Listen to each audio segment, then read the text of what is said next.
Let's see once this goes. Hello, hello. We should be live. It looks like it's a black screen. All right, cool, cool, cool.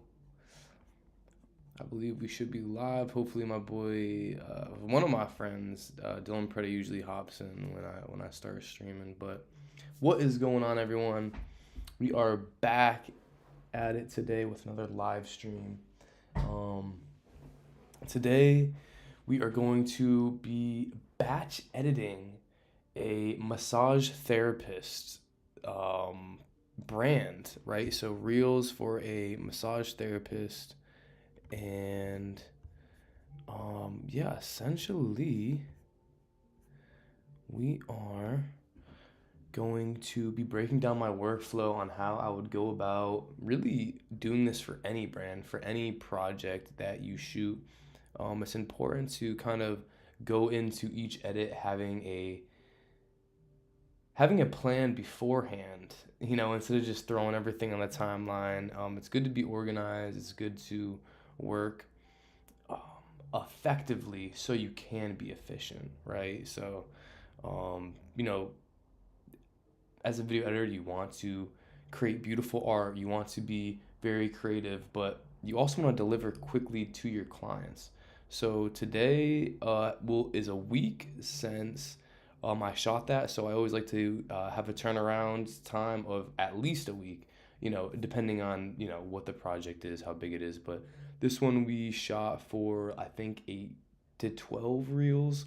And he so kindly supported me with audio, with good trending sounds, which is a huge help. I came up with all of the planning and whatnot, and yeah, I shot it, and now I'm gonna edit it and deliver it to him. So I just want to be 100% sure that this is on and the chat is on before I get really, really into it.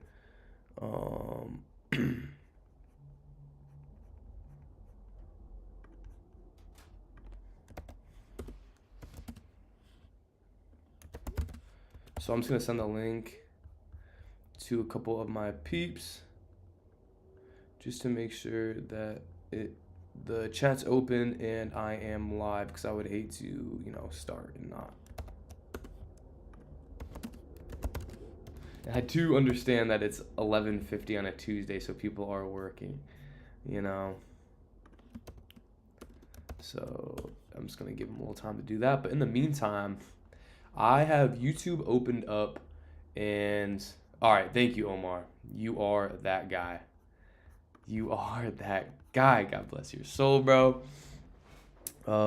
Yeah, before I went ahead and started to get into, the nitty gritty, I just want to make sure the chat was open and I am live and people can see it. So thank you, Omar. Hope you have an amazing day, Omar. Tuesday. I will definitely be seeing you tomorrow. And I believe, what is tomorrow? It's like, I think it's some sort of special day. I don't know. Something's going on tomorrow. But yeah, I'm sure you're busy, bro. So appreciate you stopping in. But yeah, so boom, batch editing workflow, edit for a law firm, and then I actually just took some real estate photos at this listing down the road from me for my good friend Dan. So we are going to get into that as well. Oh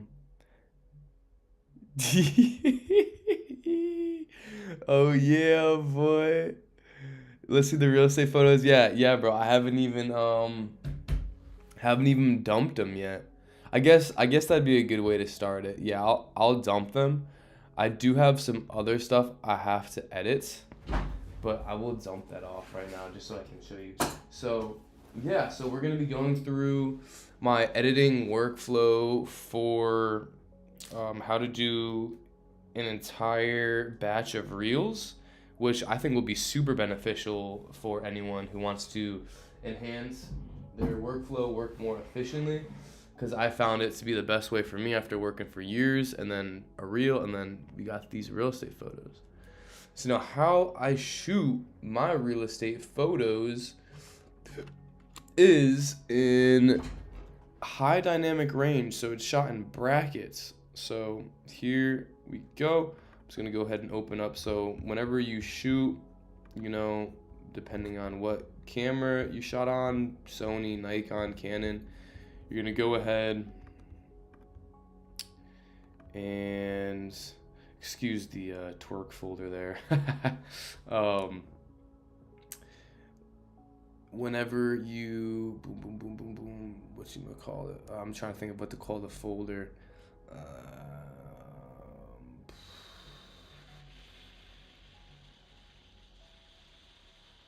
We'll call it. What was it? What row was it? James. It was called James. Oh, there. James photos. So yeah, I just like to dump off all of the raw. Here they are, Omar. All raw files, so you need to edit them in Lightroom before they can become shareable. And a shareable file would be a JPEG, PNG, you know, something of that sort. So we're gonna go ahead and dump all these into James Photos because it's on James Road.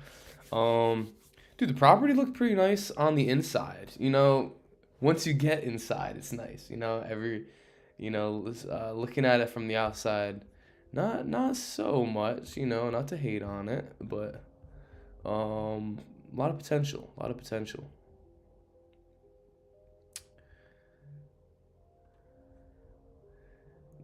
So yeah, I took a course from my guy Eli. I don't remember his last name, but he ran Real Estate Photographer Pro, and Omar, you know the whole story about that. But so yeah, I guess we can import these into Lightroom real quick while I'm just talking about it. But just to share a quick little story.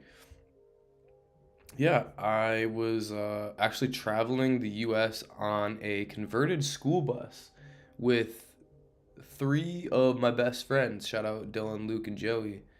And on that bus trip, we traveled from top of the Northeast down to Florida. And well, they did the whole rest of the U.S., but I came back in a month. Basically, because I really just wanted to start my own business. Hey, fire from DP. There's a fire in the chat from DP. DP, I'm talking about the Resi Dogs. And how, oh, yeah, so here were some photos I edited for the law firm, kind of Christmas style stuff. But basically, I was on this bus. We converted this bus into an RV, essentially, with three of my best friends. And the reason I bring this up is because during that bus trip, DP, I think you know this, but the whole time I was studying, I took a course on real estate photography. Real Estate Photographer Pro was the name of the course through this guy Eli, and really the whole time, I don't know. Looking back at it now, I kind of wish I had the mindset of like, hey, like I'm on the right track, I'm doing the right thing, but I was very self-conscious because I had no money and I just graduated college, and you know, I'm taking somewhat of a risk, I guess, just like traveling the world. And so yeah, I took this course and I learned a lot from it.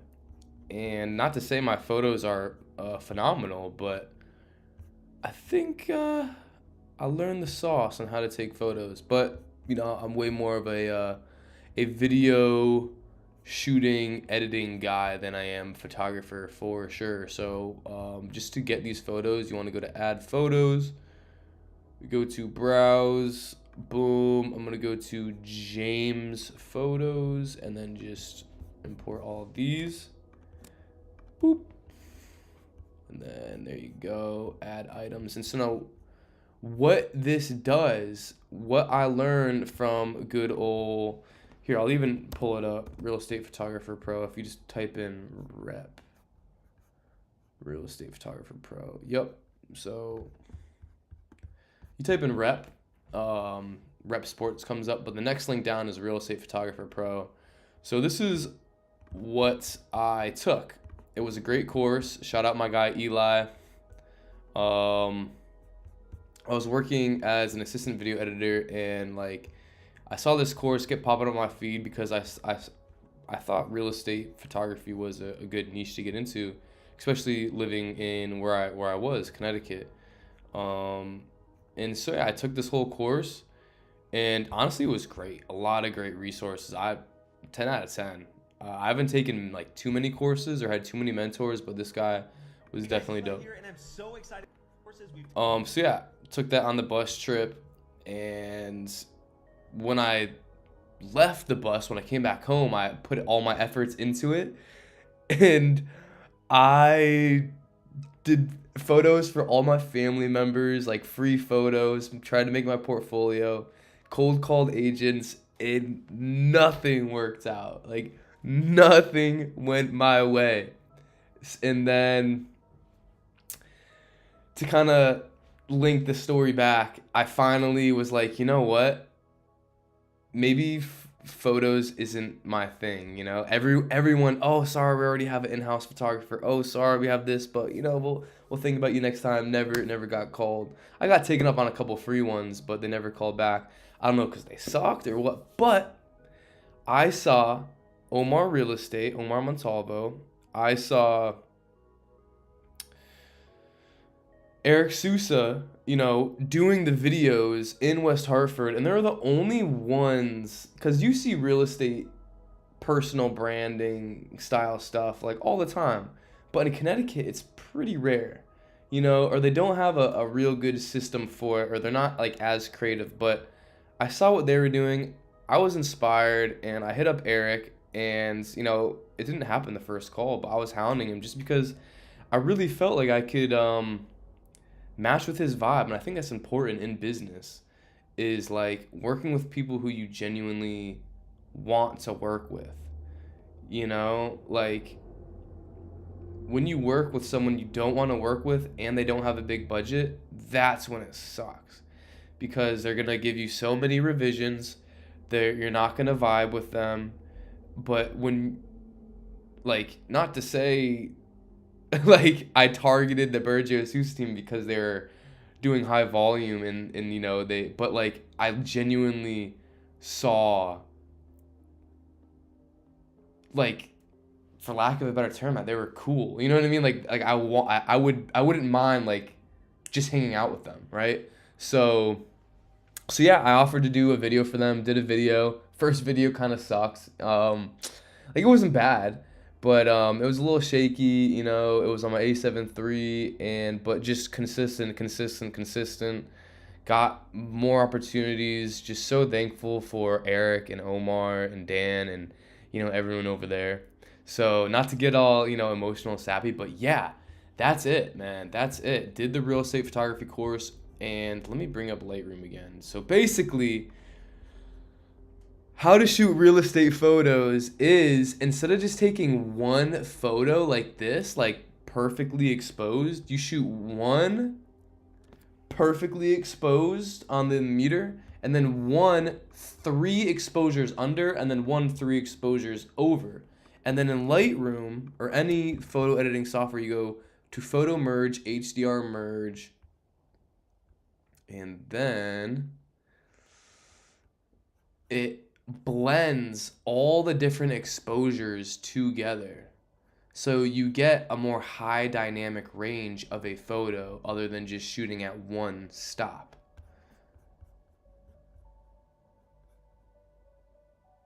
You're shooting at 3 different exposure stops and blending them together. And so then once you have this one, just go back to all photos, and then you can see it says 4, it's all then merged into one. And then I'm just going to do that through all of them. But Omar, I don't know if you're still in here, but these are the photos. You know, you get the vibe. I have to edit this these reels for my guy Andrew. But I'm going to get to this on the stream. But Dude, there was one point, dude, I almost had a heart attack. I was inside I was inside this room and I was like I set my tripod up like a monopod essentially, so like it can fit in tight spaces better. And when I do real estate photos, and I was like locking the door behind me and I put my camera down in like that monopod style. I should have extended the legs and put it down like a tripod. But when I leaned it against the thing, I turned around to lock the door and it fell, bro. My camera fell. I almost had a heart attack because this is the lens I use for all my real estate shit. I picked it up, said a quick prayer, and it was good. It was still working. But dude, oh my gosh, bro. Yeah, I gotta be more careful. But dude, nice, like, you know what I mean? Solid little apartment here, and you know these are the photos, but once they're merged together they look so much better. So yeah, and then you know once you merge it you can do some extra enhancements. You know, I like to turn the highlights down and the shadows up in all of my real estate photos, because you basically take all the brightest brights and turn them down, all the darkest darks and bring them up. That, I mean, I couldn't describe it any simpler than that. Blacks could be down a bit, saturation play around with, but we're gonna do that after. That is something I can kind of just turn my mind off and do, right? Like boom, boom, boom, boom, boom. But the what we're gonna edit now definitely requires some intellect. And before I get into that, I want to watch a music video or two on YouTube just to kind of get the creative juices flowing. Omar, DP, we still in here or what? Did you guys flee? You heard me opening my heart up about my past life and you just dipped? You're like, I don't want to hear this. Screw this kid. I don't care that he left me on the bus. I don't care that he joined my real estate team as a media guy. I can't see like if there's people in here because it's blocked. Like I have like the chat open up and OBS opened up, so I can only see the chat in OBS. But that's all right. So I saw like a new Molly Santana video dropped, and I'll be honest, this is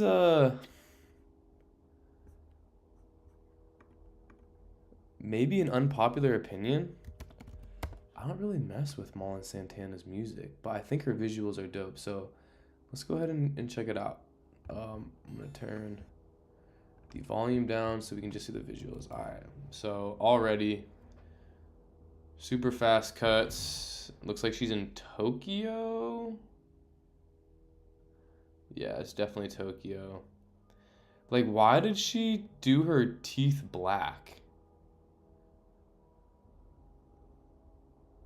Like, she just looks like a little demon.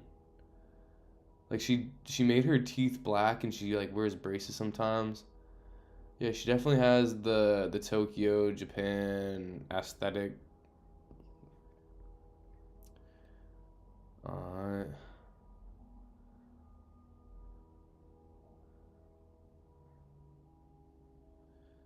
Just vibing in Tokyo. A lot of just like side to side camera movement.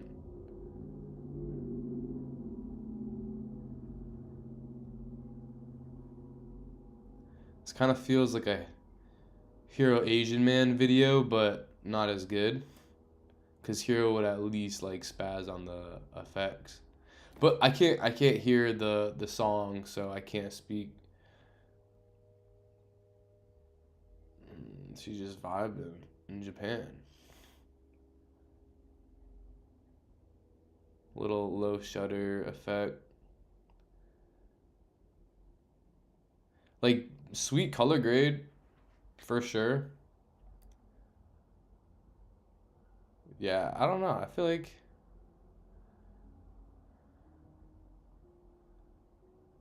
I'm not the biggest fan so far. It's just like one. It's just like a day in the life in Tokyo, which is cool. Shopping, a little AI transition that didn't really make much sense. A little slow mo. Yeah, she just looks like a little demon walking around Tokyo. I'm gonna be real. I'm gonna be real. Uh, uh, oh, it's directed by Molly Santana. Editor Molly Santana. All right, I give respect. That's actually dope. That's actually super dope. No hate. But like, how could you go from this? Hold on. Molly Santana. There's like one music video that I think is crazy. It could be this one.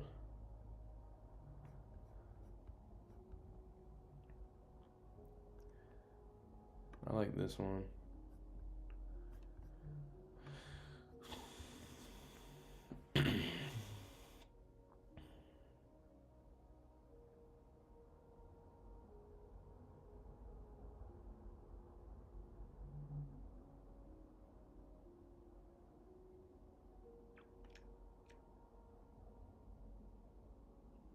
Yeah, like that's crazy.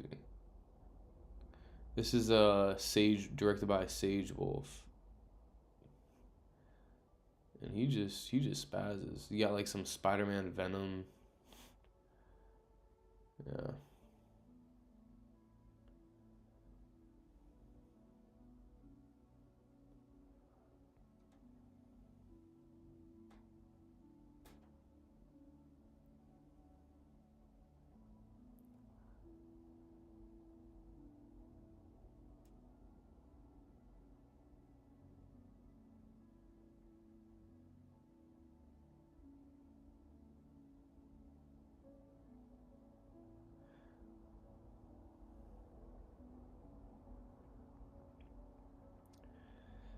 Um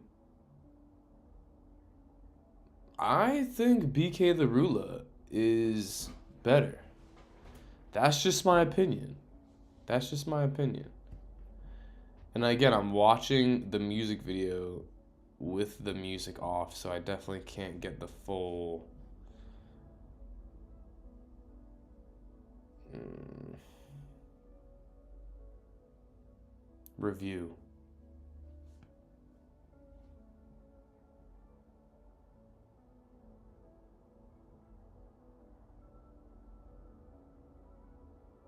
That's crazy.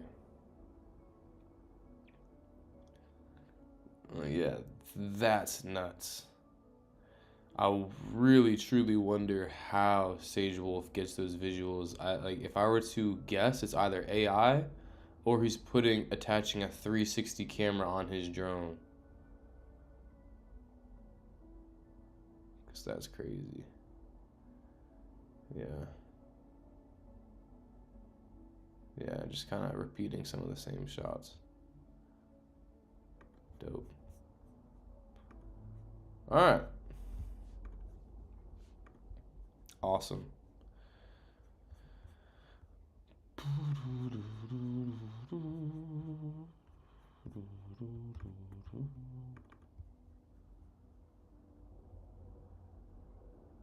So, with all that being said, we're gonna go ahead and hop into this edit. This is my buddy Andrew's massage studio in Middletown. Here we shot kind of like an intro scene of a client walking in, some audio, and here is like some massage b-roll of him wearing one shirt, massage b-roll, he changed shirts, more massage b-roll, and like an outro take and her testimonial, and him talking, doing some A-roll. So we have A-roll, client testimonial, outro, all B-roll, intro. Shot on the A7. And then we have on the FX3 intro, we have B-roll, B-roll, B-roll, outro, and then his A-roll. So what we are going to do is we're going to start just going through this and piece by piece, just taking portions that we like from the B-roll. And however you want to go about doing that, do it. But I like to just make cut, and just bring up. Say if I like this portion right here, right? And then once we do that for the full sequence on both, we're going to duplicate. We're going to duplicate the full sequence and name it A7 cut, FX3 cut. And then once we have that cut sequence, we can go in and create different subsequences from the different reels we have. So we have in the content strategy that I did for him, I'm just going to pull it up right now.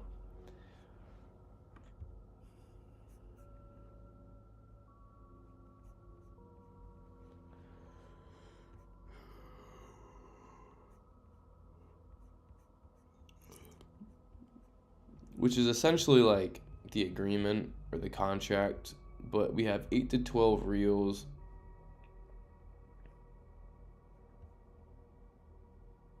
Yeah, a total of 8 to 12 reels for deliverables. So that's what we got to do.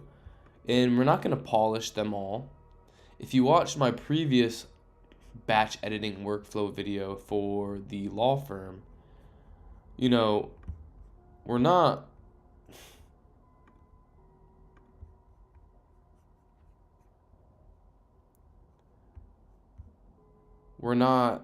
making 8 to 12 completely finished reels ready to be posted. We are making 8 to 12 reels roughly, the first batch of them, so we can share it to the client and then he can be like, yes, no. But honestly, for this style, it might honestly just be, they might just be finalized. Because unlike the other brands that I do this for, like the law firm, the real estate, like I'm not doing the posting. He gets the footage and he posts it himself and does the caption and whatnot.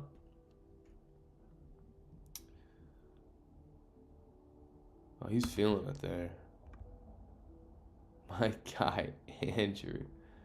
Yeah, we definitely got some really good shots, man.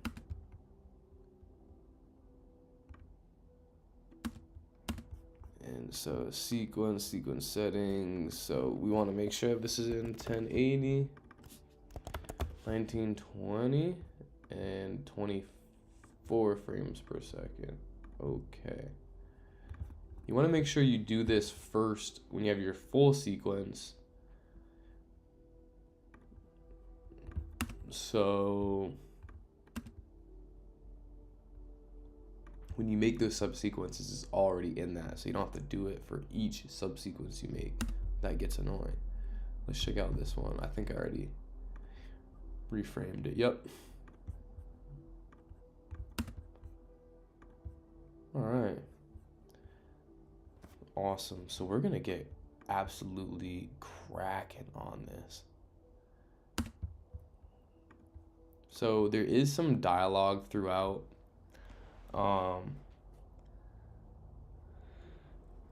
So I am going to be listening as well as pulling good B-roll, but for this stuff, it's more so just the visually appealing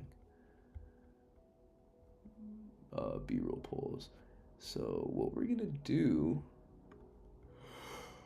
is we're going to tackle whichever one has more. This one has more of the FX3 footage. So let's go ahead and tackle that first. And we're gonna save that for last. All right, I'm just gonna get up to take a quick pee, and we are going to tackle this footage. Boom.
All right. Let's lock it in.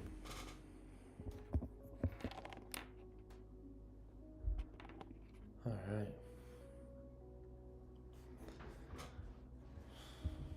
So, if you do hop into the chat, please feel free to drop some fire, ask me a question, say what's up, anything.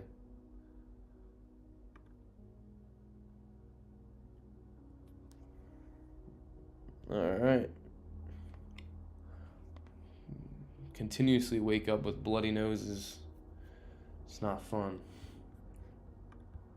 All right. In 3, 2, 1, yup. Hey. Yup.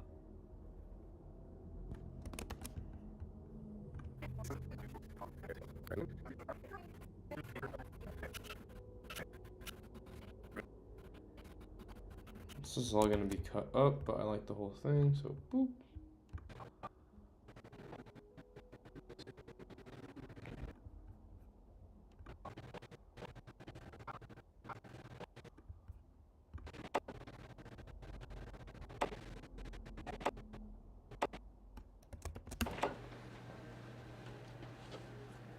Let's go with the towel.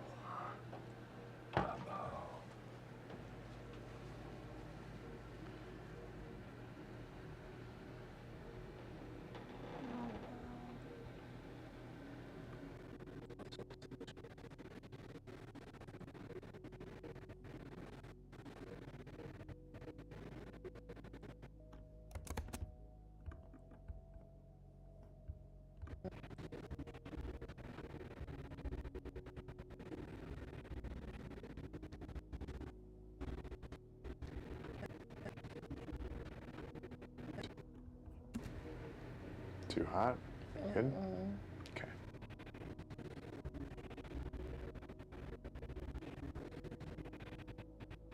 Hot. Hot. Okay.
goes in for a hot stone.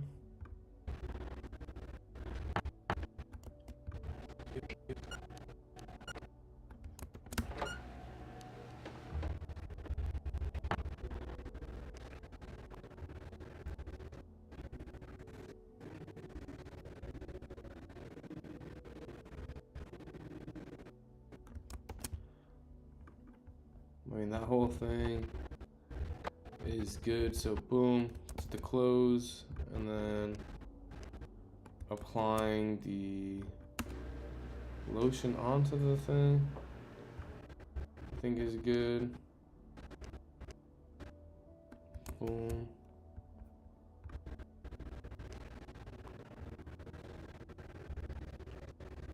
And then like kind of mixing it together with his hands is good. So again, just pulling the parts that look good that you want to use in the edit.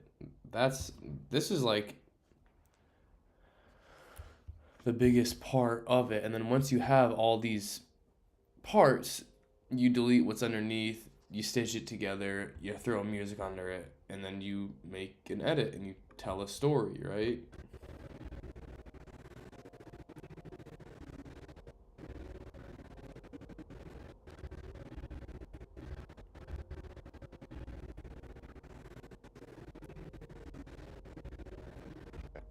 It's like a tick.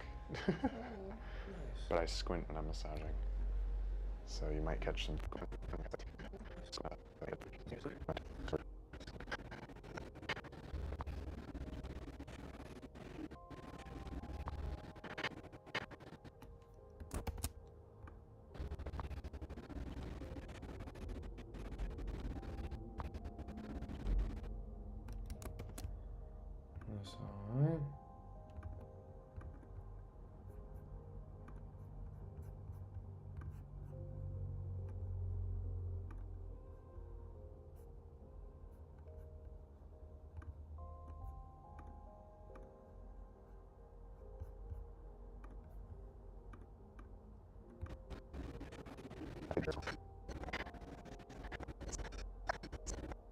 It's like right when he looks back down, because we don't want him looking at the camera, but he's smiling, which is great.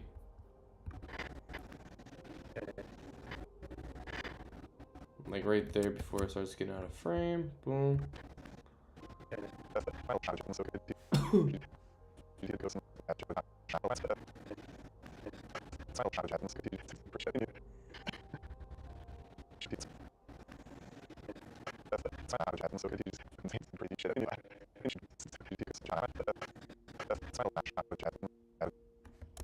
With Jasmine was so good, dude. She just kept fucking saying stupid, crazy shit that made me laugh.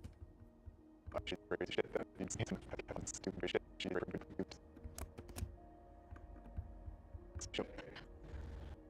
Alright, another one. One back.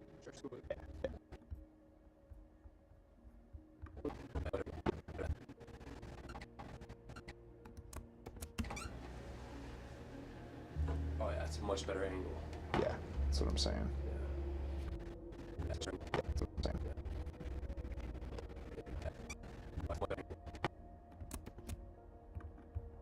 That's what I'm saying.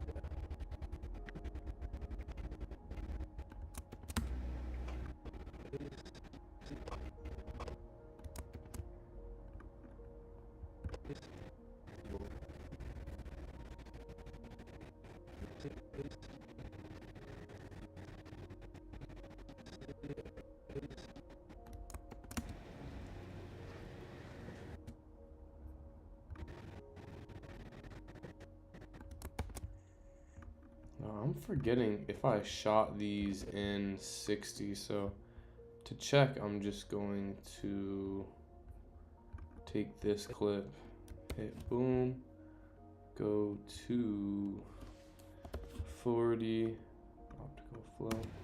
Nope, this is in 24.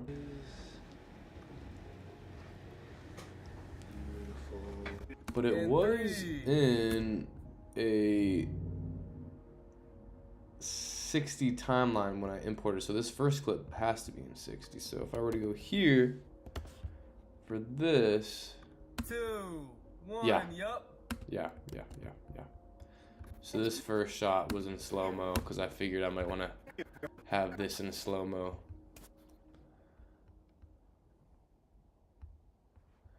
All right, hey, we're cranking, we're cranking. Beautiful.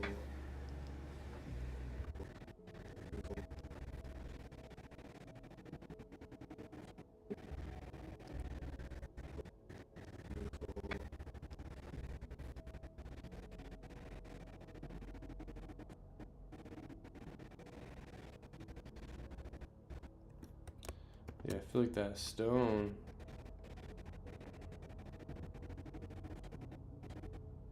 That's pretty good.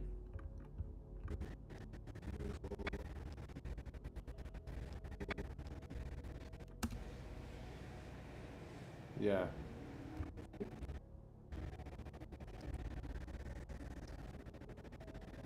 This looks so cool.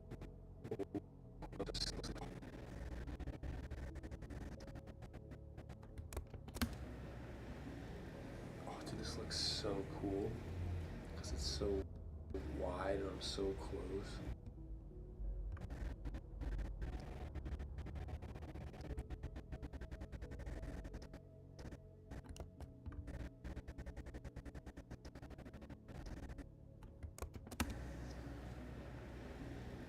Oh, dude, this looks so.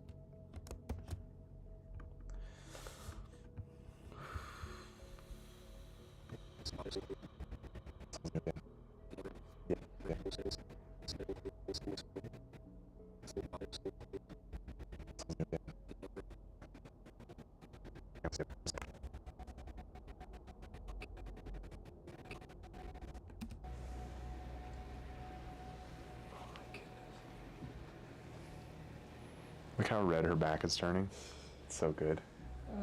Bro, this is gonna translate so well on camera. The edge warping on his face looks so funny, bro.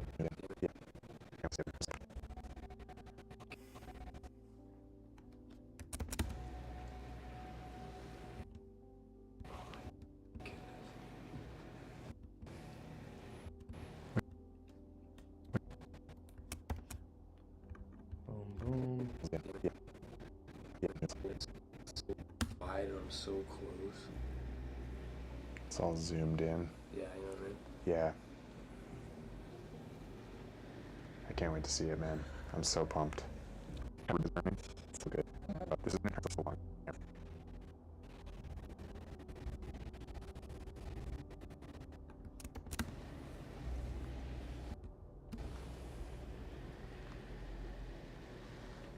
I feel like that's such a cool shot. When you have a wide lens on a camera and you get really close, like a screen or like a wall or someone's hands, like it's just, I don't know. I just love that look. You know, not directly on it, but when you're looking at it from the side, it like warps it. And it just gives you this unique look. Any shot where like this is in the frame, my light, I probably don't want to use. If it's a good shot, I will use it, but we're gonna want to kind of stray away from it. Not that that ruins the shot, but you just don't want. You usually don't want to have any lights like that in your production. Just you want to make it seem as though it was lit naturally as much as possible. But there's a creative touch to everything, and you set up lights, sometimes you shoot into the light, and it adds for a creative shot. I was watching this old Alex Hormozy commercial sponsored by Yerba Mate, Guyaki. Go ahead and fuel your creativity with a nice old yerb. Wouldn't be able to do it without it. But I just want to touch on this subject real quick. If you're watching live, if you're watching the rerun, Um, go on to YouTube. I do want to check this video out. YouTube really is like my news. You know what I mean? Like, some people go on Instagram, some people go on TikTok, some people do this, that. It's YouTube for me. Tuts by Gus with the new pack. Oh, she. I actually kind of want to check this out. This is like my biggest problem.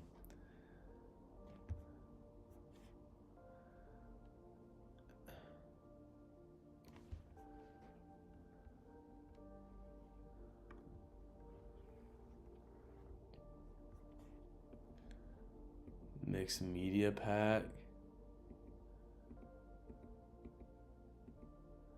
Rips, details. Ooh. Dang. Yeah, it's pretty gosh darn clean. And the fact that it's all in one click in a plugin. Oof. Yeah, no, that shit's gonna be winning. Cause that look is going crazy in videos. And it's pretty simple to do, it just takes time. I gotta see how much it is. 79 is actually not bad. Yeah. I'm sure Gus is an affiliate. Yeah. Yeah, it's wicked. I would low-key want to use it, I feel like, without the grain. The posterization of the time is cool. Like how it's got that jittery look, but ooh, yeah, that's crazy. So you can change the frame rate, which is the posterized time effect. You can use paint. Oh, that's sick, bro.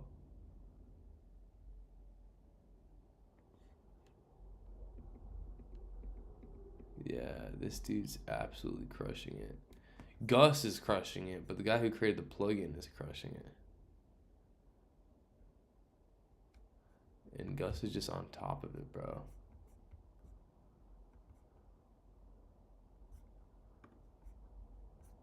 Yeah, that's a game changer.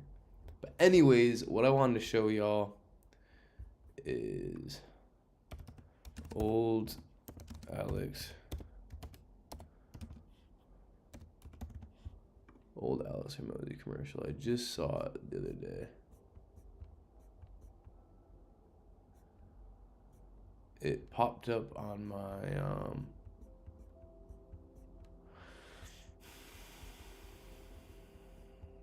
just on my recommended, and showing all new ones. Dang. But like the way it was shot, like there was one shot straight up and there was another shot like right into a light with him, and I thought it was pretty good. Is there a filter to put already watched? Sort by.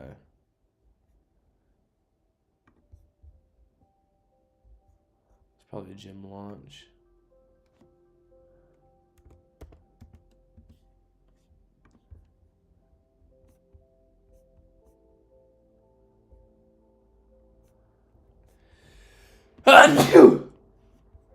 Russell Brunson working with Alex Hermosi. Shout out Russell Brunson. Russell Brunson is that .com secrets guy, the funnels guy. That's the funnels guy.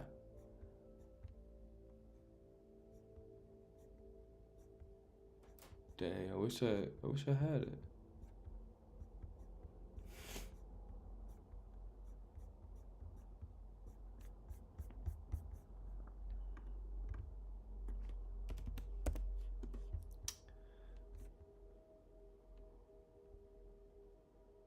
It was 7 years ago, and it wasn't on Alex Hermosi's channel.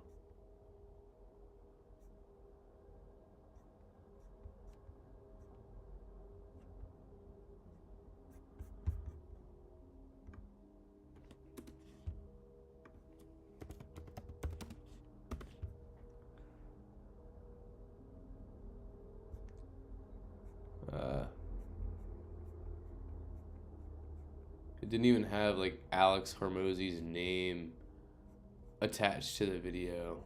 That's why it's tough.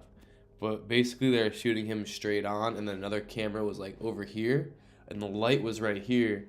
And traditionally, like, you don't shoot with like a light you bring to set. Like, you don't shoot into it, you just light up his face with it. Maybe like hide one to use as backlight. But they literally shot right into it, and I thought it looked great. History. Can I do search? We'll do gym.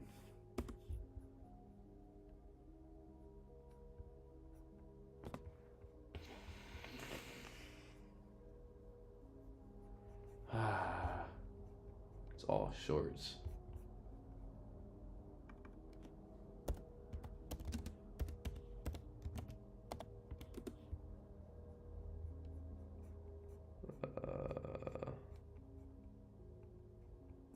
Yeah, no, it would have been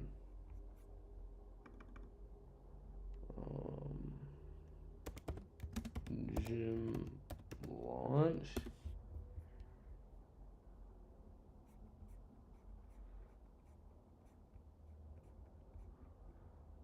I wonder if it got taken down, because it wasn't too long ago I saw it. Shooting into light.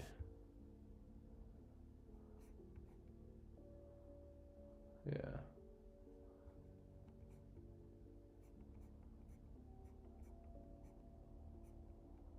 I wish I had another example that just like came close to my mind. But yeah, I mean that. See, like, you want to hide the lights, boom and boom. Never do you want to just shoot into a light. But anyways, I wish I could find that old Alex Hormozzi video, but it's all good. You don't want to have this in your shot. This is the point being made. But sometimes if you do, it can be a creative decision, and it looks cool because it brings lens flares into it. Like, you can maybe see at some point. All right. So yeah, this whole clip we're probably not going to use. It's important to get different angles, different lighting, different lenses, wide lenses, tight lenses, shoot in different frame rates, shoot some slow-mo, shoot in some 24 so you get that cinematic motion blur. Yeah.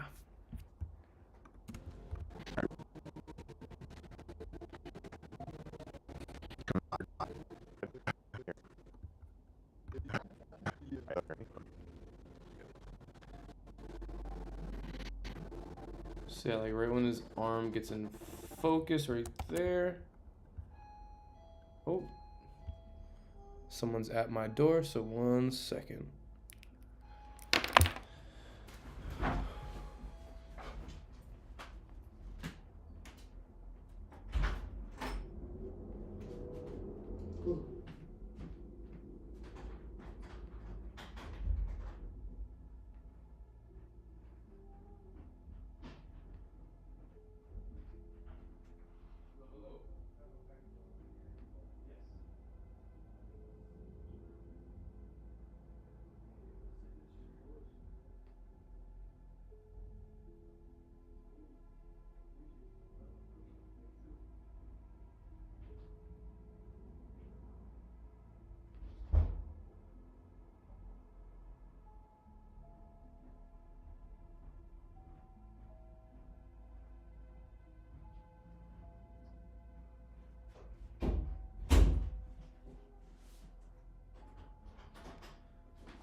Squeeze in. Oh, just got a package. Ooh.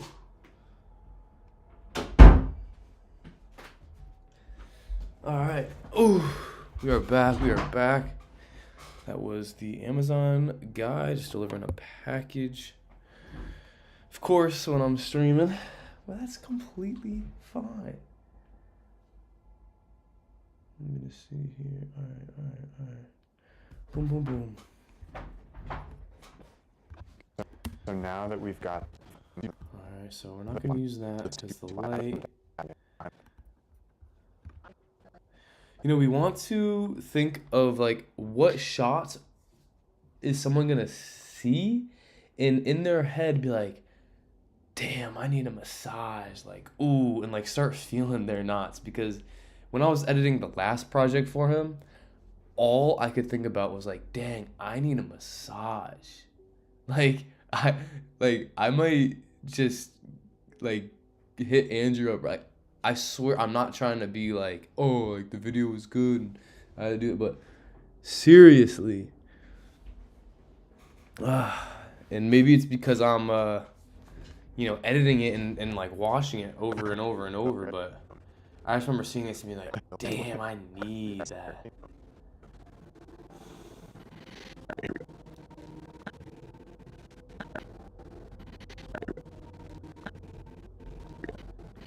boom.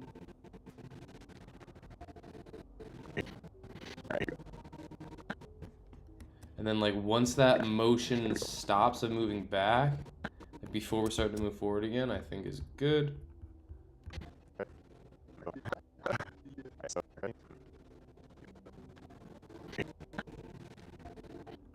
Him pressing down right there.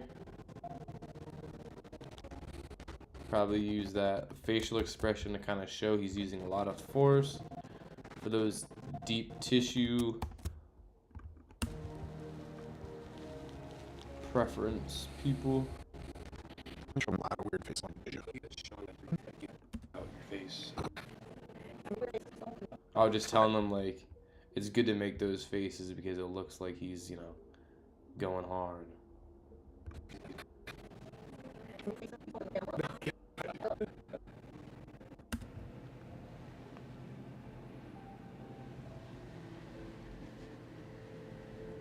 Like those little muscle jumps right there, where I just went over her muscle and my thumb like...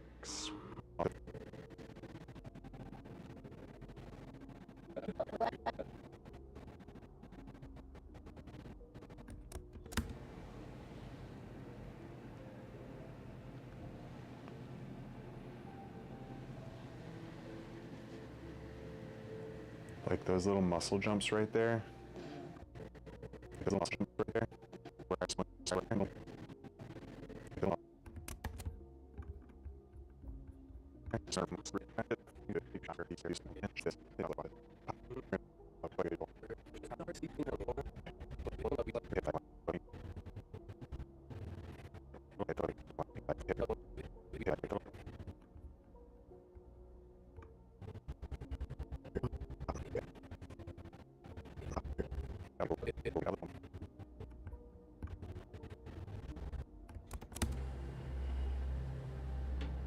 Here it goes. Pop. Yeah. Muscle pops. Great.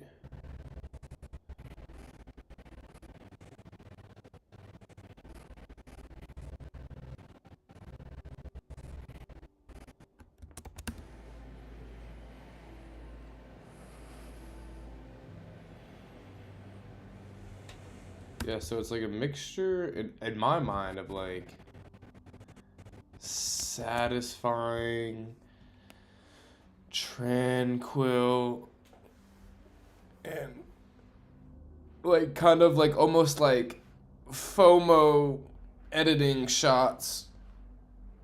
Like, dang, like I need that. And a satisfying look of these muscles being relaxed.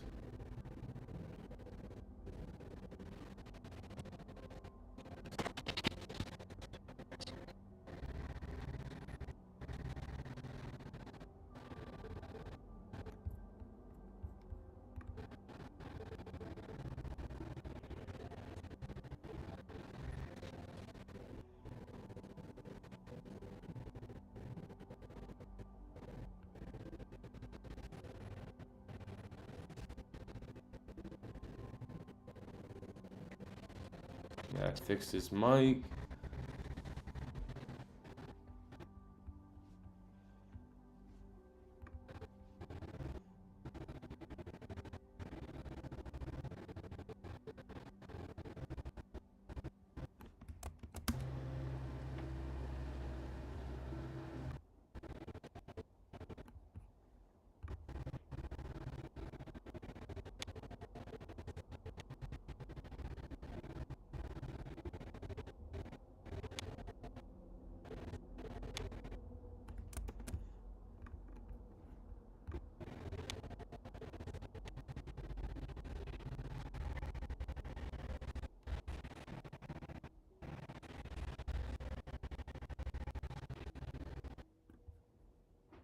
think I'm gonna just turn this down for now, so they hear me scrubbing through it.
Just close this lumetri color panel for now so we can see more of the timeline, which definitely does help when you're editing.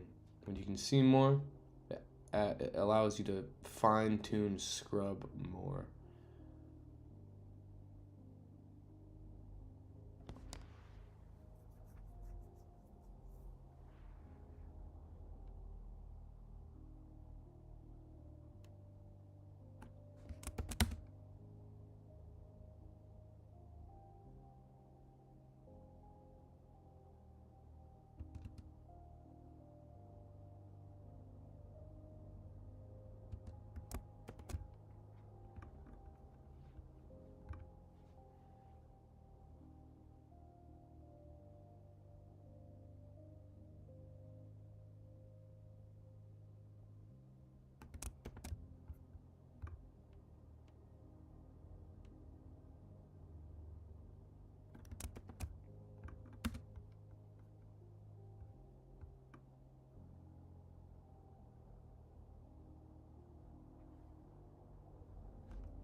I think that's important right there, that little,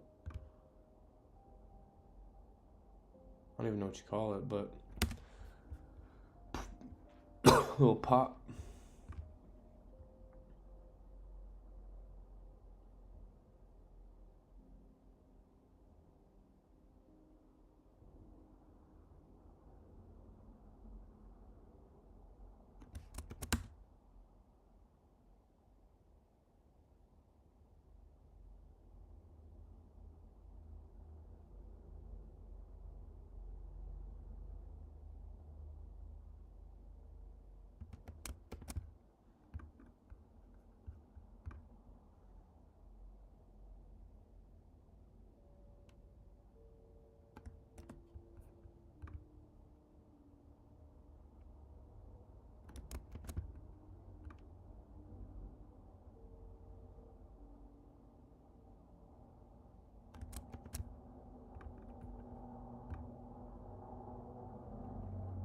Nice, nice. So from the first take with this shirt, we got 4 more clips left. That's kind of how I'm deciding to divide it up, is like, all right, this one, he's wearing that first kind of green shirt. He's doing upper body. He used the towel. He used the stone. And we can even like maybe make the towel its own reel, right? Like, and like he can post it and be like, the benefits of a hot towel on your back. I don't know exactly what it is, but you know, it relieves stress. It allows your muscles to get loose before, you know, the actual massage. And then he goes to, after the towel, he wipes up some like that sugar scrub, I think. And then he gets into the hot stone with the lotion. So maybe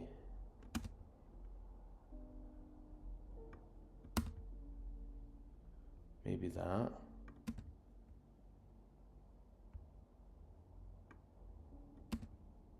Could be its own reel as well, right? Like the stone.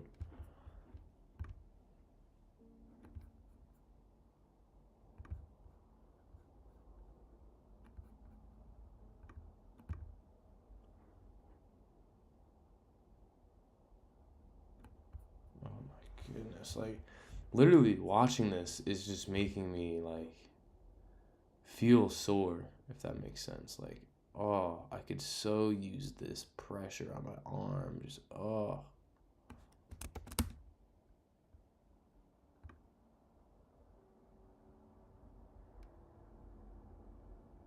Like, what?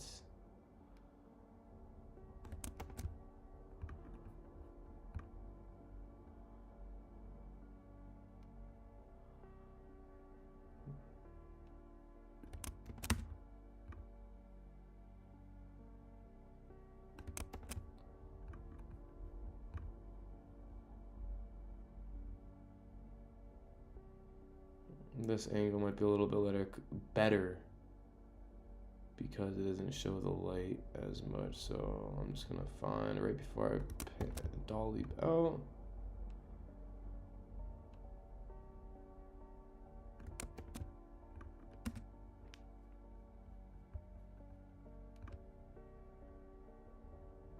Great.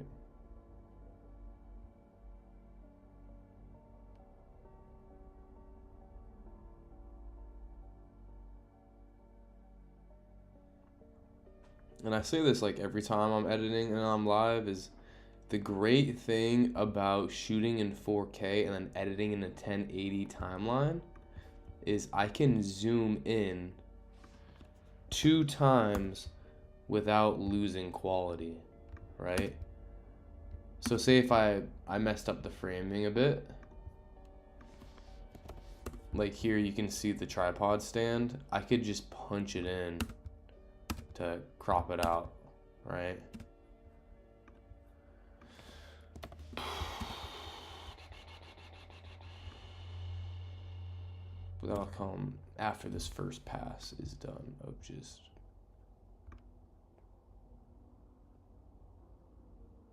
grabbing things. Like right here, you see how that light adds like these lens flares? I think that's awesome.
I'm trying the new dual stream function out.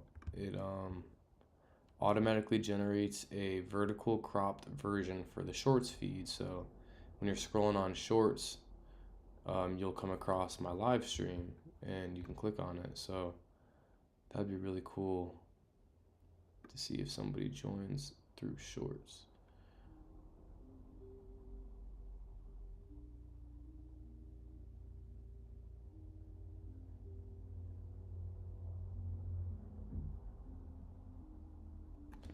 little shaky, but right here is a pretty good shot. Just running up that arm into the back of the shoulder.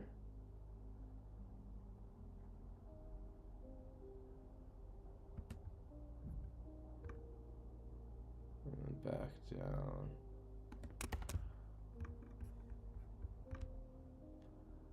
And then now with the elbow.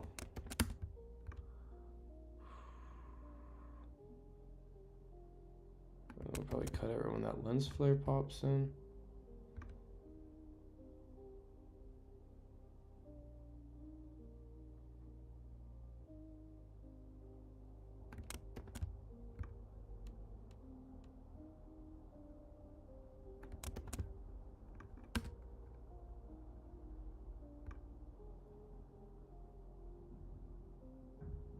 And also, it's just good to say that like each one of these might actually not be used, and I could always come back and grab something like from here that I didn't pull. This is just getting like the rough edit there. You feel?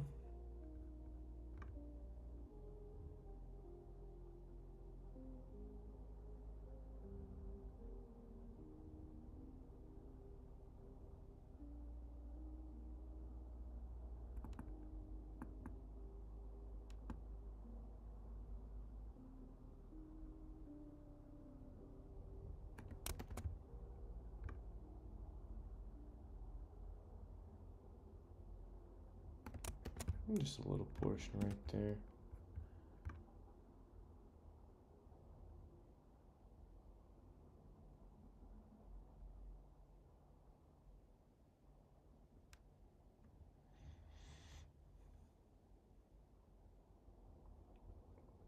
Both of them have really cool tattoos, and I wonder if, you know, I can't really get inside the head of the viewer, but I wonder if that adds to it, you know?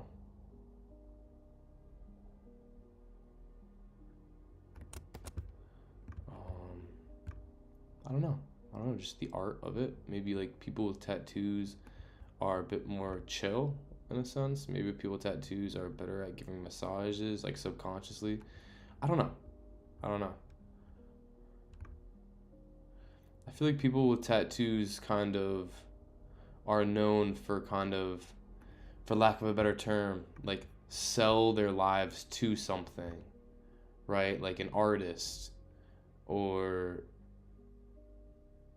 someone, you know, a personal trainer, you know, like they're like, no, I'm not working a regular 9 to 5. I am all in on doing this, whatever that may be. So I think tattoos could be a representation of that. Sure, you can still have a 9 to 5 job and work a normal job with tattoos. Don't get me wrong, but I think having tattoos just shows like, hey, like I'm wicked passionate about this. Like whatever that it means on her neck, like I don't know. I don't have any tattoos.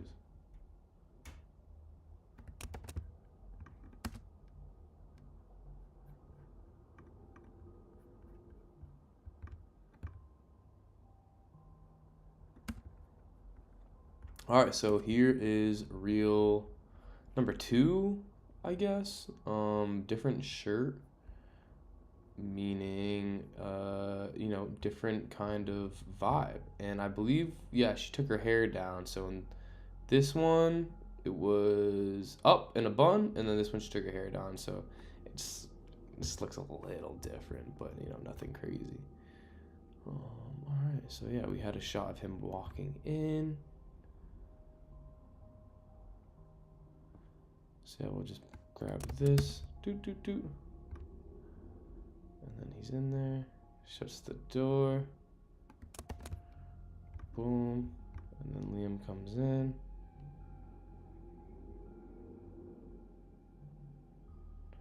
Yeah, the main reason why I went handheld and didn't shoot on a gimbal for this is because sometimes gimbals can kind of hold you back when you're getting those up close tracking shots.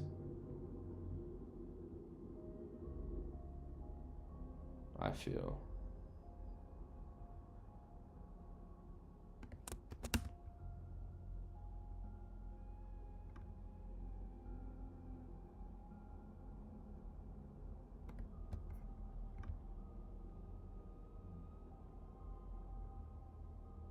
Right before I start to like roll there.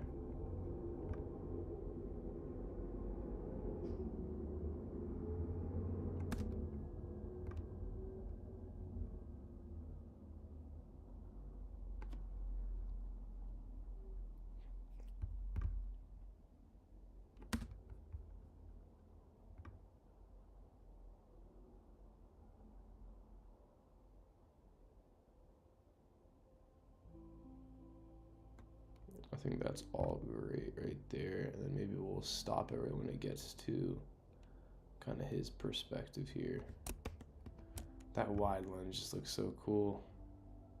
This is all on the FX3, and we shot all the FX3 on my 14-24 Sigma, which is the widest lens I have, which I almost broke today at a real estate shoot. And the more I shoot with it, the more I realize 14 millimeters is wide, but it's not that wide. I feel like it could be, I feel like a 12 millimeter would be crazy, or like a 10 millimeter.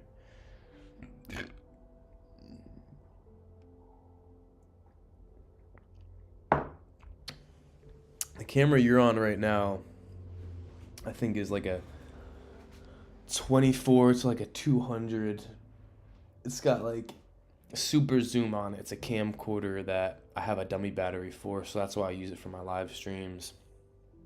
I have a 14-24 wide lens Sigma Art. I have a 28-70 4.0 aperture, which isn't the best. It's like a Sony FE lens. And then I have a 50 millimeter 1.4 aperture Sony G Master lens, as well as another, I believe it's another 50 millimeter FE, but you know, it's not that good. I don't use it ever. And yeah, that's really the combination of lenses that I use.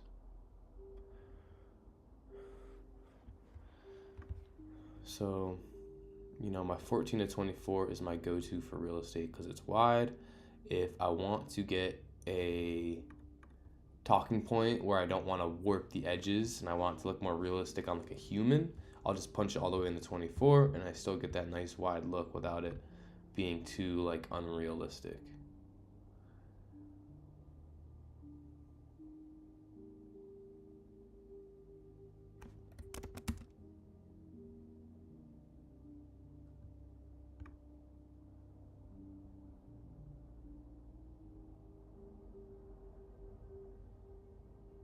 And I mean 10 million%.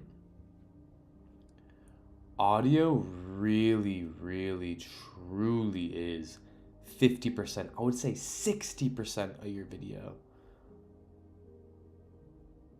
I'd say audio is more important than video, truthfully, because it's like the more slept on one.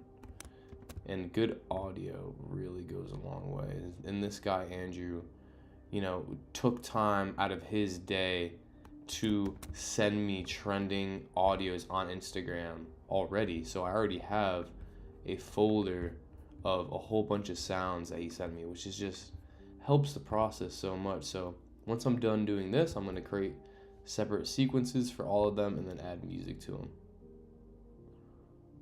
which will just be great.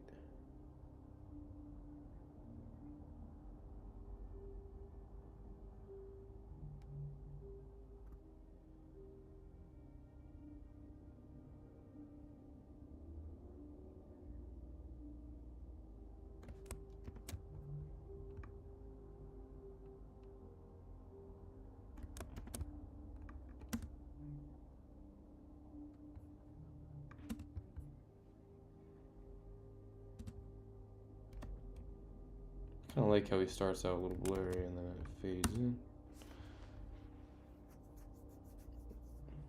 The anatomy chart up top looks dope.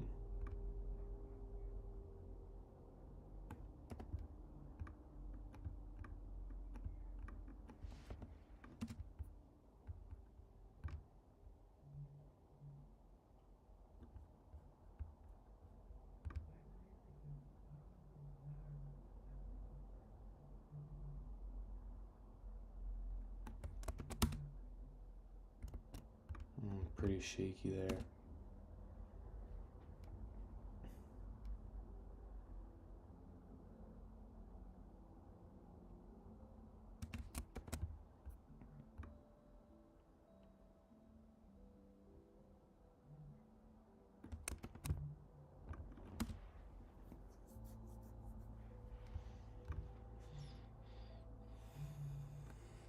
Where did my glasses go? What the freak? Oh, I put it in my pocket. Durr. When you're staring at screens for long periods in a day, I highly recommend blue light glasses. Highly, highly recommend. Take it from me.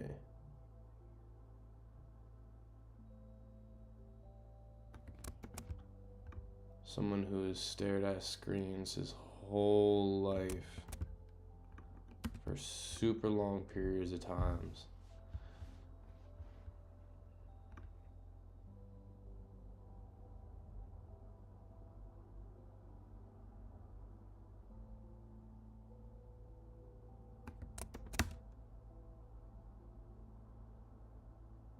Ooh.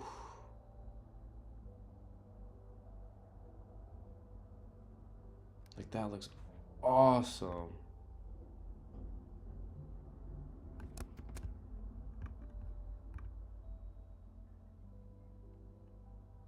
And even putting some of these in reverse might look good too.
This whole sequence is great.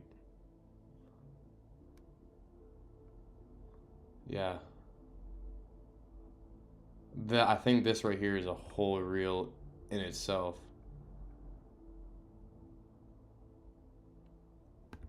I want to watch that back. So boom, he starts. I can already hear some music. Dun, dun, dun, dun.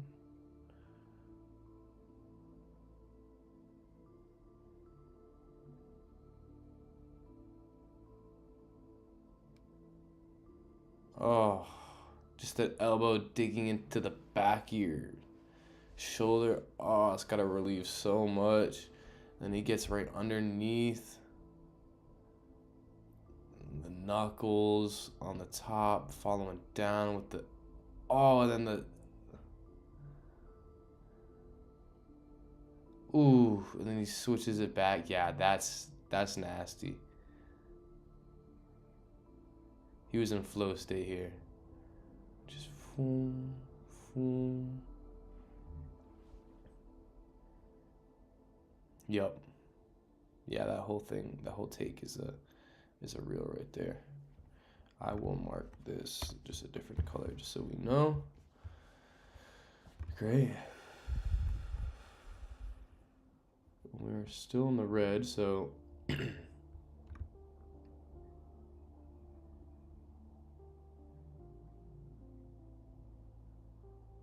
thumb up the spine.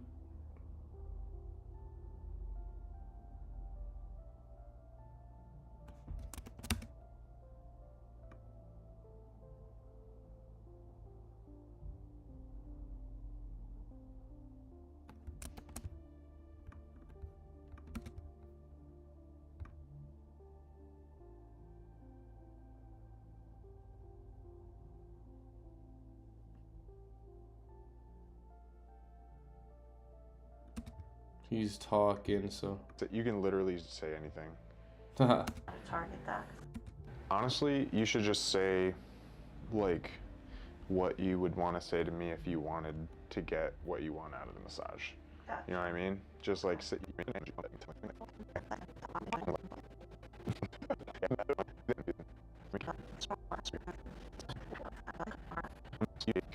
So I think during this pass, I'm just gonna cut to the B-roll, and then I can always come back and just see visually when he's talking, and come back to the audio waveforms and see when we got good audio, and I can throw that over some of the B-roll.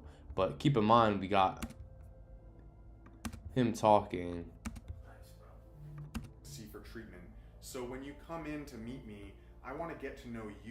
So we're gonna chop that up at the very end. So let's just focus on this first pass. It's important to, like, when you're editing, to not be all over the place and be like, oh, okay, cutting for dialogue, I'm cutting for the B-roll, I'm cutting for this, oh, and then I'm gonna cut all this, and add effects and color grade and add sound effects all in one timeline. And it's important, the more organized and planned out your edits can be from the top, the better the product is going to be. And if your client happens to ask for revisions, which happens 80% of the time, even if it's perfect, because people, you know, change what they want, it's all organized, and you can always work backwards when you have these separate sequences. Trust me. Trust me.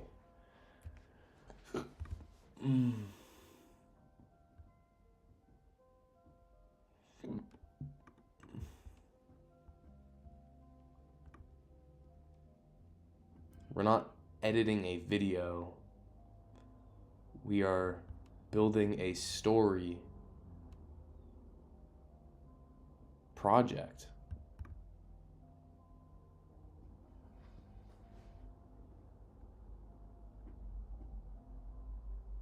We're telling a story through a whole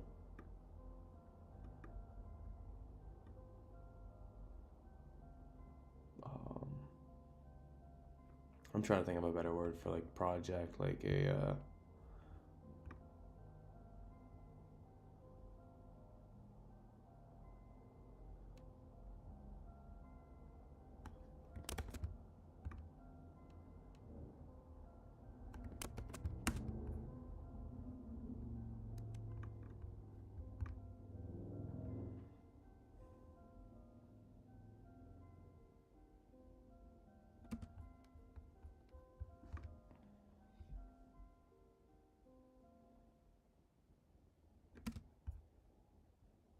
like, when you build a house, you don't just, like, cut down trees and shave them and nail them together, and you gotta lay the foundation.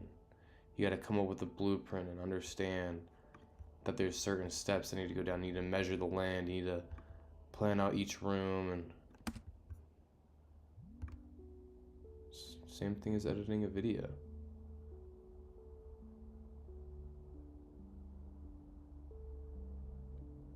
And you can still, the crazy part is you can still get a very good product from just winging it, from just taking your videos, throwing it on there, and just kind of making it work. You very well can, but in a professional setting, to eliminate as much error as possible, it's to do it this way.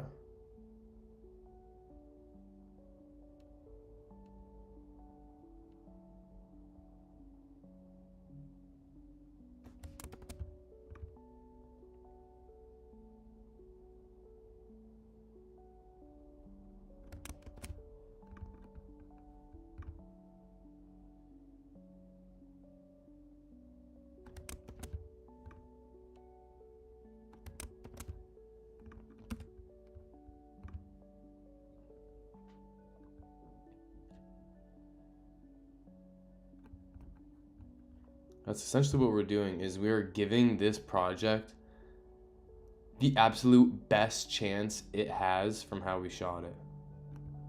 We're giving it its very best chance. Winging it is not giving it its best chance.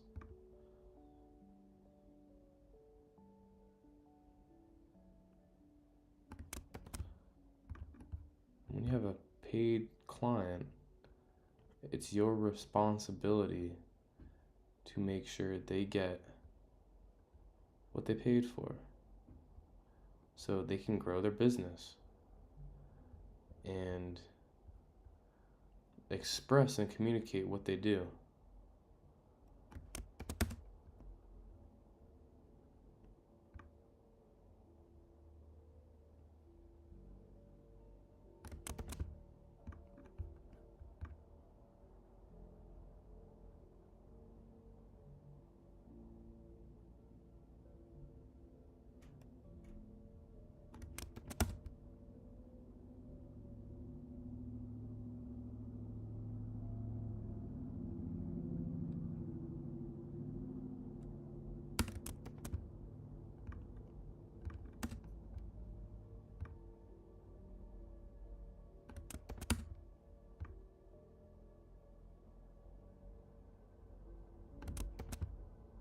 Double elbow.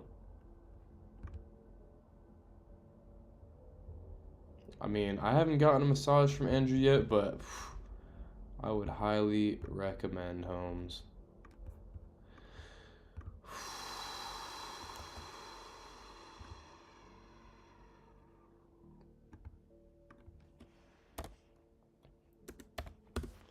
Usually when I go to get massages, I get them from women because I feel like it's a little weird getting touched by a guy. But I would trust this guy. Oh, I'm feeling stiff just sitting here editing this massage content. My goodness. Alright, so now I think it's almost fair to label this something different because he's using this certain scrub brush here.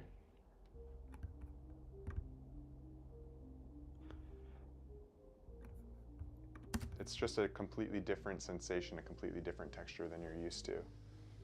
At the moment, you just forget your thoughts and it just like puts you right into your body. It's just a completely different sensation, a completely different texture than you're used to.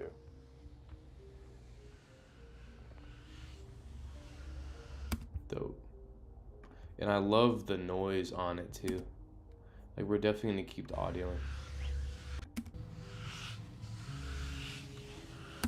But then the music, it's tough.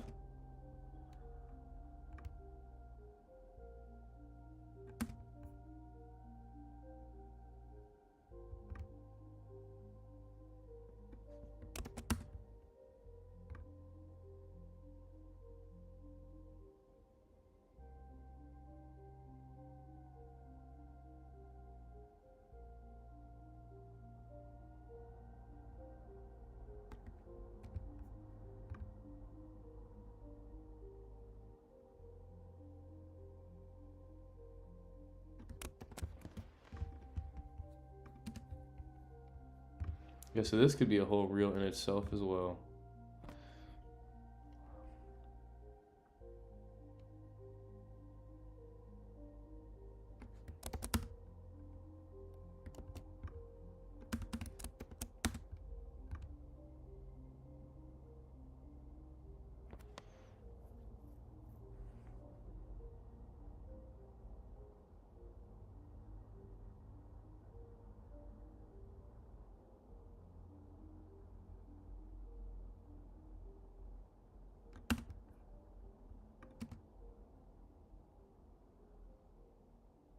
Yeah, it's great.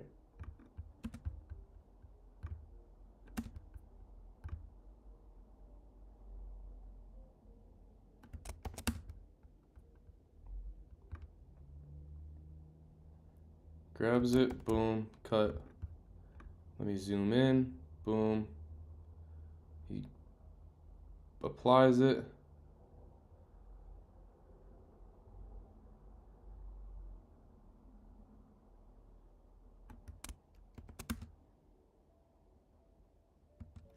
Boom, cut. Brings it over. Rubs his hands. Boom, cut. And then boom, applies it.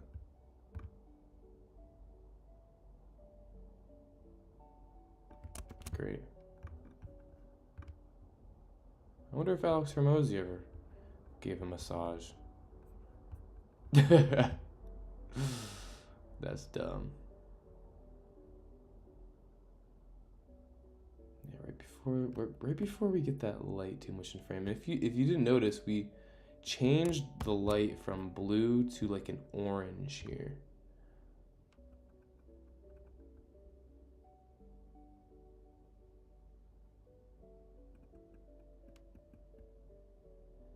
Yeah, these long clips work pretty well.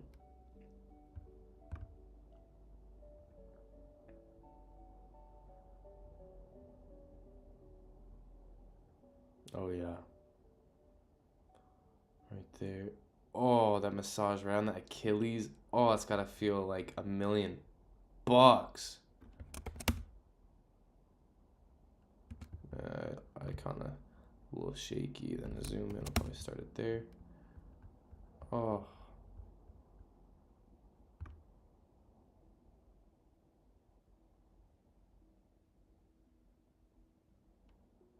Yeah, right before that light shows in the back, I feel like.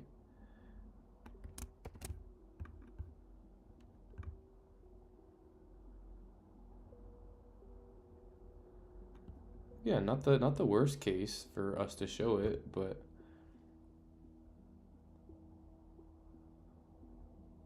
in a real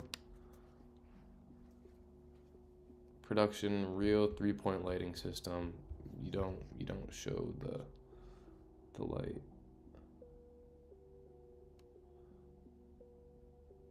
Let's see if there's like anything in here we absolutely can't miss. Like, yeah, that right there is pretty killer. Honestly, this whole thing is super killer.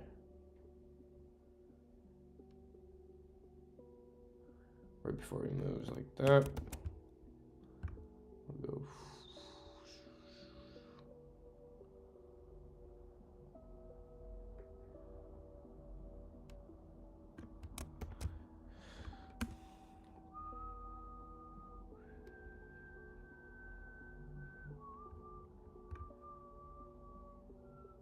And then we just spin it around.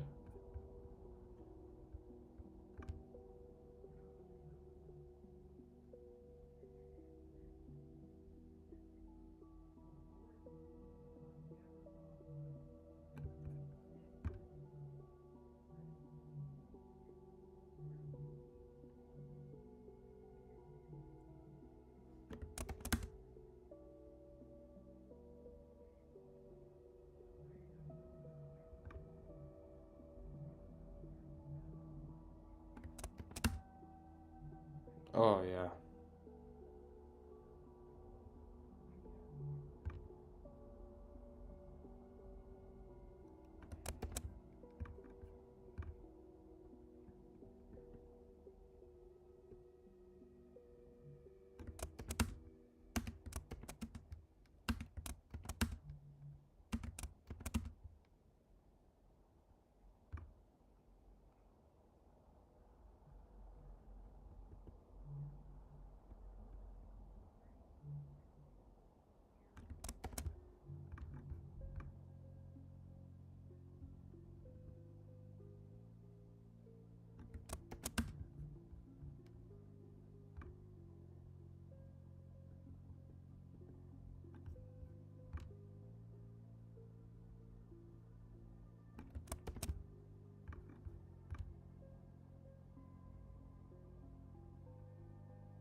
Right before that quick little tilt up, tilt back down, and we'll probably resume it there.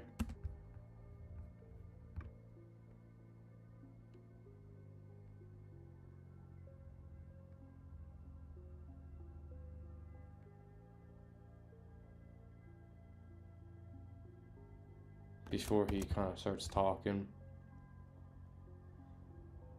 I like the big smile. I like the pan over like the blanket and the foreshadow. Probably start it right here. And then I kind of move over ever so slightly. Yeah, like this is cool. Yeah. Whoop.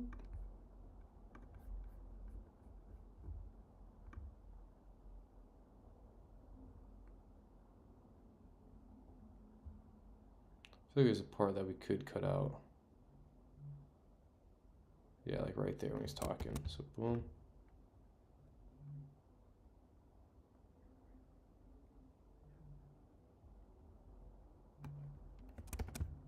Yeah. Nice.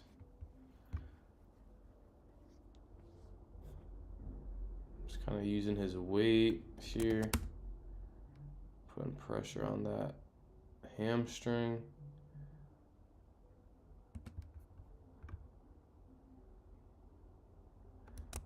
And with the power of editing, you can make it seem like, you know, he never lets off the gas, you know, he's just always going, going, going. Boom.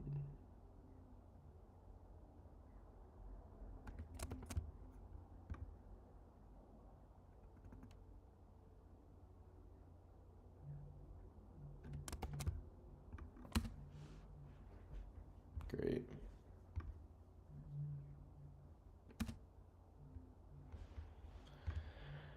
And then he goes back to the heater thing there. I didn't want to call it a fridge, it's like a heater. Boom, he grabs the towel.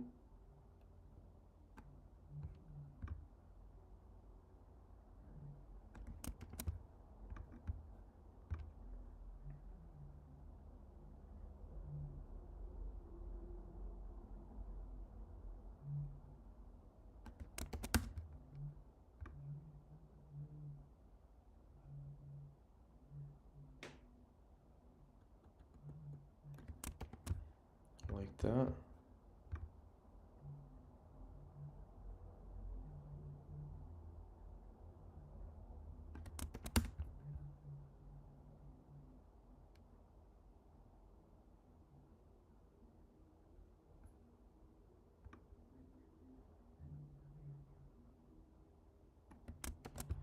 Boom.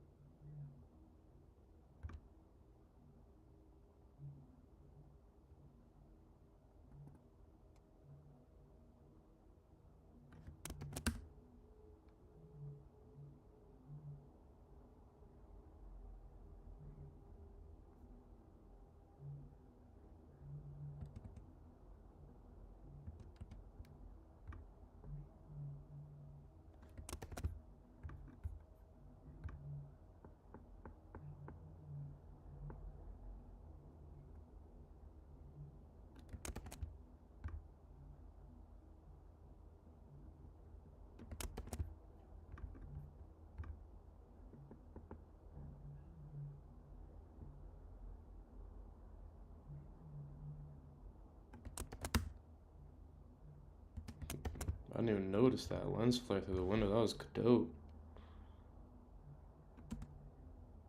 So we're gonna use this one, the second one. I don't know if I don't think I caught that when I was shooting. If I did, I would have been like, yo. I would have definitely said something.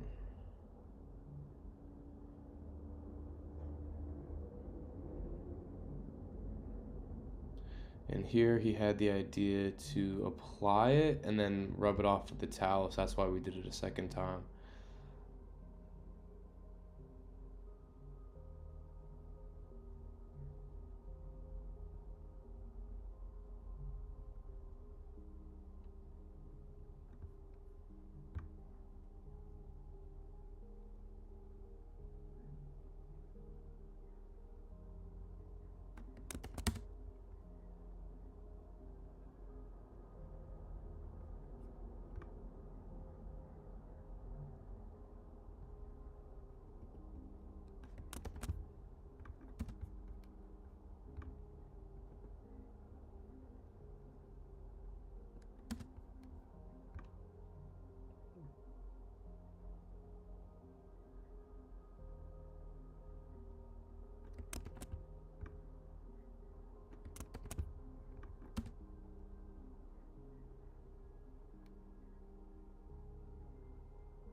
think just one is good. Boom.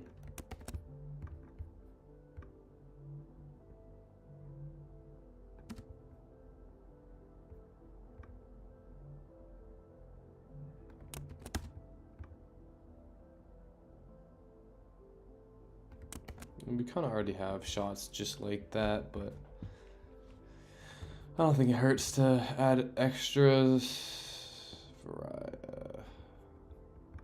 duplicates, and then you can just choose the best one.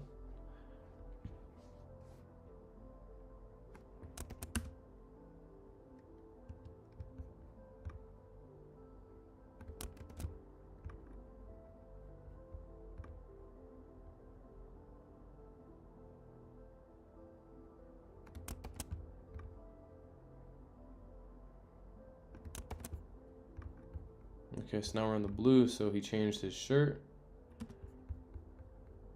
We're almost there.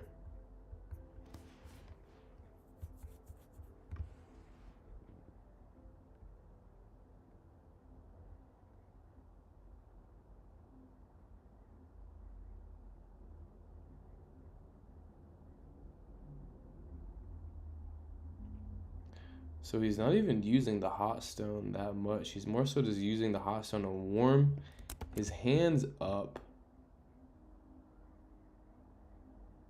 when he's massaging with his hands.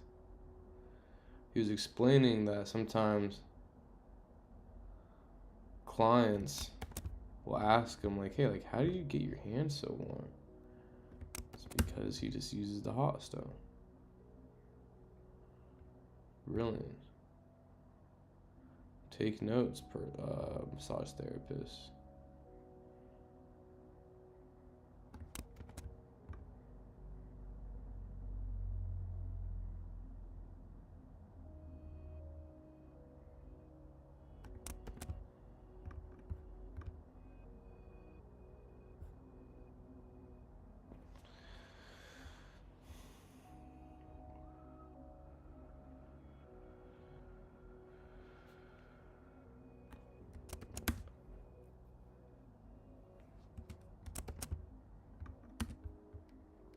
So the reason I pulled this clip is like, I'm thinking in a reel he could be like, hey, quick tip or fun fact. As a massage therapist, you know, having warm hands definitely helps when massaging clients. So I like to use a hot stone sometimes, not even applying it on the body. You know, I'm just trying to think of a creative post topic for him to do from what we captured. But he is gonna be in good hands.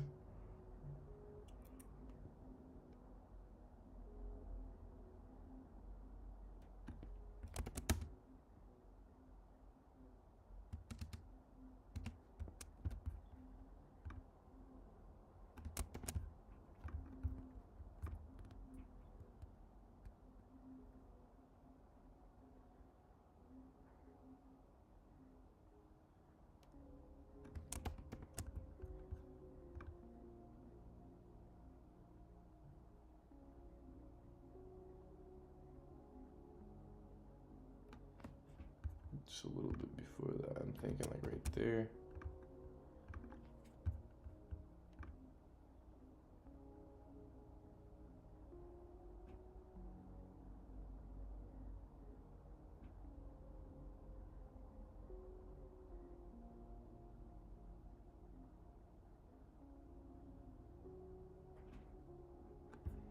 Trying to see.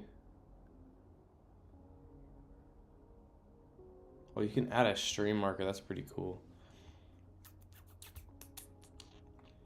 Trying to see what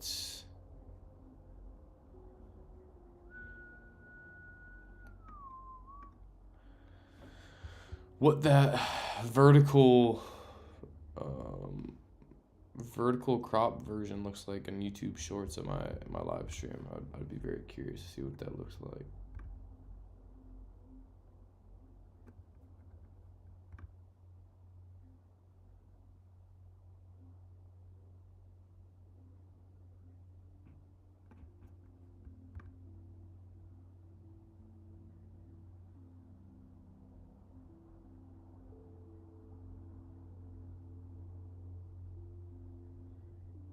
we definitely want to make use of this right here.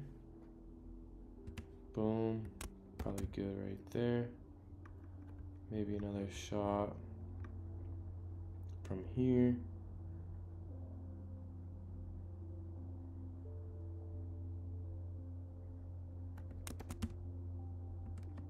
Maybe real quick, just boom.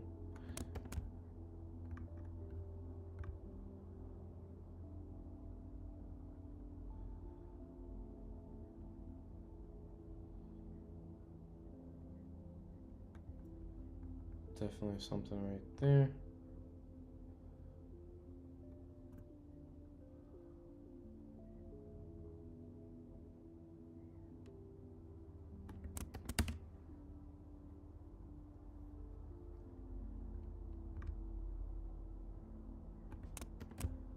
Boom.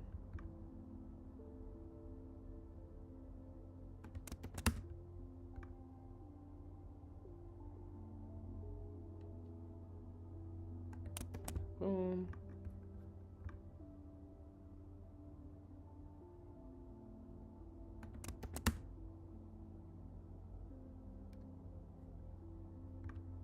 This is a money shot.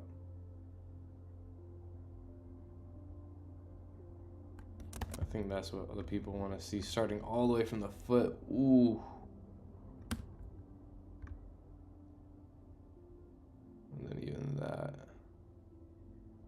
It's like a hockey puck. You just.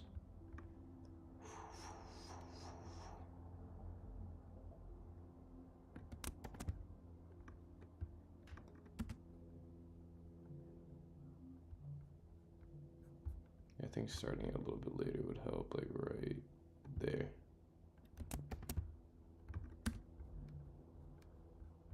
Yeah.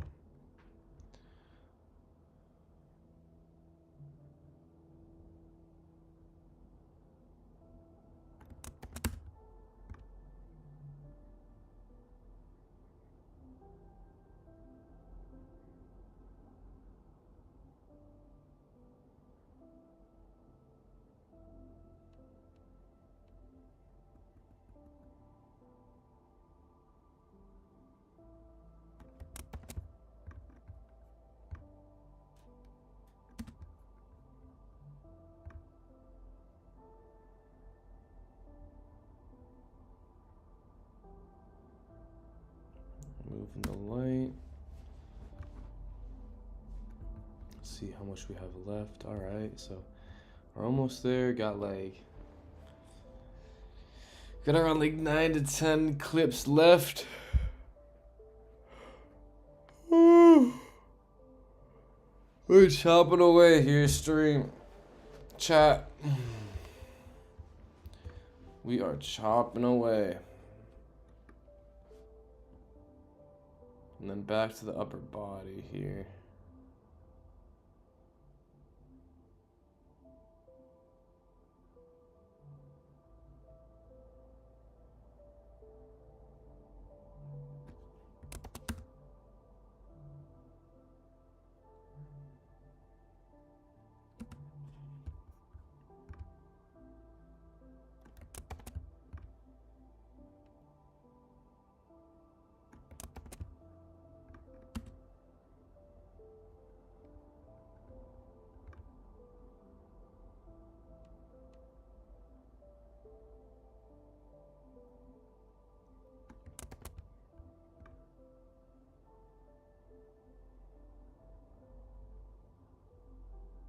And he's talking here, so I wonder what he's saying. Cupping is a lot like... Cupping is just a different modality that uses a different type of feel. So if I really wanted to, I can come here, hit M, double tap, and name it. I'll do cupping. Dialogue, and then here. Yeah. I want to try this and see what happens. Ready? Yeah. It's flooding through the door. It's about to get nuts. I'm about to drop a stack on IG on this and just what you would want to say to me if you wanted, like, just down on in the shot. Yeah. No, yeah. It's a piece of hair. Lay the audio over different. Exactly. I mean, just like you can literally just say anything. You would want to say to me if you wanted to get what you want out of the massage. You know what I mean? Just like you can literally just say anything. So just imagine that, like, I mean, don't even imagine, like, I am here to massage you, and so, like, just tell me what you're feeling. Like, tell me what's been going on lately. What's been going on lately? So the lower back is still tense, Okay. and the sciatic has been definitely bothering me lately, more than usual. Down on the left leg. Down on the left leg, yeah. Okay. Yeah. No, yeah. It was funny. I can do that again. We can do that again. Want to retake? Sure. Yeah, let's do it. The audio was great. There's just a piece of hair there. I know. But it was B-roll. You can just, like, lay the audio over different. Exactly. All right. If you want to do it again, Nah, whatever. Yeah, whatever. So is the sciatic pain bothering you today? It is more than usual. Okay. Where do you feel it the most? Right by the lower back area where it meets the lower back. Okay. So yeah, she's talking about her, I don't know if I'm going to pronounce it right, sciatica pain. It's a lot like a... I'm not even going to mark that. I don't know if we can use that. Cupping is just a different modality that uses a different...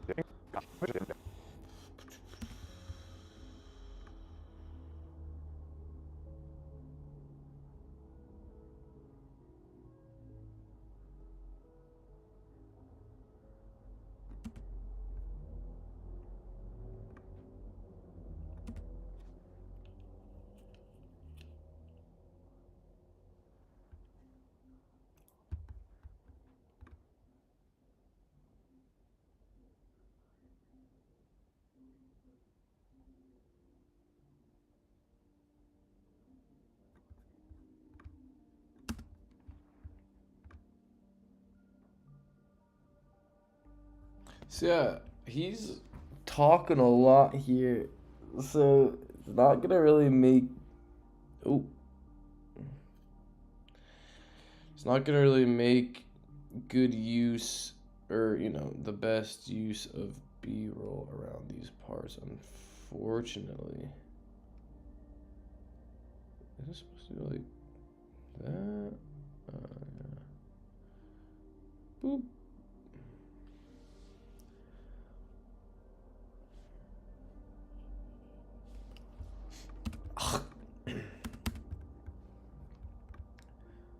So if I were to use this stuff, I'd probably have to, you know, zoom in and crop it a little bit, which is still fine.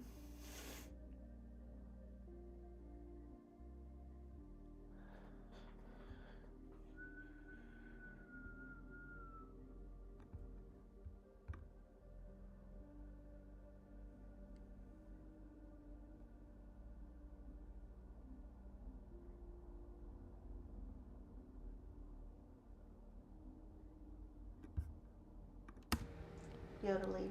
Stop yodeling, dude. I got one. Knock, knock. Oh, I told him to tell her a joke so she can laugh. Who's there? Yoda lady. Yodeling. Stop yodeling, dude. Dude.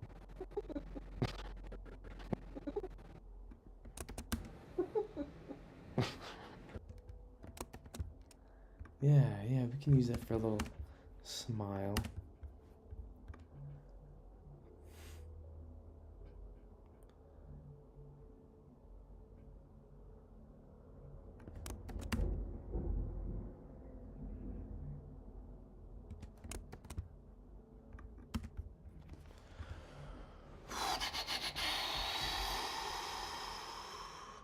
Alright, then he went ahead and did some cupping.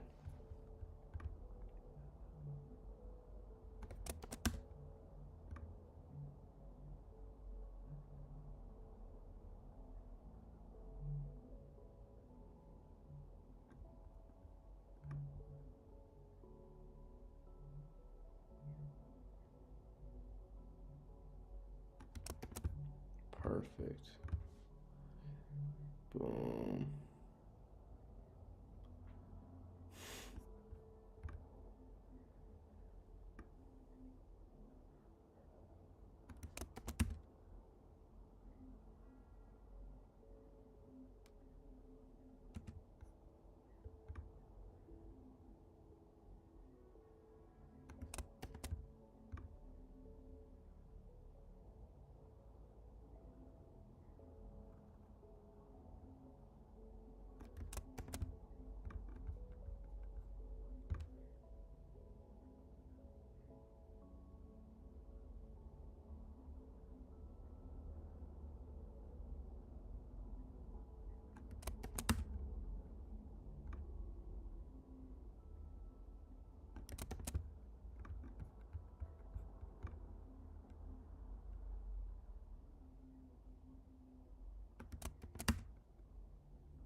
Sheesh.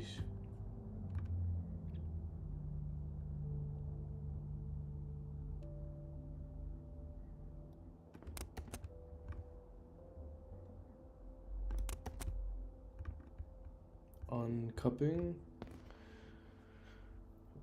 Boom.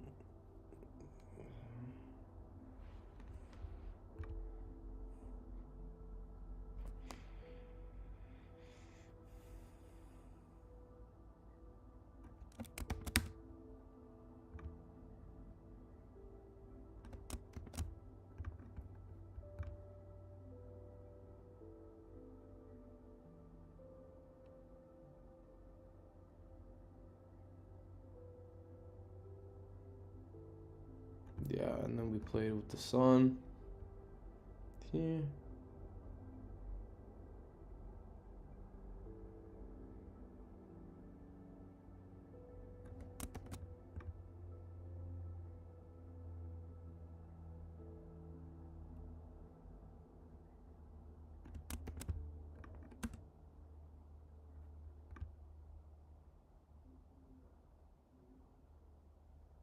I think we're going to use a lot of warp stabilizer as well for these shots because they are handheld. And if there's any little bit of shake or unstabilization, we can just use warp stabilizer and it should fix it right up.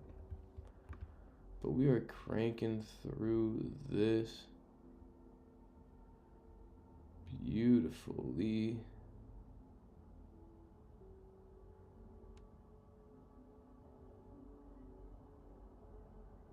Right about here.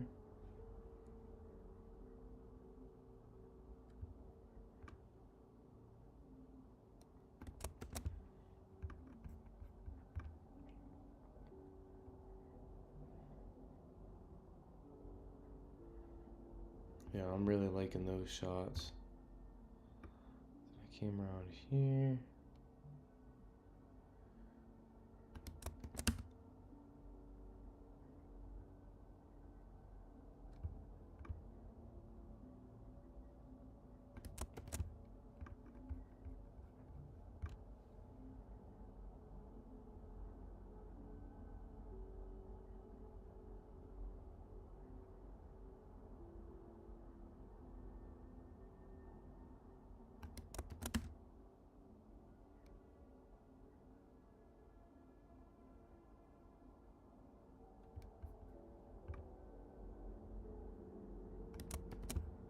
Cool.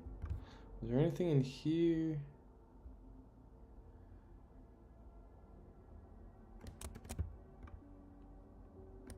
Yeah, I mean, I like that.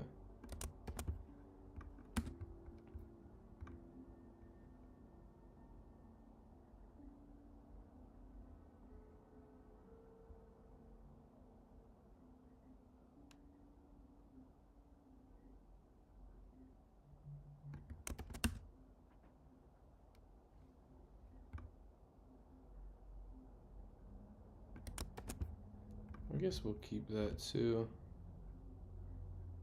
But I mean, that's definitely the money shot. I'm gonna throw that down. Okay, and then, ooh, the front of the shoulder's a good one too.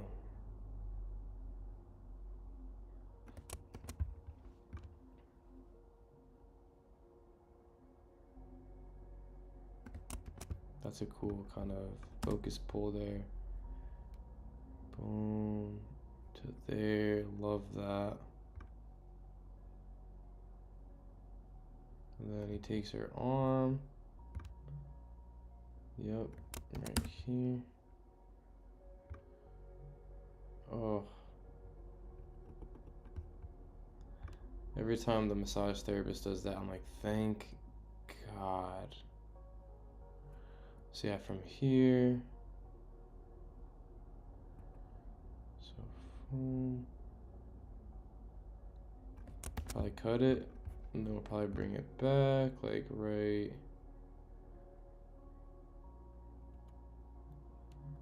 around here. Boom.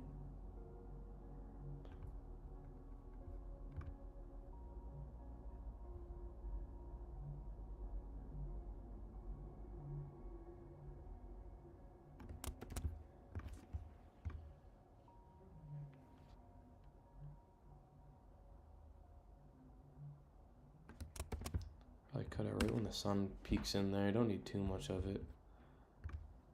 You can almost use it as a transition, you know?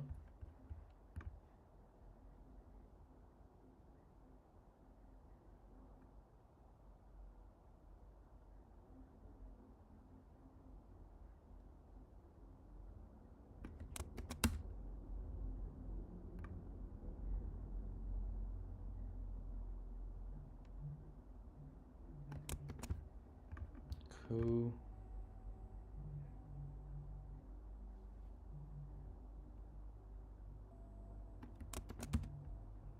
Putting her arm back. Cool.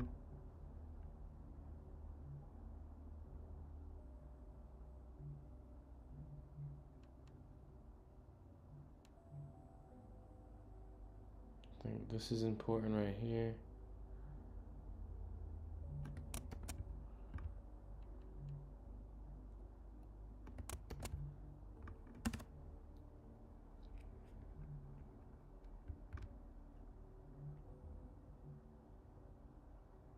And then we did some other stuff, like him giving her water and a gift card, and then a testimonial from her.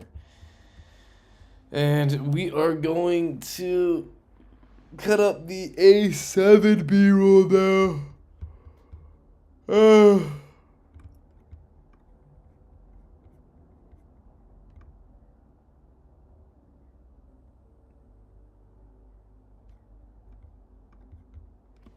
Which we have right here.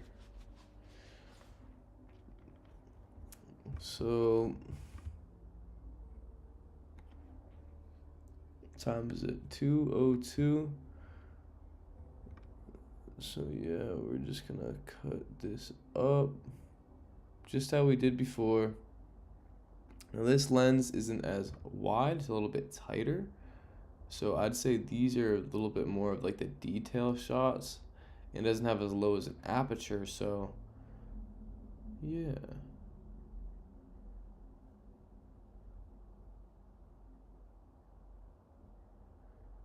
A little bit darker, but that's all right.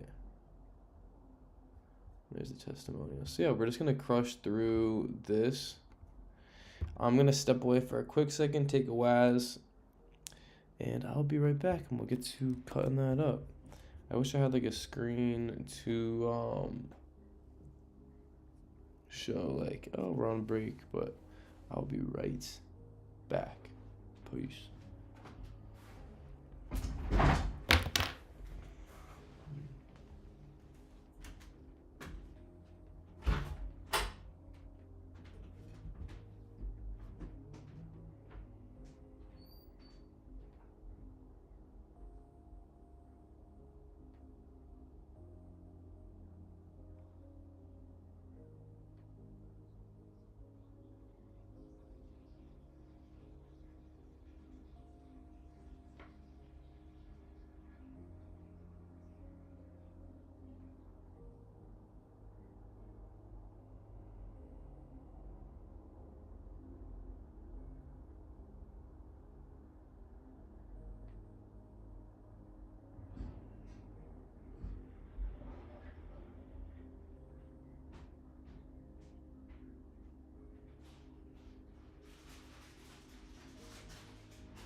Mm.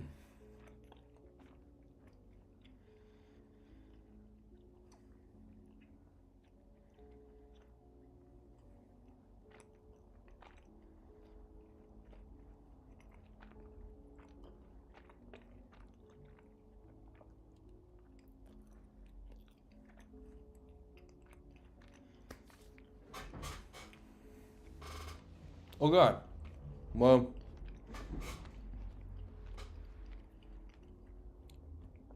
when sorry if you heard me chewing there.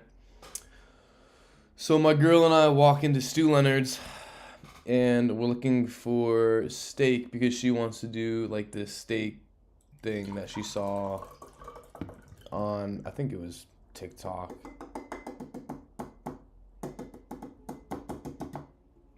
We walk in and we see literally like perfectly a wrapped chuck steak.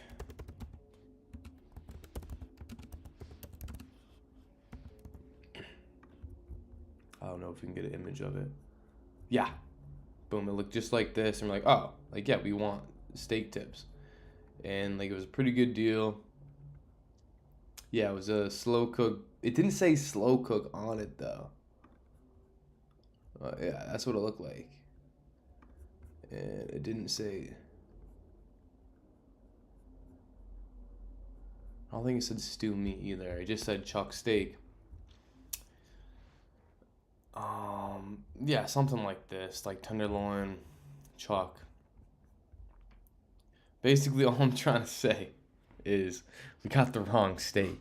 Chuck steak isn't, I mean, we're not using a grill in the middle of the winter time, middle of December.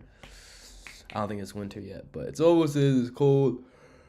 So we pan fry chuck steak.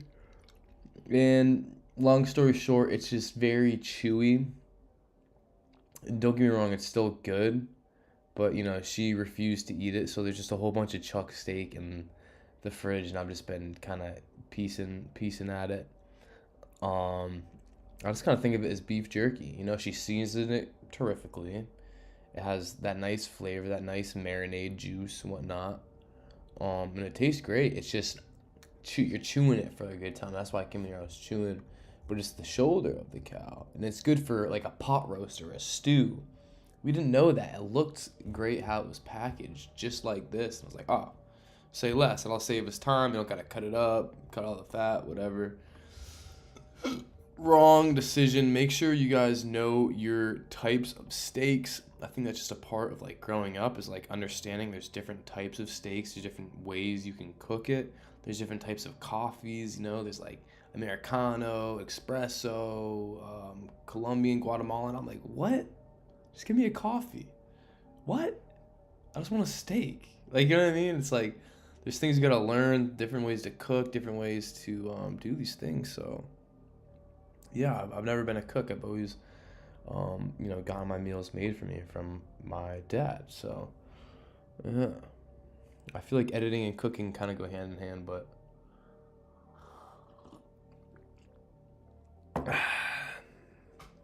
yerb. I don't know if you guys can see it. I'm sure you can. But that yerb, fueled by yerb.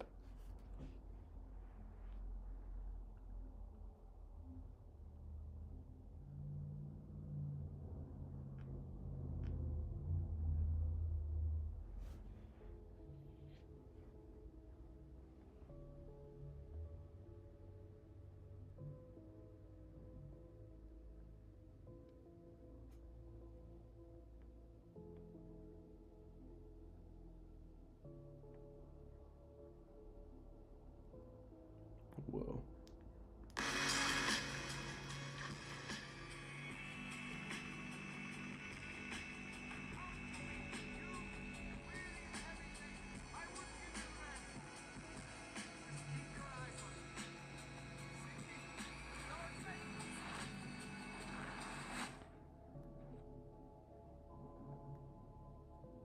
That's fire.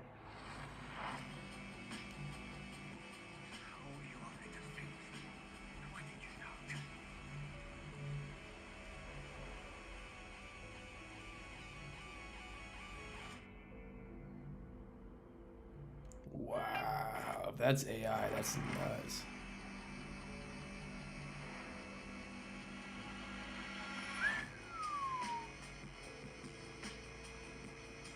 All done with Nano Banana and Cling.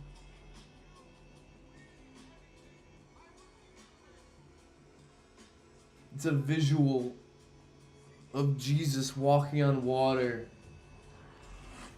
and saving someone from drowning.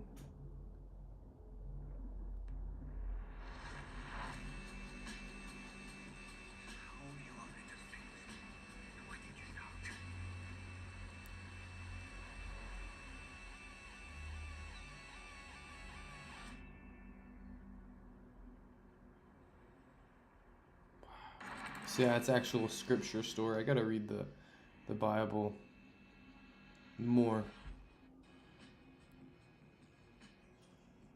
That's beautiful.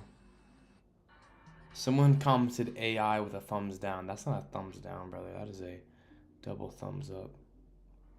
What was I going to do though? That's my biggest problem is I'll come on social media to do something for my work and I'll get distracted. It'll come back to me if it was important. Oh, there. I just wanted to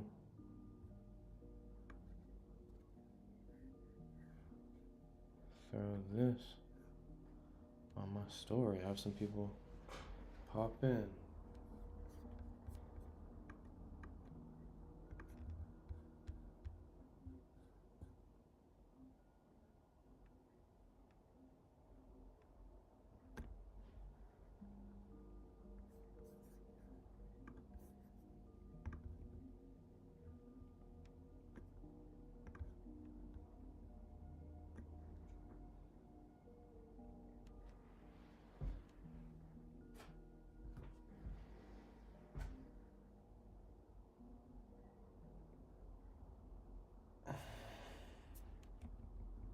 Let's pick a frame where his mouth ain't open.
All right, so I'm just posting my live stream on my story so some people can, join up and say what's up.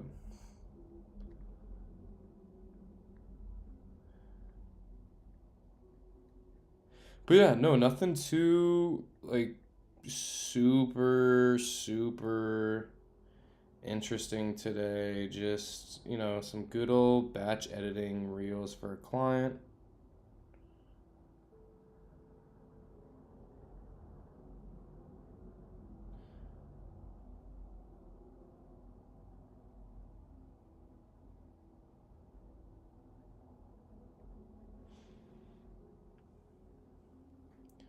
Let me just follow up.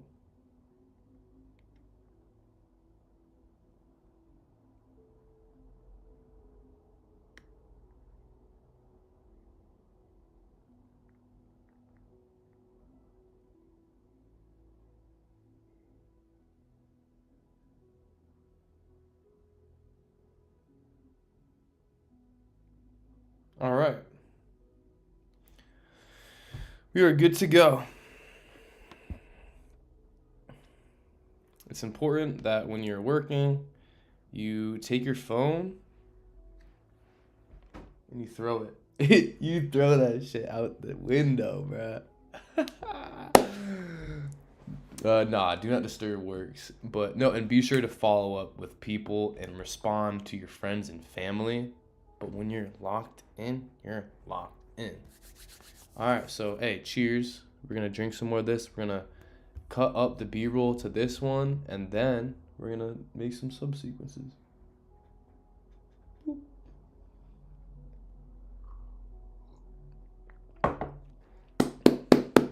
Come on. Let's get it.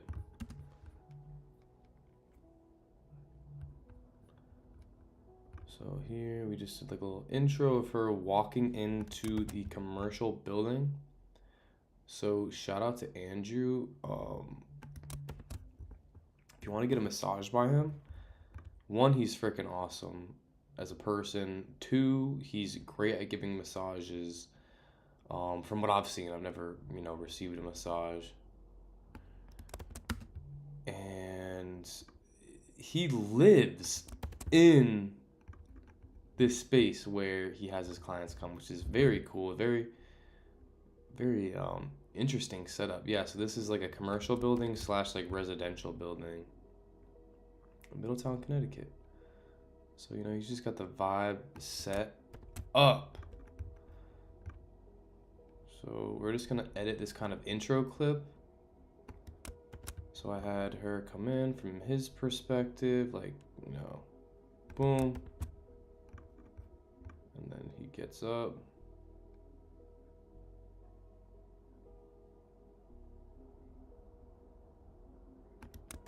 And these, were they shot? No, these weren't shot in slow-mo.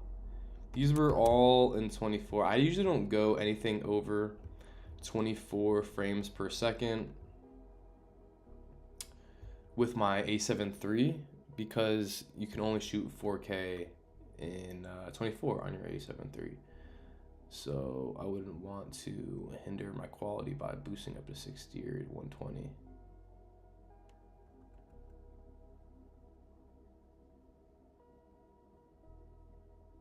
Yeah, that clip. Did this again.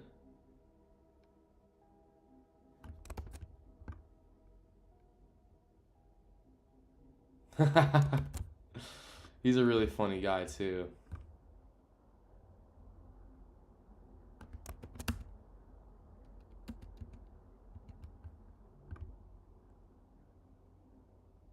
So this won't be in that intro scene, but it's just good extra B-roll to have.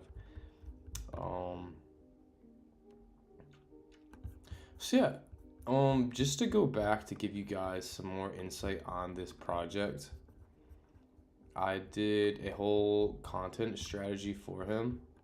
And he's so much more than a massage therapist. He has mobility, he does acro, he is a personal trainer, he's a mobility coach, massage therapist, whatever. So I kind of structured the content session to allow him to play into all of his different expertise.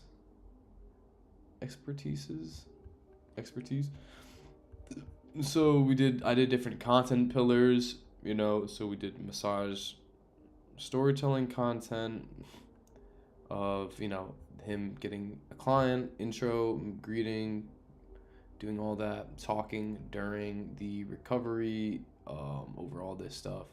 Some kind of humanistic, if that's a word, like just like shots and a testimonial, and that's exactly what we got.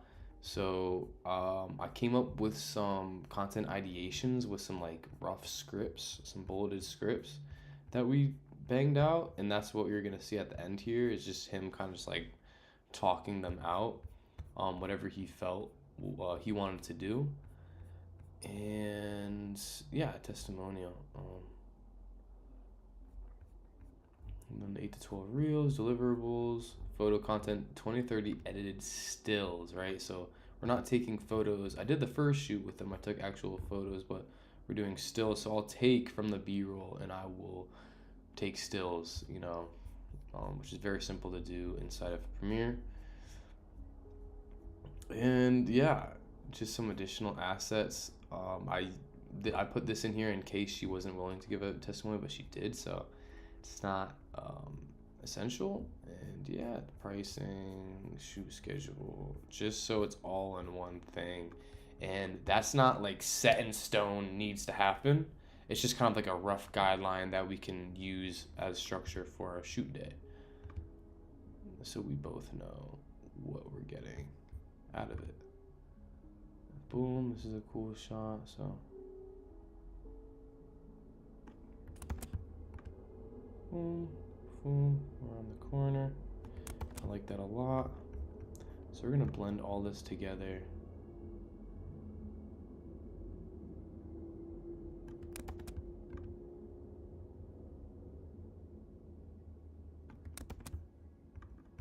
And we actually might not use this because it's not really that important.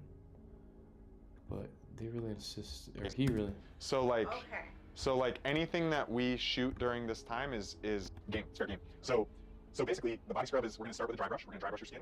Then we're gonna choose one of these fragrances of body scrubs. This is the favorite. So basically, I'm just gonna put a marker and just go by double hitting M on your keyboard. You can set a marker, and I'm just gonna go explainer. So basically, the body scrub is, we're gonna start with a dry brush. We're gonna dry brush your skin. Then we're gonna choose one of these fragrances of body scrubs. This is the favorite, but I've got like a fruity one and a coffee one. So I'll let you smell this one. Oh, that smells good. That's the favorite, and then we've got this one, which is my personal favorite, but it's a little fruitier, a little on the fruitier side. Okay. Which one do you like the best so far? So far, not that one. The bourbon bubbler. That's the favorite. Is it? Yeah. Do you like coffee? Check this one out. All of this brand's products smell incredible. Oh. They smell like food. They don't have like that artificial type fragrance. It's like, it smells super natural. I'm liking the first one, the bourbon one. It's okay. We'll go with this one. Yeah. So tell me exactly what is a body scrub. Yeah. Well, this is a sugar body polish. So just a, you know, I don't really know what it is. Tell me exactly what is. One. Yeah. So tell me. One. Yeah. So Basically, the body. So basically,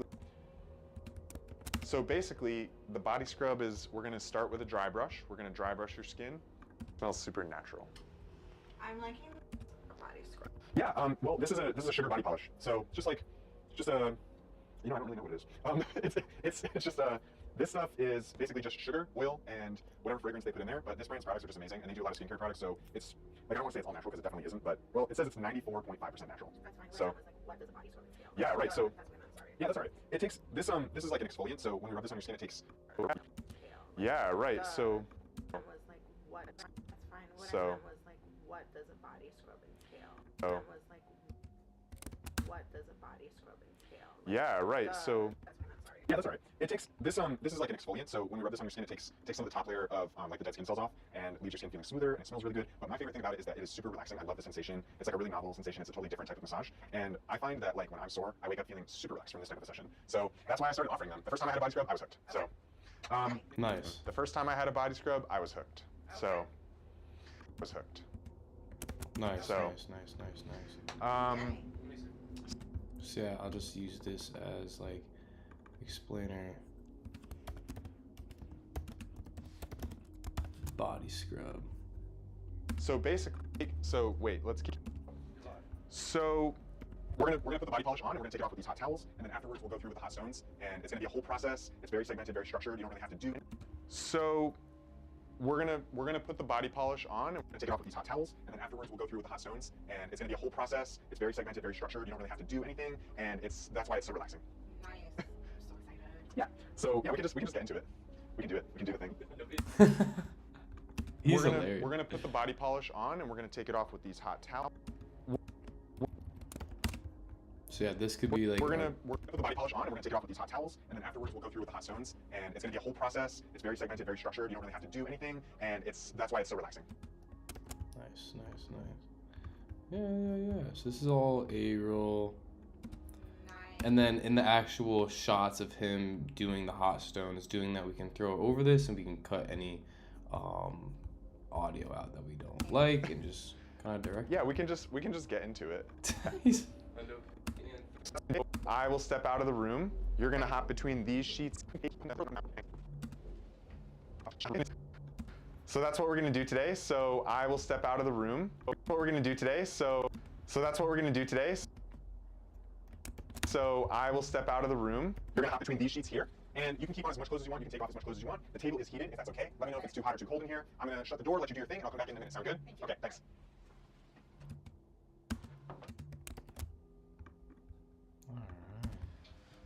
Okay.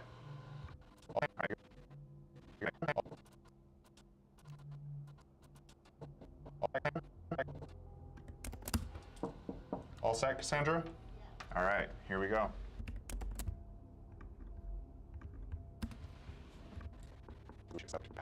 Because I looked back, I was like not sure. I think we All set, Cassandra? redid that. All right. All set, Cassandra? All right.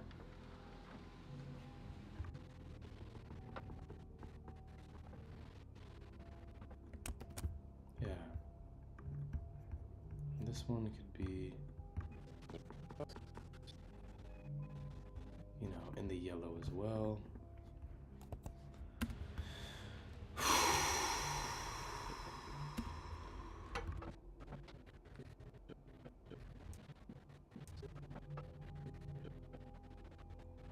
We just got like a shot of him taking off his watch. Okay.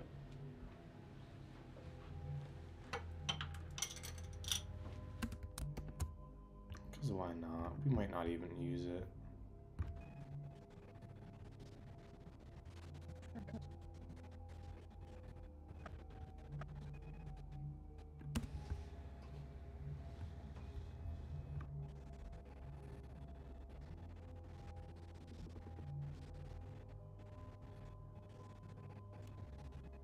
Trying to find a good shot to kind of go off of here.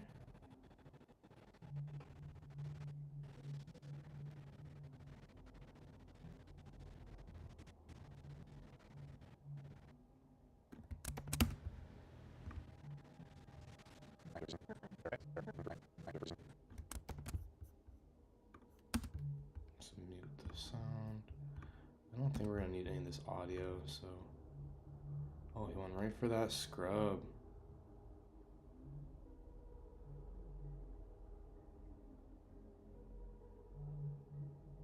That's a good shot right there.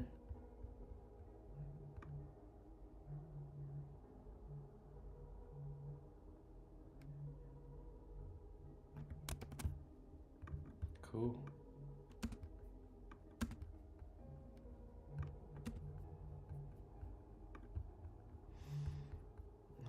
So we do have a decent amount to edit here.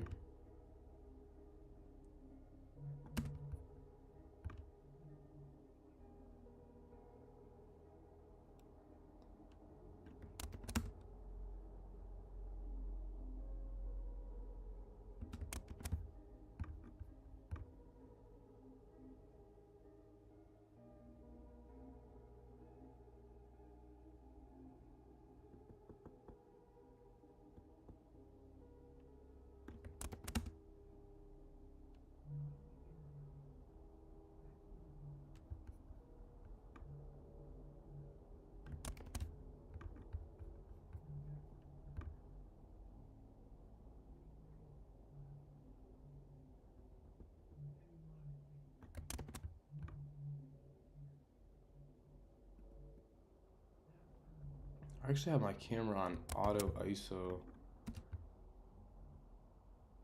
for these shots.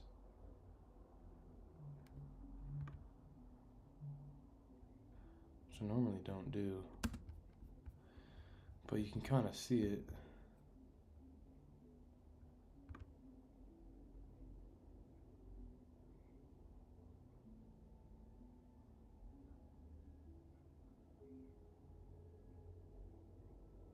Yeah, this whole takes a vibe.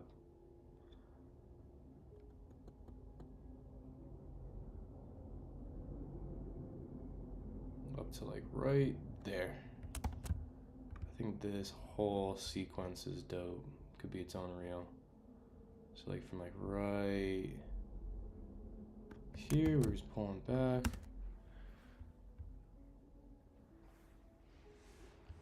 And his art in motion. Maybe even like start it like right here.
I don't know what that was.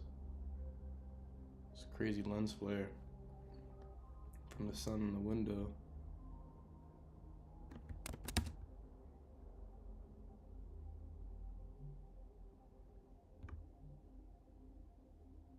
Like that's good. Cut it and then bring it back like right there. And maybe use that like lens flare as a transition.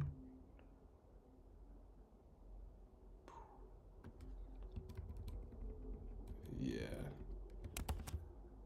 Boom. Then we'll start it right here, maybe.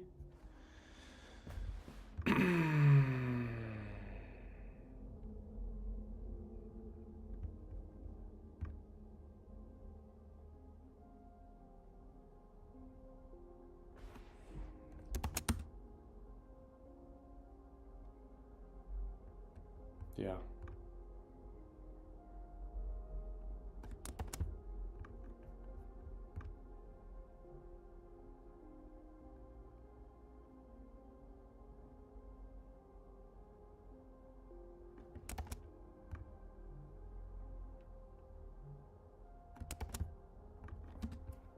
Different angles, different shots, more variety the better. Different lighting, different lenses.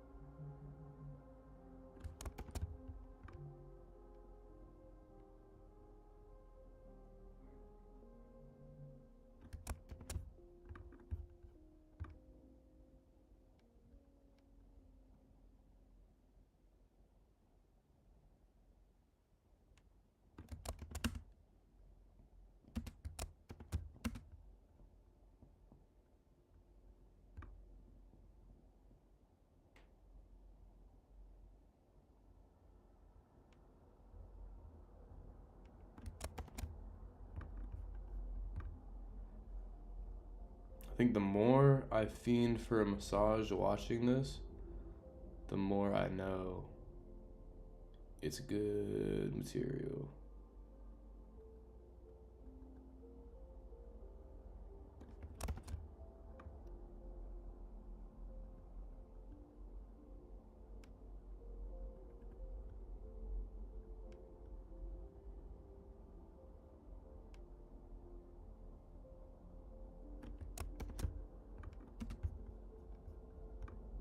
Alright, so that's it for the green. So now he switched shirts in the red, I believe.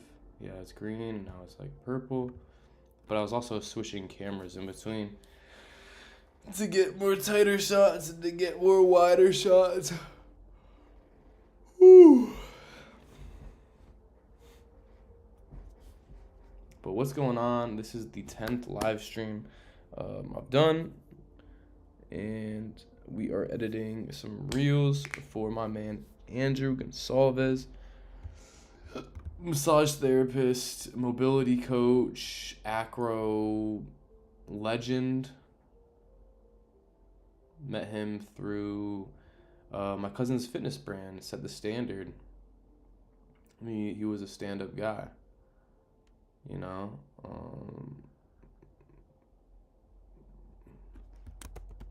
Great guy.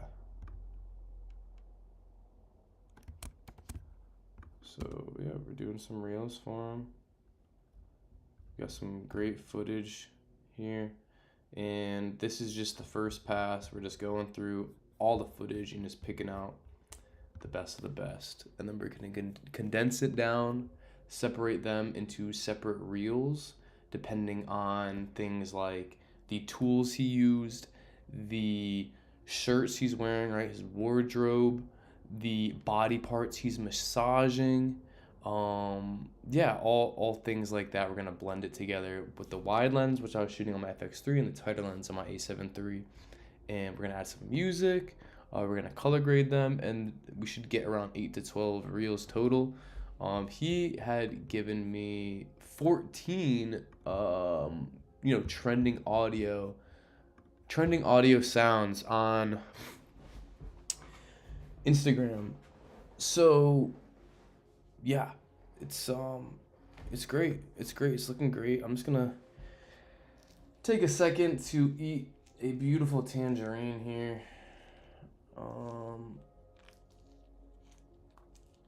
Yes. So yes.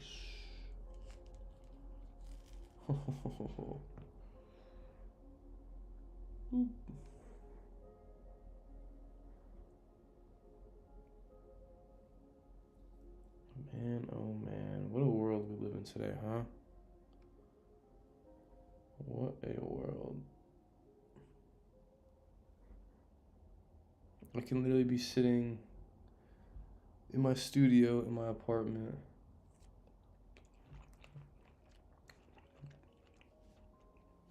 eating a tangerine, editing, while live, talking to all y'all. All three of y'all.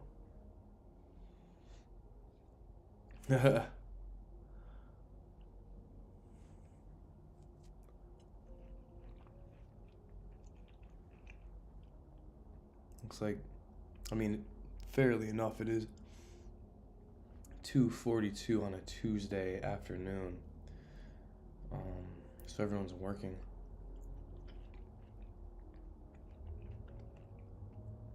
No one has the time to sit down and watch a live stream. But two main things about this is I get to see how long I've been working for right in the top right corner. Sure, I can pull out a timer on my phone or look something up on Google, like a timer app or whatnot, but not only that, but I get to time myself. I get to document what I'm doing behind the scenes, and the video gets saved so you can watch the playback if you wanted to learn something, right? So like, this is everything I want combined into one. I get to communicate with you guys. I get to see the timer. I get to send this to my clients so they can see like the real value that goes into it. Like there's just so many pros and I genuinely enjoy it. Like, so yeah, it's like killing, kill two birds with one stone. It's like killing like 5 birds with one stone. So yeah, cheers. Let's keep on chopping. If you happen to join the stream, please do not be afraid to drop something in the chat, just a question, just a hey, how are you? Let me know what it is you're doing today to get after. I know, it's not too far away from Christmas, it's not too far away from the real, heavy part of the holidays coming up. So what is everybody doing? Are we working? Are we getting gifts? Are we wrapping gifts? Are we chilling? What is good, my people? Drop a W in the chat. Por favor.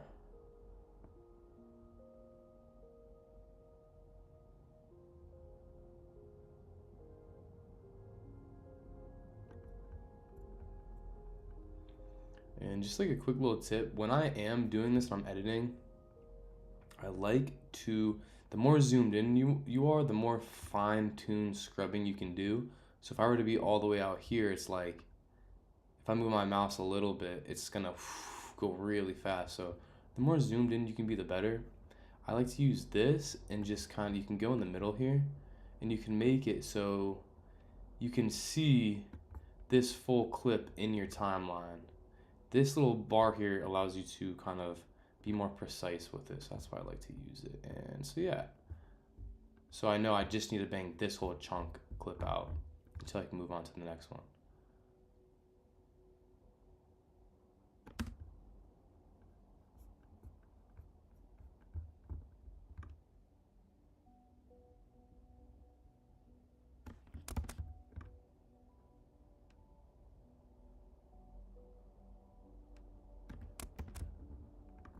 So he's talking here. I don't know what he's... Pressure I give you, it doesn't, no matter how much pressure I give you, it doesn't feel like bad hurt, right?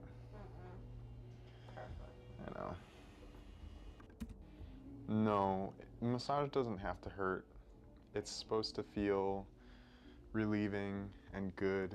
And there's a difference between good hurt and pain. And so it should always just feel like a good hurt. And yeah, everyone's got a different pain tolerance. So some people's bodies respond better to really deep pressure than others. And it's not necessary to have a painful massage. It's supposed to be a relaxing experience where the pressure feels like relief. It shouldn't make you want to tense up and jump off the table. I like that. No, massage doesn't. Should I be hurting?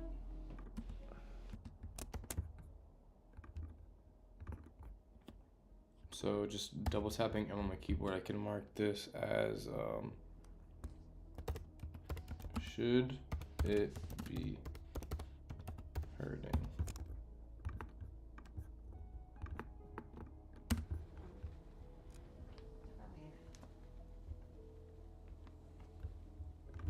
And then I might just use that whole thing as a reel. He can be like,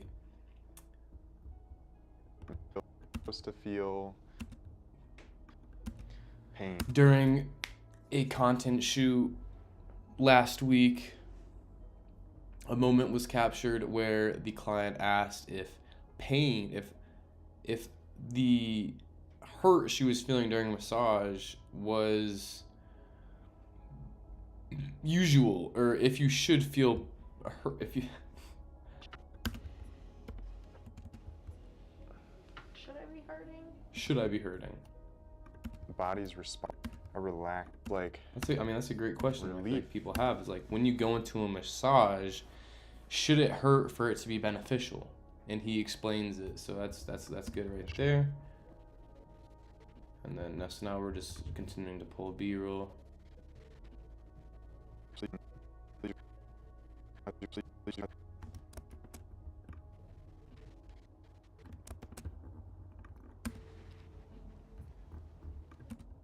How's your sleep been?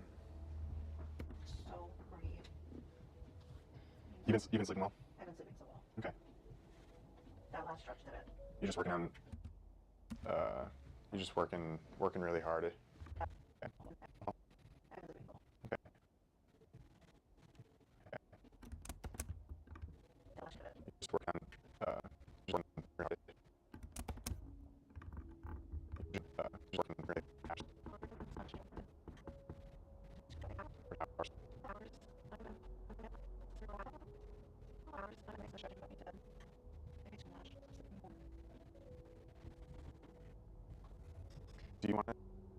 Do you want to just like, so like, just tell me about your job, like A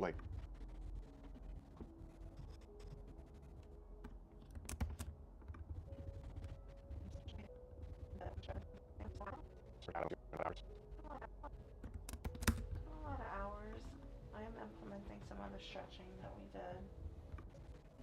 Do you want to just like, so like, just tell me about your job, like you, Cassandra.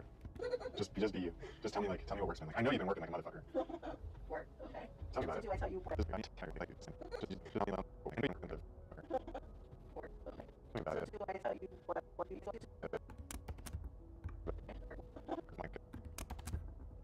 Like a motherfucker. Like to work. Do I tell you what I do, or like what is everything? Like Well, think about like when you come in to see me. Like sometimes you just want to like be like, yeah, I'm fucking slammed. You know, like I'm so tired. okay. But like, is that the case though? Like, remind me what you do, because I only met you once, so I remember we talked about it, but I don't remember what it is at the moment. So I'm a social worker / psychotherapist. Okay. So first job is I work with trafficked adolescents in the state of Connecticut. Okay.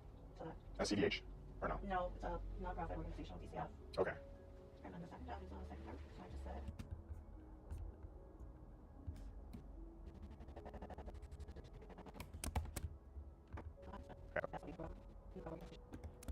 DCF. Okay. DCF.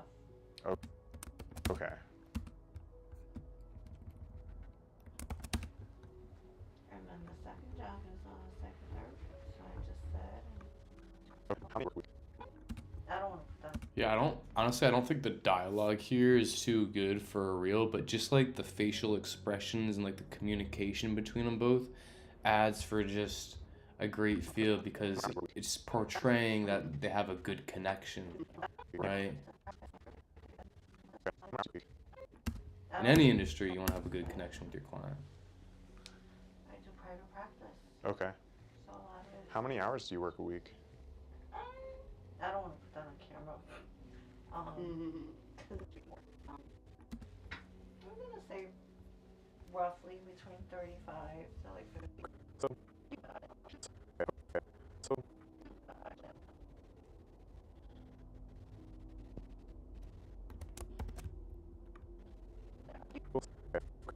So.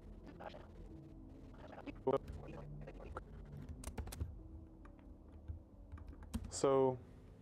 You can put that. Actually, I don't mind that.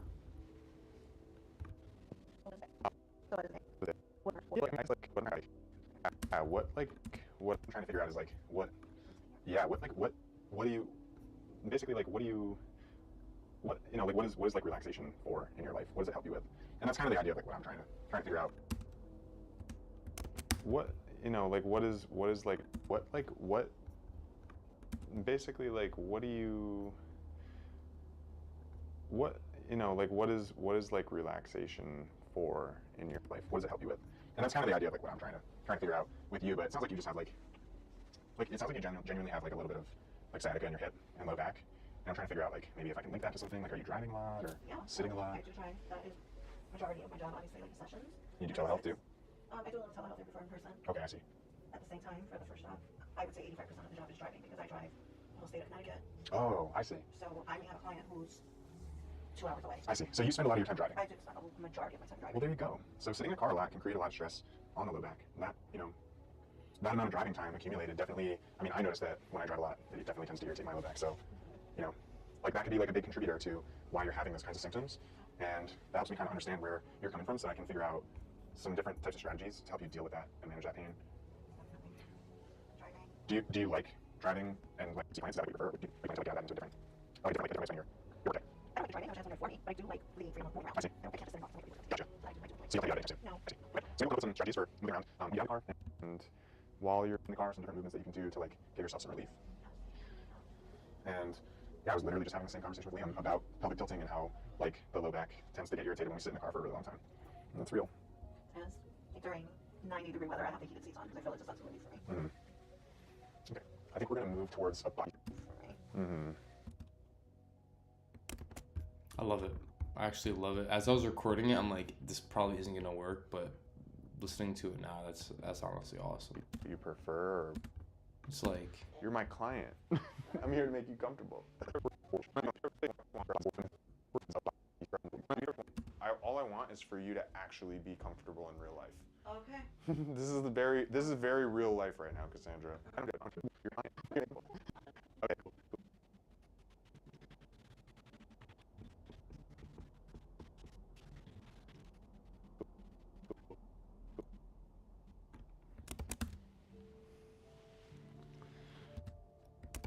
it's a pretty cool shot.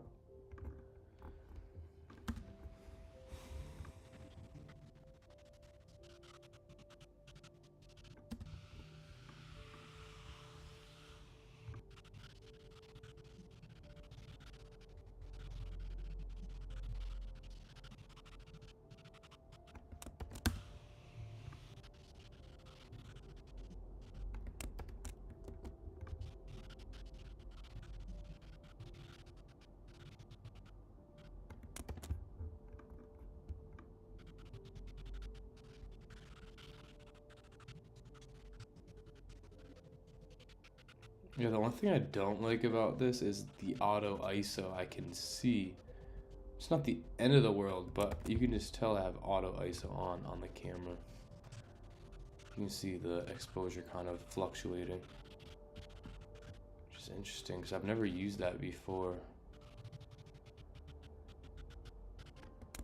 But I do love this shot. So like I'd probably have to cut it like right. That's actually pretty good. I think it gets brighter around right here. Yeah, honestly, it looks fine. But like right there, you can see it kind of getting brighter and darker. And that's yeah, auto ISO. This is a dope shot.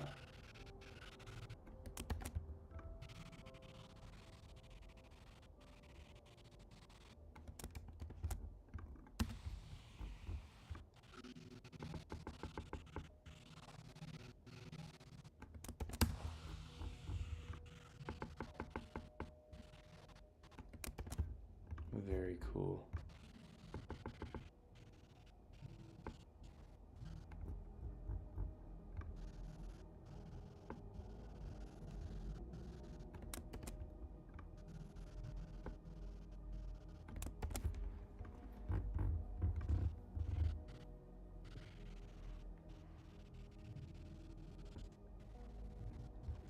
Like this right here could make for like a great still. You know, like maybe it's not best for the video, but like the logo in there, the reflection, yeah. Making use of this mirror, I thought was a great idea.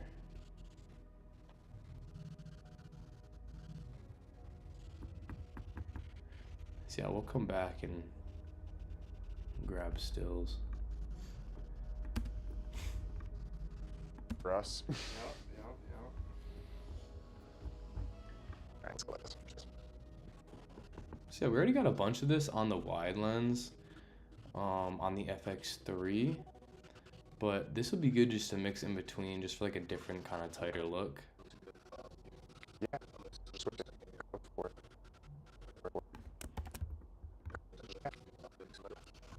This whole sequence I think is great. Alright, like this. Starting around like right here maybe. That body scrub is great.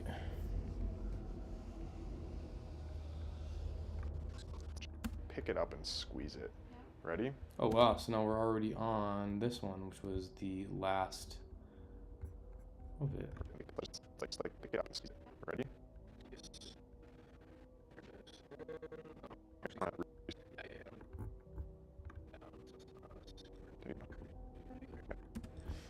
Alright. 3, 2, 1, yes sir.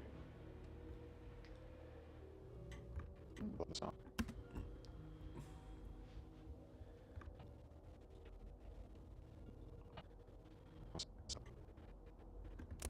Probably get him like Blow this on. rubbing it a little bit, and then just going in for the suction.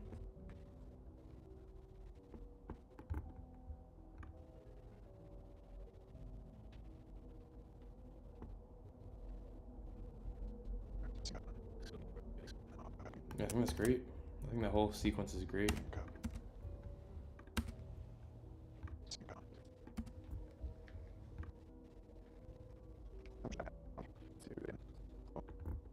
It's a good shot too.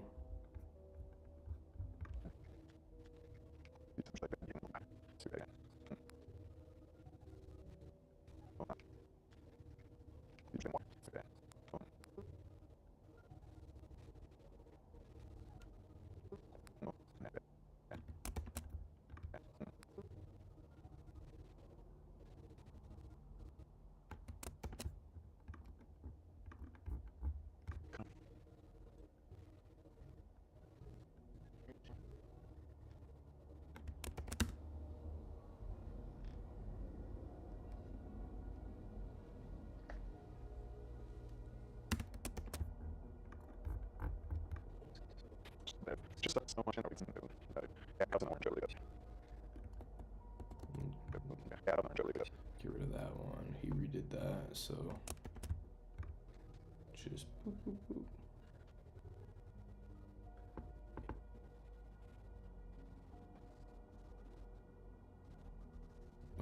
Ooh. I think he might have got some hair in there.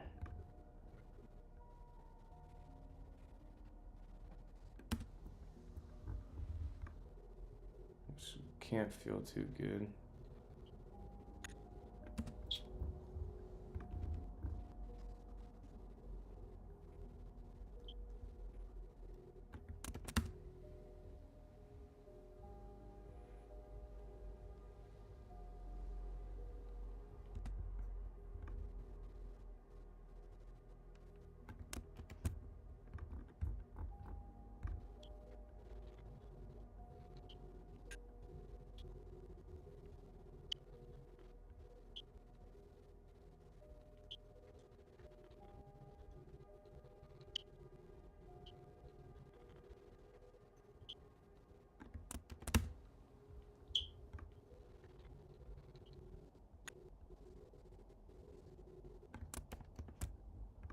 Just undoing it. Boom, boom, boom.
almost through here.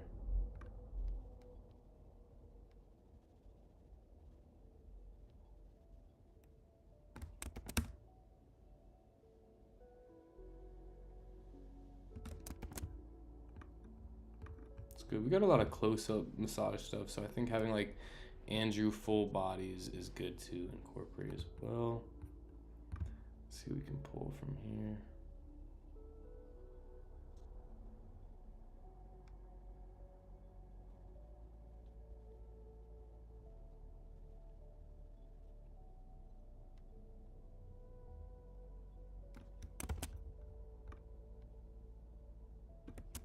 Yeah, that's good.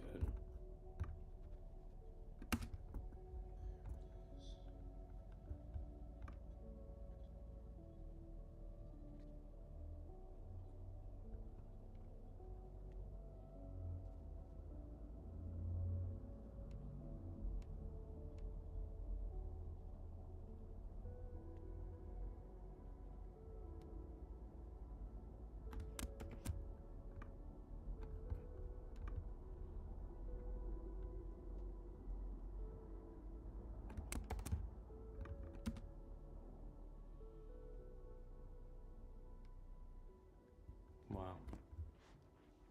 And then I think we did one more kind of rolling out.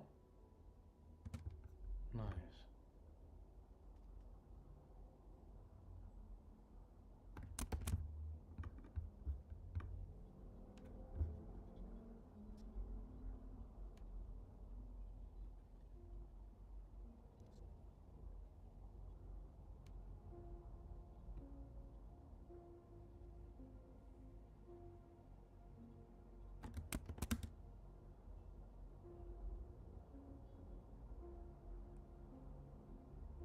Nice. All right, and now this is him just grabbing her some water.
Please, if you could just briefly tell me about your experience. In one word. Phenomenal in one. Boom. Phenomenal. And Just think about like when. okay. I'm being 100. Yeah, okay, for sure. All right. So the first time I came to Andrew, I had a lot of tension on my lower back, my shoulders, my neck, and with the and self-care and the massages and the stretches is crucial.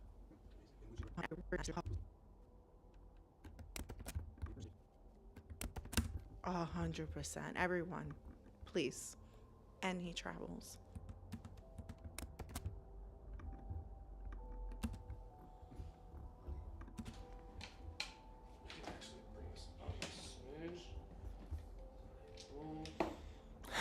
He's just watching me set up.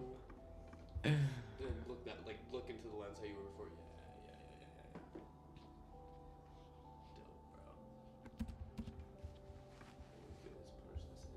Yeah. All right. So that's for the B-roll, which is amazing. So now once you bang that out, let's see here, we're at 3 hours and 20 minutes. We'll call it 3 hours because I think there was 20 minutes I was, messing around on YouTube and taking a piss and talking to Dylan and Omar for a little bit. So basically, 3 hours of chopping all that up. Now that was the busy work. That was the, like, you know, the meat and the potatoes of the edit. So now what you do, ladies and gentlemen, is you come to the project and you duplicate this and you duplicate that.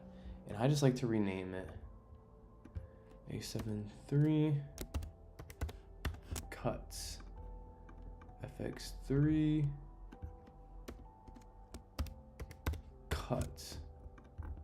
Boom, boom. So now in these cut sequences, here's the full, now here's the cut. It's the same exact thing. All I'm gonna do is I'm gonna take this, I'm gonna delete everything underneath it. I'm gonna go here, I'm gonna go up to sequence and hit close gap. And now we just have all of the B-roll, the good parts that we pulled from it. Right? Already cut. And I made sure to drop all the audio clips that I liked as well. And we can delete the markers actually. But I mean, amazing. And so now we have basically a whole project almost done, damn near done. And if I really wanted to, I can take this, extend this, hit A, because I made sure to separate them by what he was wearing, what he was doing. Boom. Here's just the A roll we need to still chop up. Great. So now this is the A7 cut. So we have 1, 2, 3, 4. I don't know what this is. So this is like a part of the I would even really know exactly what to call this. Just like the intro and the outro B-roll.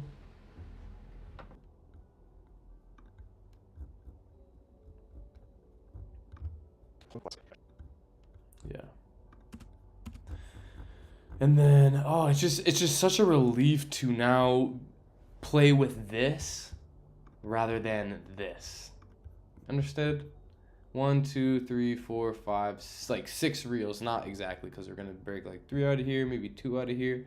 But it's just a pass. It's a process that you kind of do passes. You do in passes. Now if I were to take the FX3, I don't know if there was much from here audio wise that I wanted to keep. I'm a squinter. But Definite. I think it'll be really good. But if You want to like pop, like elevate the light a yeah, little. all the good A-roll. I was gonna say I don't. When you apply a cup, it pulls the tissue up inside the cup, which then allows me to get a really good grip on it. And you'll notice, like, cupping is all about the feeling. When you feel what's happening with that cup, you're gonna understand. Yeah. Just, there's a different modality that uses a different, basically adds a different. It's a lot like a cupping is a lot like cupping is just a different modality that uses a different type of feel. So when you apply a cup, it pulls the tissue up inside the cup, which then allows me to get a really good grip on it. And you'll notice, I think we're gonna keep this because it's good like, A-roll. cupping is all about the feeling. When you feel what's happening with that cup, you're gonna understand like why people use them. It's just completely different. So I'm actually gonna do one more hot towel on the back. We're gonna just I think like you could have it like. yeah, she's doing it right now. Yeah, perfect. Say the coin jump. I don't have to use the audio, but I just want to like shot for. All right, I got one. Knock knock. Cupping is a lot like cupping basically adds a different. This cup, the body, that and the hut. Cupping basically And what does cupping do for the body, that and the hut? cupping basically adds a different. It's a lot like a cupping is a lot like cupping is just a different modality that uses a different type of feel. So when you apply a cup, it pulls the tissue up inside the cup, which then allows me to get a really good grip on it.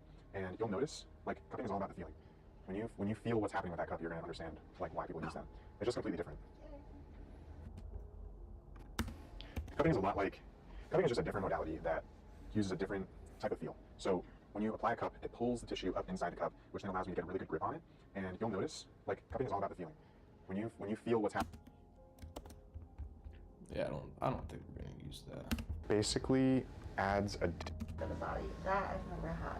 But we had this raised up for B-roll. And what this So yeah, this is FX3 cut. So basically, we didn't pull any of these down, meaning we don't want to save any of the audio.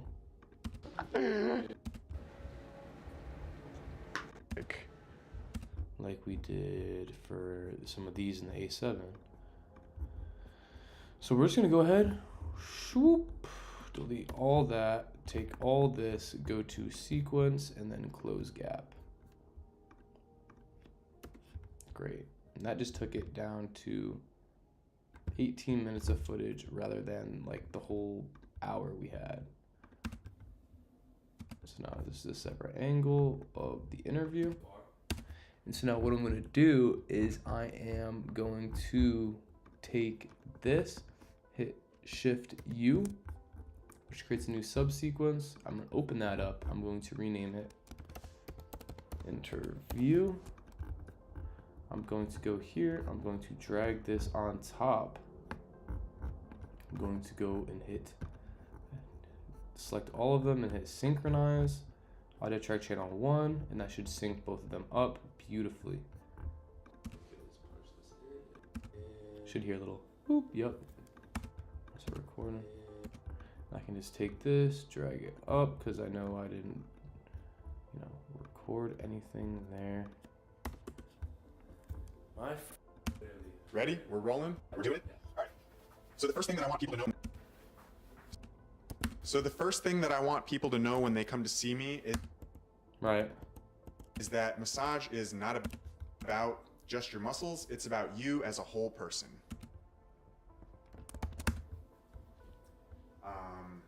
Feel free to bring it up like that. You don't get my stand. Biggest problems with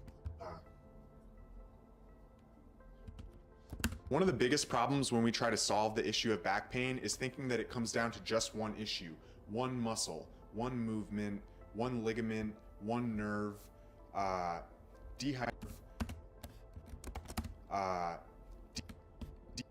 dehydration,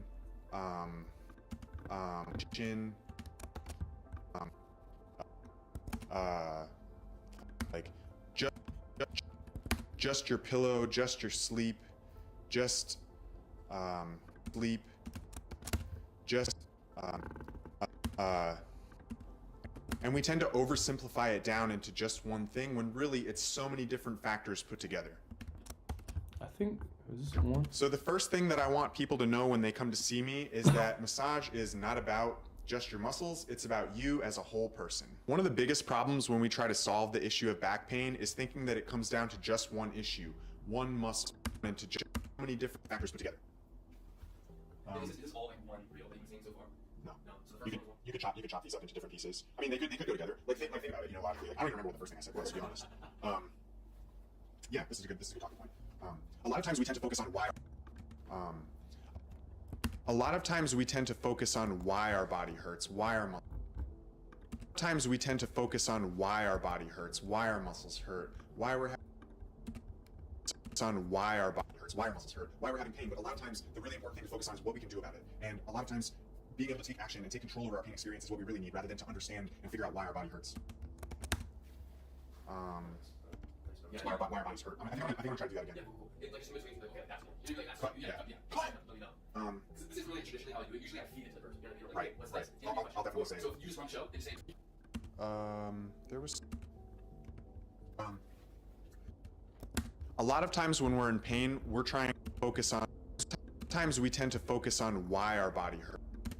A lot of times we tend to focus on why our body hurts, why our muscles hurt, why we're having pain. But a lot of times the really important thing to focus on is what we can do about it. And a lot of times being able to take action and take control over our pain experience is what we really need, rather than to understand and figure out why our body hurts. A lot of times when we're in pain, we're trying to focus on why the body is hurting, why the muscle is hurting, what's wrong with the ligament, are we sleeping wrong, are we moving wrong? But a lot of times what we really need to be asking is what can we do to make the pain go away so that we can continue to function the way that we want to do the things that matter to us. So instead of focusing on why we're hurting, we should be focusing on what we can do about it. Cut. Do about it. Nice. Focusing on why we're hurting, we should be focusing on what we can do about it. Cut. Okay, I've got another. So this reel is going to be focused on playfulness and emotional safety. So, Massage can be really intimidating. Want to hurting. We should be focusing on what we can do about it. Massage can be really intimidating for people when they come in. They're not sure what to expect. It can feel very clinical. It can feel very serious. Pain can be very scary. And a lot of times our experiences, we don't really feel heard by the person that we're coming to see for treatment. So when you come in to meet me, I want to get to know you as a person and get to know what matters to you and how you're feeling about your whole experience. I want to get to know what you've tried to help yourself in the past so that we can kind of identify weak links and see where your blind spots might be so that we can focus on rethinking and reframing the whole experience of being in pain or being run down and drained.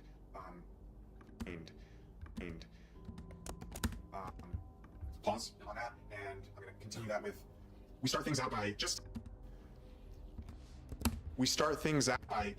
relaxing, loosening up, getting to know each other. I'm a human being, you're a human being, and all of the parts of our lives are relevant to this experience. The main thing is that you feel comfortable and safe. I feel like that's like a weird thing to say. Comfortable and safe. I feel like that's like a weird thing to say. But what I really want, like, I'm trying to think of like my friend who I just talked to yesterday. When you're walking in here for the first time, you don't know me and you don't know what you're walking into. So the first thing that I'm going to do is explain who I am so you can get to know me a little bit. I'm really just myself. I'm a bit of a goofball relevant to this experience. The main thing is that you feel comfortable and safe. This experience and all of the parts of our lives are relevant to this experience. The main thing is that you feel comfortable and safe. When you're walking in here for the first time, you don't know me. All of the parts of our lives are relevant to this experience. The main thing is that you feel you're a human being and all of the parts of our lives. And when you're walking in here for the I'm a human being, you're a human being. When you're walking in here for the first time, you don't know me and you don't know what you're walking into. So the first thing that I'm going to do is explain who I am so you can get to know me a little bit. I'm really just myself. I'm a bit of a goofball, so I like to just play around, and I'm probably going to make a few jokes at you. So,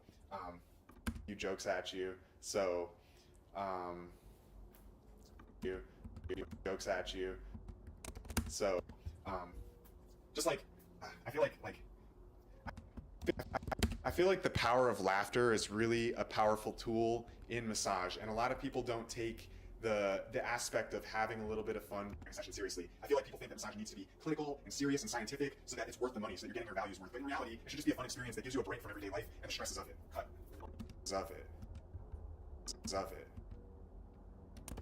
Cut. I'm trying, man. I'm definitely dropping some good stuff here. So I think that's honestly it, man. Those are the main things that I wanted to talk about. Like, oh wait, one more. Okay. All right. So this piece is going to be focused on the 4 pillars of recovery and education as the foundation. So when we're dealing with a painful experience,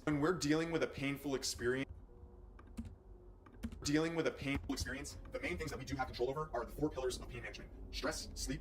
The 4 pillars of pain management: stress. The 4 pillars of the blooper reel. The 4 pillars of pain management are stress management. When we're dealing with a painful experience, the main things that we do have control over are the 4 pillars of pain management: stress, sleep, pain management. The 4 pillars of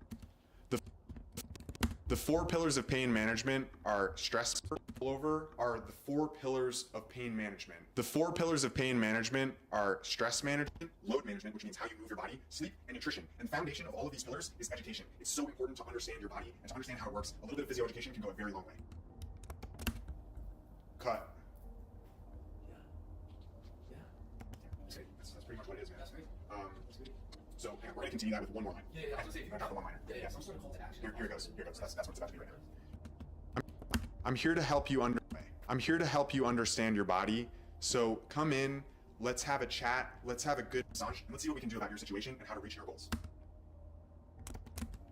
Love it, bro. Love it. Yep. I feel like we're doing good, man. That was like really good quality shoot. I want to get you. Great. So 1, 2, 3, 4, 5. Call it 4 because the first one I don't really know how we can turn into. So the first thing that I want people to know when they come to see me is that massage is not about just your muscles. It's about you as a whole person. So the first thing that I want people to know when they come to see me is that massage is not about just your muscles. It's about you as a whole person. Boom, and then maybe like the beat drops. Not hard beat drop, maybe like dun, dun, dun. Then it gets more smooth and then some B-roll. I can see it. That's one. The back pain is thinking that it comes down to just one issue. All right. So boom. So now we can go back into these and delete the interview portion because we have it over here, and we can just remove these sequences. So now this is literally all we're working with. We just cleaned up, I'd say 60 to 80% of the projects. Now we just have the B-roll we want to use, right?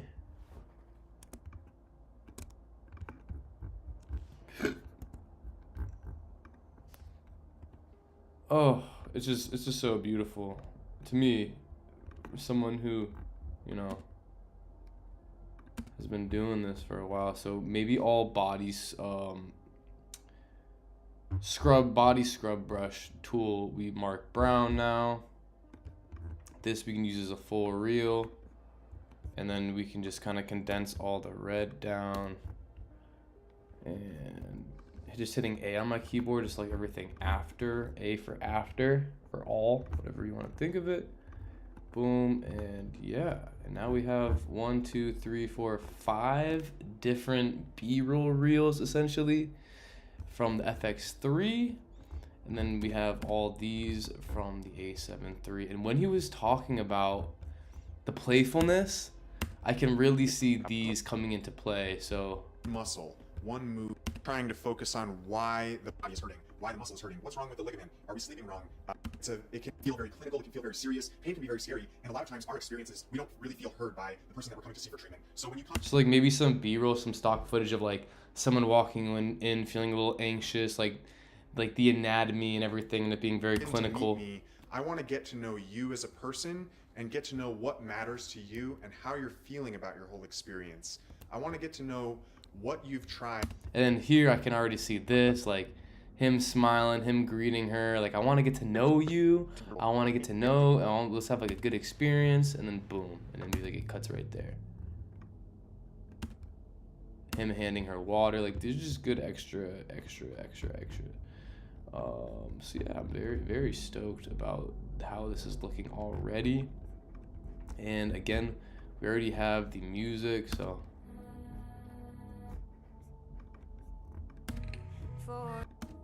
I can't take me far away. Would I run love the one I kept running? Soft place to fall, and I kept running. Very nice. Very, very nice. So yeah, we're in a great spot here with this. I'm gonna take a piss. I will be right back, and then I think we bang out that law firm reel. We take a break from this project because we're in really good standing now, and then we're gonna hop into the Carlson Demir project, quickly bang out a law firm reel, send it over to my guy Scott, and then edit those real estate photos, and then I'll probably cut the stream there. It'll probably be around like a 5-hour stream, and then yeah, and then once I wrap it up, I'll probably hop back into this Andrew project just to wrap it up and give him something to see, because, you know, it's been a week since we shot it, and I typically like to get product back to people within 1 to 7 days of shooting. So yeah, let's do it. I am going to take a quick waz. I'm going to play this as I'm gone, so you can just review the FX3 cut for me. I will BRB. Oh.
Oof. What's up? What's up? How we doing, chat? If you are in here, please leave some love in the chat. Say what, say hi, say hello, say, let me know what you've been up to today. It is a nice old Tuesday here out in good old New England. But yeah, we basically just edited this entire project, this whole entire content package for my boy Andrew. Footage is looking phenomenal, and we're in good standing. So Let's see here. Ideally, like one.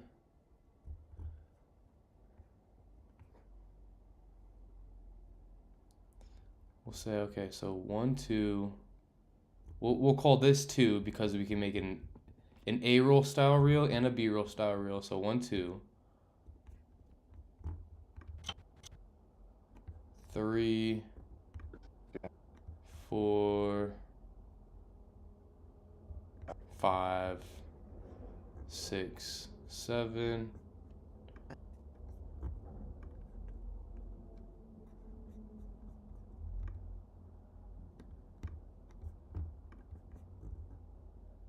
8, 9, 10, 11, 12.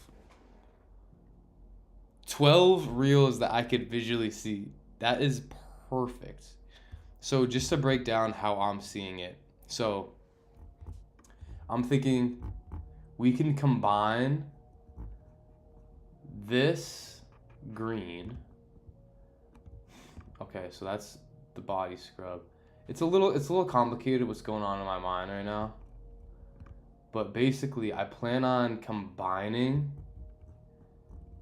all the scenes where he's wearing the same clothing between the two cameras I shot in. So you get the wide look and you get the tight look. And I think that just helps add variety to your scenes, your sequences. So, boom, I just labeled this body scrub brown. And this whole thing is basically body scrub because he's using the sugar scrub, so we might want to combine that together anyways. So blue is the cupping, blue is the stones and the cupping, so we might actually just want to, yeah, like here we will separate it because it's cupping. Yeah, I'm stoked. I'm stoked, and it just makes it so much simpler to visualize the project now that you split it up the most you can with labels. I cannot stress it enough. Bins, labels, sequences, subsequences, A-roll, B-roll, different lens types, like separating it all, organizing it, doing the B-roll selects all in one pass, and then now I'm in a spot where I can be like, okay, now we have this many reels, we have this many songs. It's phenomenal. So I'm gonna close out of this, and I'm going to bust out a quick reel for the law firm because we have some deliverables for them that we need to tackle, which is just going to be to edit a reel, come up with a caption, and do a cover image. So yeah, we are cooking.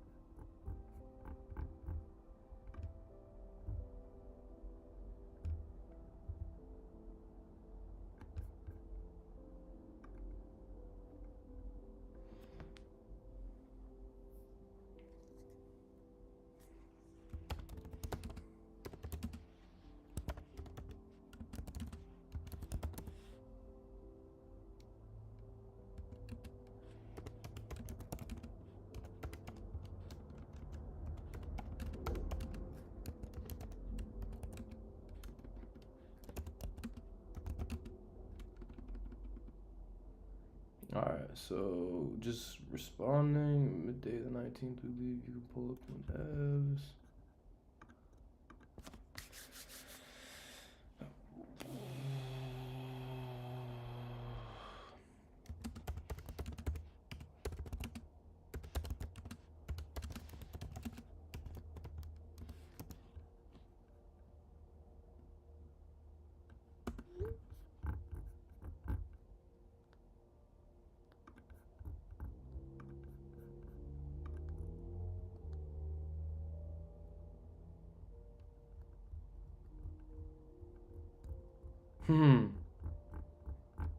Let's go.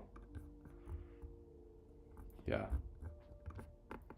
So we live with it. So what I'm gonna do here is I'm just going to pull up my good old trusty content calendar for Carlson and Demir. Go all the way to December. And what is today? The 16th. So today we have Brian, DUI. So we're just gonna go ahead and find that one. DUI Brian. We're just gonna head to this bad boy. The number one charge we see spike during the holiday season, DUI. More parties. The number one charge we see spike during the holiday season, DUI. More parties, more checkpoints, more parties. So we're just gonna clean this up, add some music, add some stock B-roll, and some sound effects. More parties, more checkpoints, more patrols. If you're stopped, be polite, be courteous, provide your license and registration, and don't try to explain how many drinks you've had on the roadside. Ask to speak with an attorney before you answer any questions. Better yet, plan the ride before your first toast. 5 minutes of planning can save you months of fallout. If you've been stopped or charged with DUI, call us. The first decisions matter. The number one. So I'm thinking of maybe having like some sort of Christmas funk beat. And then we're gonna go ahead and just grab this, grab the outro graphic, throw it over top. Call us. Call us. Looks like we didn't even add a fade out to that one, so we're gonna go and use this one because there is a fade out. And boom. The number one charge. The first decisions matter. Call us. The first decisions matter. I might leave them like this. Call us. The first decisions matter. I call us. Usually, most of the time, it's like shorter the better. You know. Call us. The number one charge we see spike during the holiday season, DUI.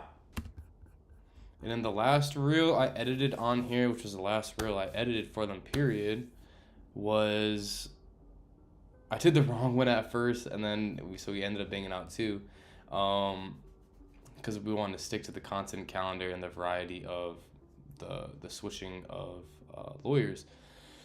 We used AI. Liam, me, Mailman Media, the mailman himself, used AI. Yes, I know. Crazy. Kling 2.6 to be exact. And so we might dive into that again today. I don't know. But the number one charge we see, I think the number one charge we see spike during the holiday season, DUI. The number one charge we see spike during the holiday season, DUI. DUI. More part. The number. I think it should be like maybe like a slow zoom here. The number. Definitely want to fix this to be over a little The bit. number one charge we see spike during the holiday season, DUI. The number one charge we see spike during the holiday season, DUI. More party. I kind of like the little pause there actually. Spike during the holiday season, DUI. The number one charge we see spike during the holiday season, DUI. More. The number one. Kind of like the slight pause there. Charge we see spike during the holiday season, DUI. More parties. Holiday season. I'm thinking like Holiday season, DUI. and like the beat and like the song stops. DUI. Boom. More parties, more checkpoints, more patrols. And it comes if back. you're stopped, be polite, be courteous, provide your license and registration, and don't try to explain how many drinks you've had on the roadside. Ask to speak with an attorney before you answer any questions. Better yet, plan the ride before your first toast. 5 minutes of planning can save you months of fallout. The number one charge we see spike during the holiday season, DUI. This just isn't perfect. So I see a little thing there, so I'm just gonna punch it in a smidge more. Spike during the holiday season, DUI. More parties, more checkpoints, more patrols. If you're stopped, be polite, be courteous, provide your license and registration, and don't try to explain how many drinks you've had on.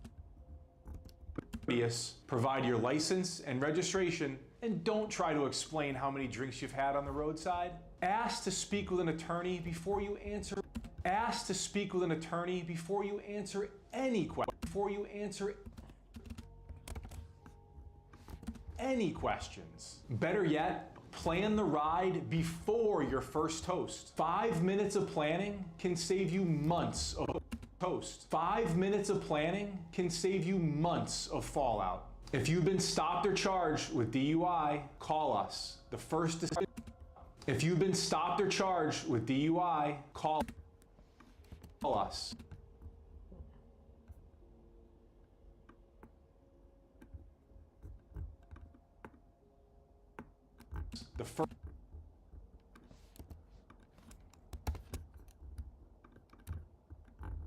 The first decisions, call us. The first decisions matter. I kind of like his face there actually. So we're gonna bring these back. We'll just make them all, we'll hit Shift G, make them all graphics. Decisions matter. The number one charge we see spike during the holiday season, DUI. More parties, more checkpoints, more and registration, and don't try to explain how many drinks you've had on the roadside. Ask to speak with an attorney before you answer any questions. Better yet, plan the ride before your first toast. 5 minutes of planning can save you months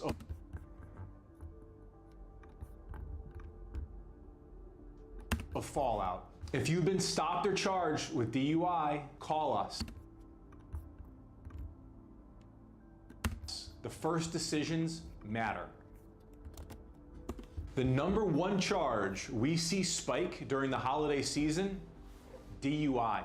Yeah, I like the pause. All right, let's see what we can pull for audio. So we're actually going to turn down this lo-fi beat I have playing here.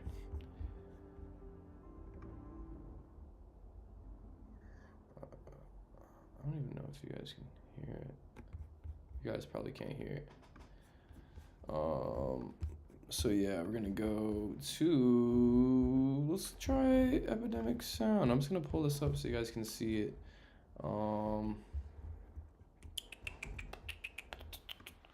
We'll go,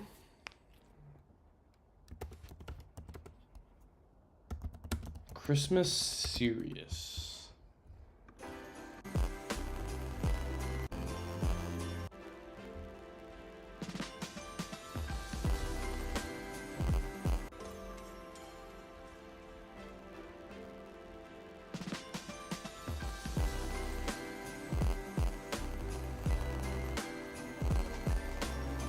Not bad.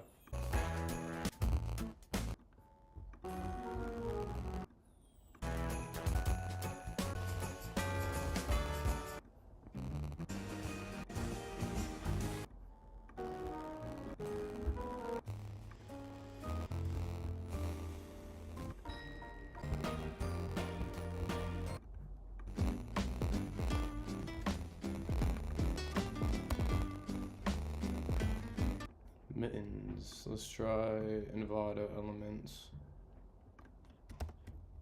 Christmas serious music.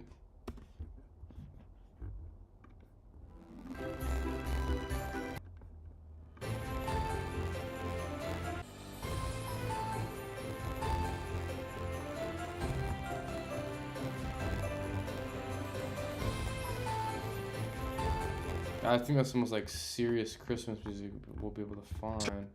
So the time coding is off. So if I hit these three dots, go to start time, hit 0, we can see. Okay. So With DUI, call us. The first decisions matter. I don't know this one.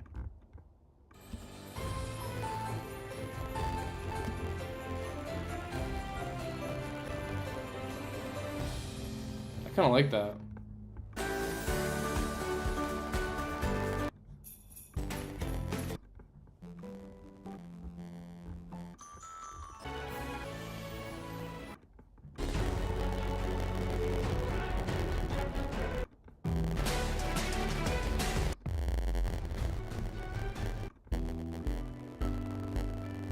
Yeah, we're gonna go with this one.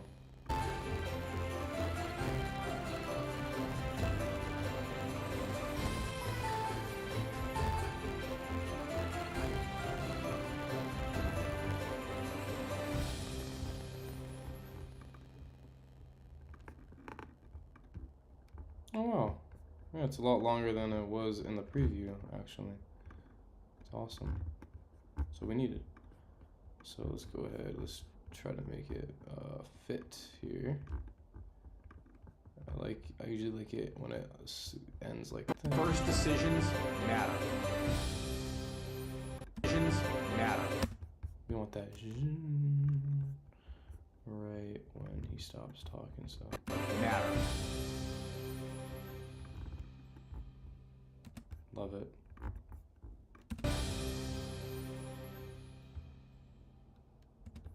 Right there is good. Bring it back a smidge.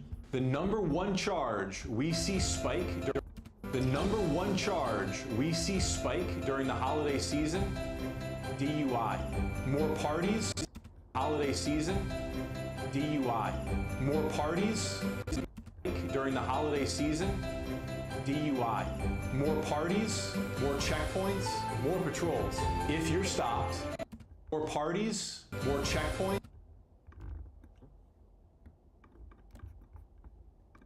DUI. More parties, more checkpoints, more patrols. If I kind of want that on the more parties, more. I kind of want that on the more parties. So we actually might just take this and First decisions matter. The number one charge, DUI. More parties, more check. drop that down a bit. The number one DUI. More parties, more check. Too low. Let's bring it up a little bit. Points, more. The number one. Do some sort of riser. I think my buddy Omar sent me some good risers.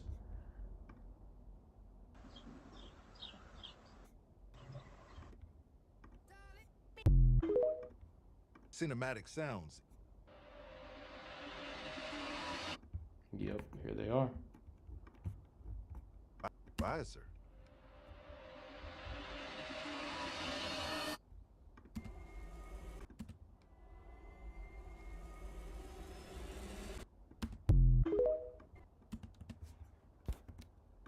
Let's try it out.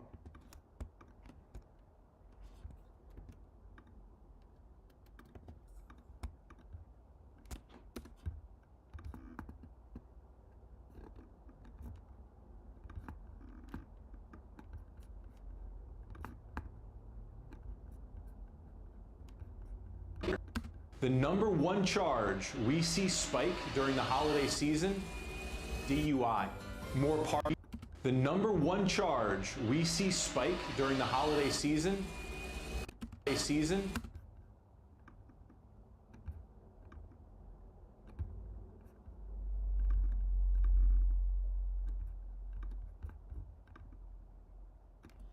The #1 charge we see spike during the holiday season, DUI. More parties, more season, DUI. The #1 charge we see spike during the holiday season, DUI. DUI. More parties,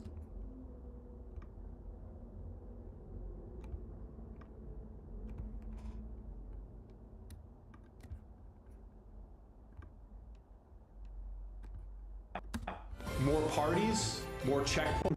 The #1 charge we see spike during the holiday season, DUI. The #1 charge we see spike during the holiday season. The #1 charge we see spike during the holiday season, DUI. Spike during the holiday season, DUI. More parties, more checkpoints, more patrols. If you're stopped, be polite, be courteous, provide your license and registration, and don't try to explain how many drinks you've had on the road. Too happy, right? That music's just too happy. So go back to Envato Elements and just go like.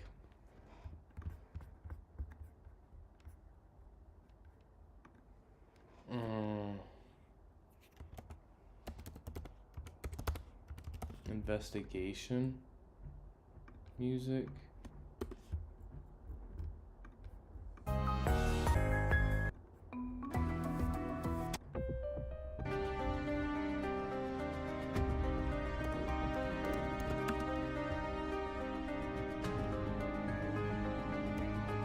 Holiday investigation.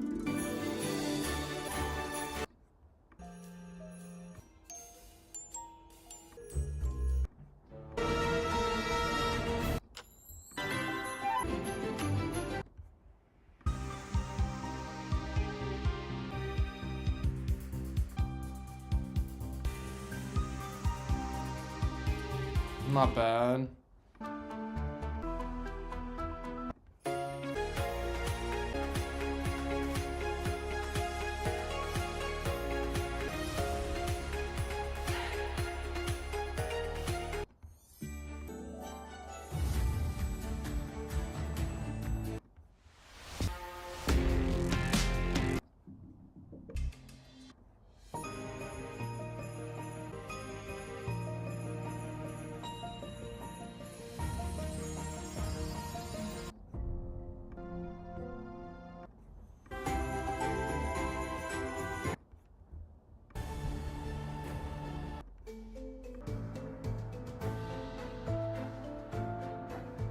This might be it.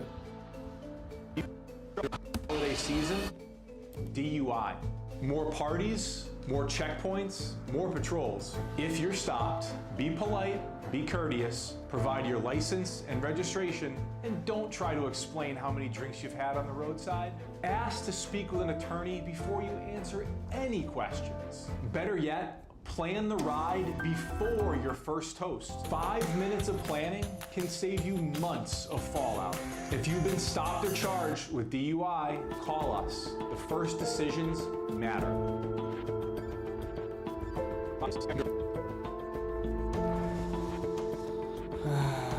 Something a little bit lighter.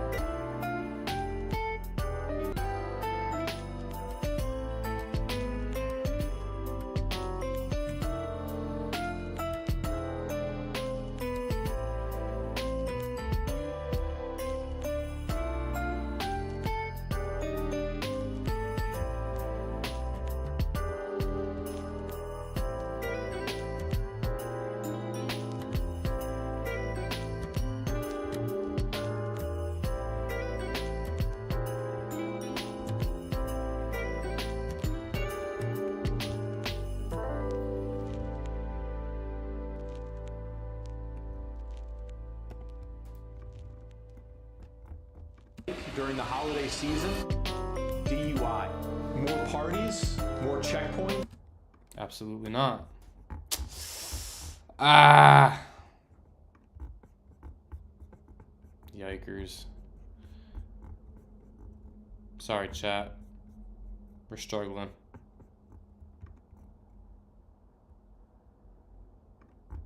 We're struggling to find a good.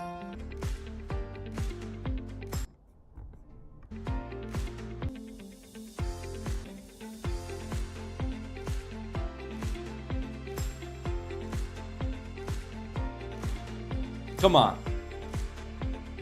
I think this is the one.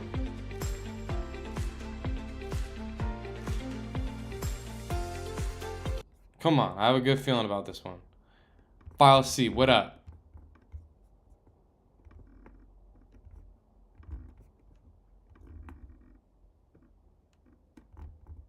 Season? DUI. More parties? More check. DUI. DUI.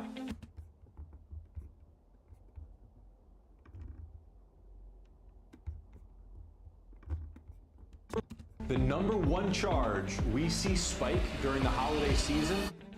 DUI. More parties? The number one charge we see spike during the holiday season? DUI.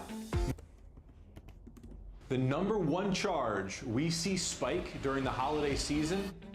DUI.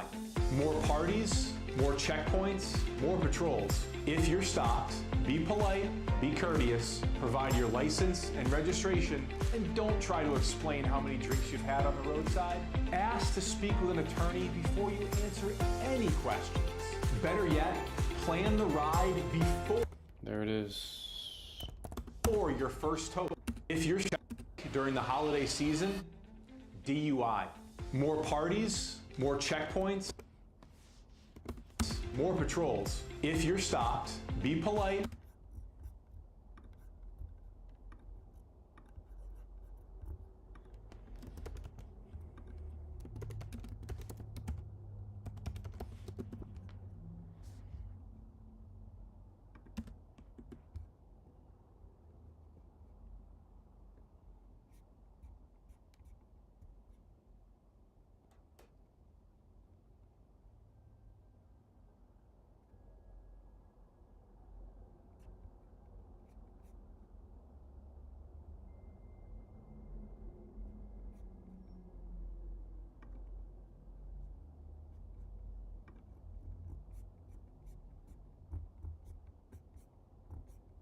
Found a good one. Here, I like this one.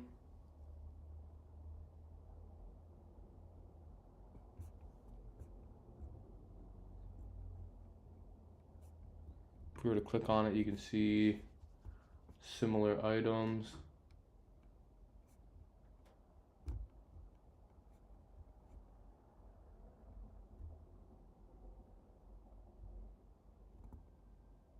This one's pretty good. Get it?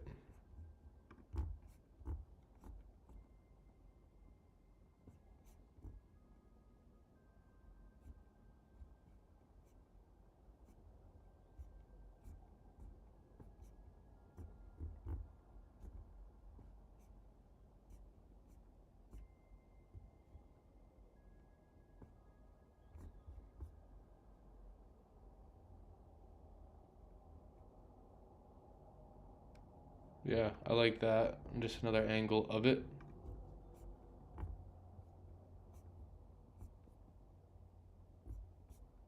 It's pretty good. What else did he say? DUI. More parties, more checkpoints, more patrols. If you're stopped, be polite, be courteous. Let's just do like holiday party. I'm visualizing like it's nighttime, it's like a house and it's like flashing lights, it's like snow. So we'll do holiday house party.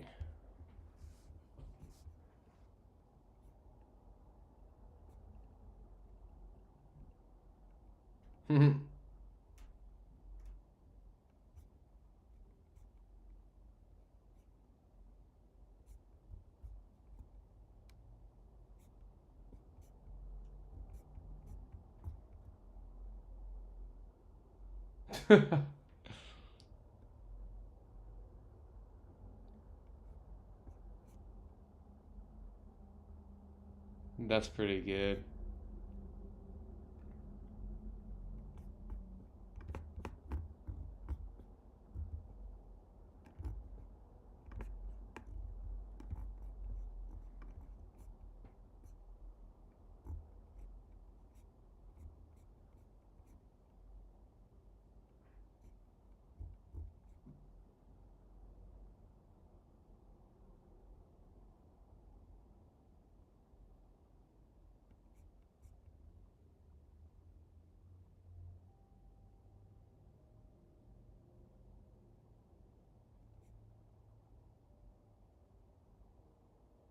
We might actually go with this one.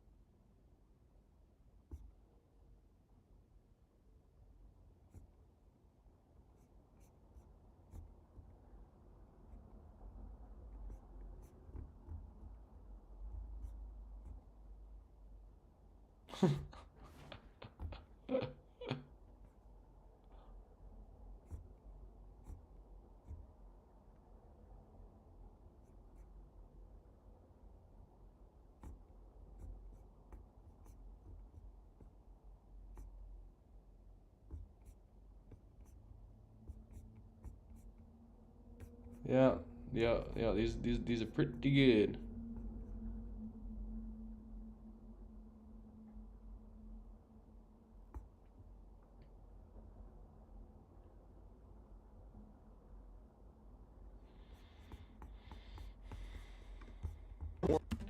DUI.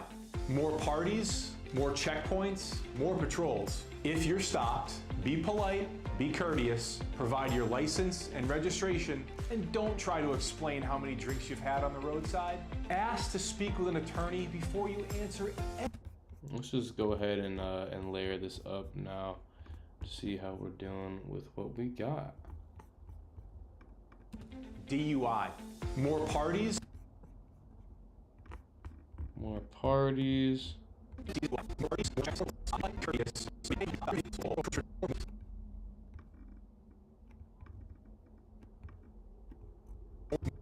More parties, more checkpoints.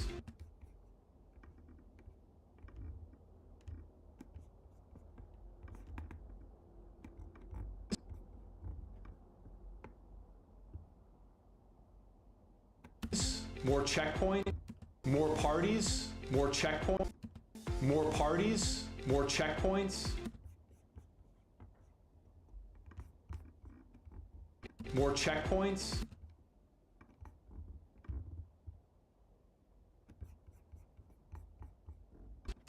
More checkpoints, more patrol.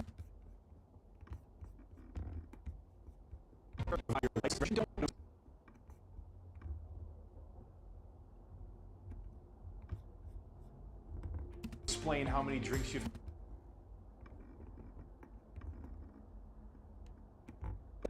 More parties, more checkpoints, more patrols. If you're stopped, be polite. More parties, more checkpoints, more patrols. If you're more checkpoints,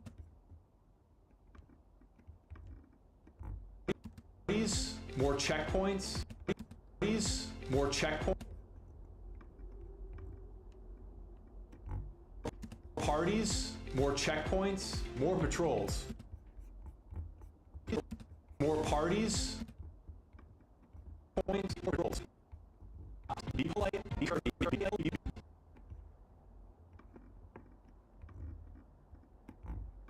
parties, more checkpoints, more patrols. Parties, more checkpoints, more patrols. More parties, more checkpoints, more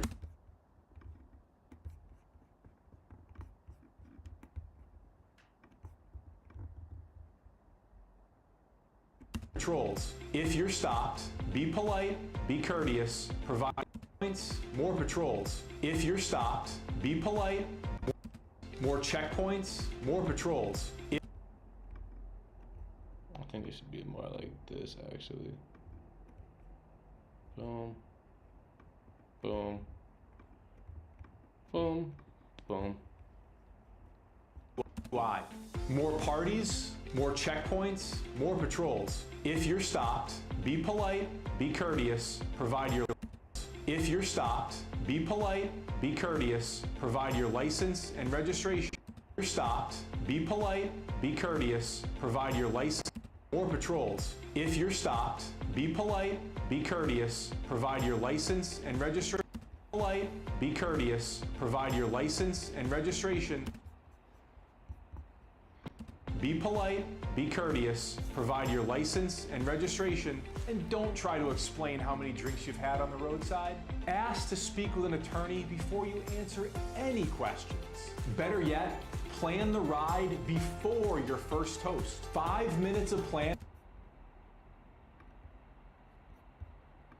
I kind of want to get Kling to play around with some of these B-roll more, because I feel like these stock asset websites, okay, I don't want to say they're obsolete, because obviously not. I'm still pulling from them.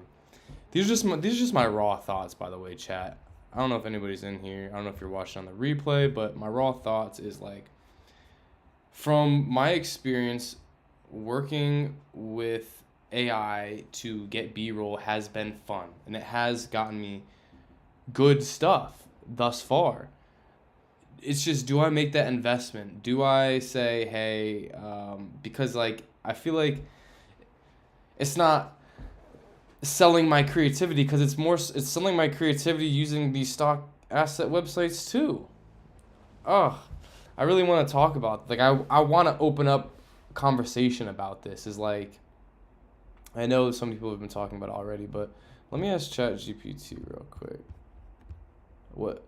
Let me ask AI what it thinks about AI. That's so bad. Hold up.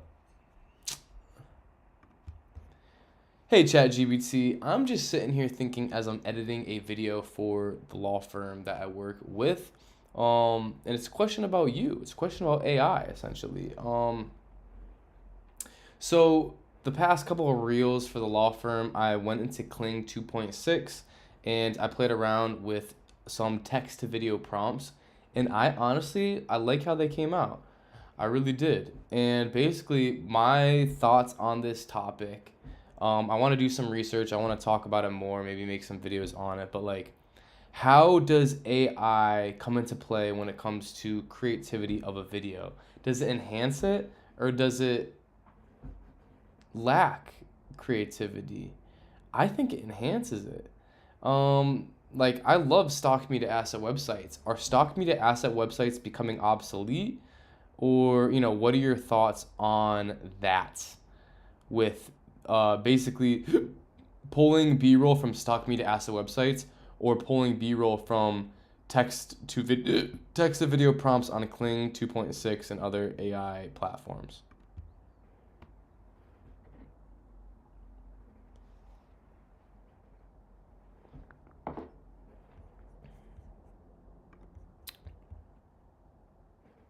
Very curious.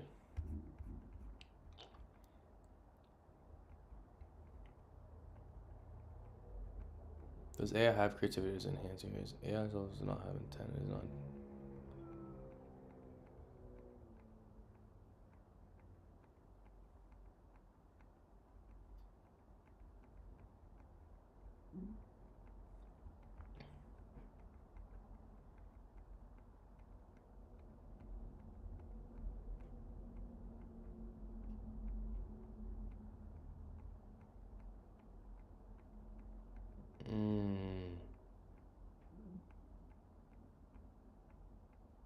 This is where I really want to see. Stock media still wins when you need real humans. Yup, legal safety.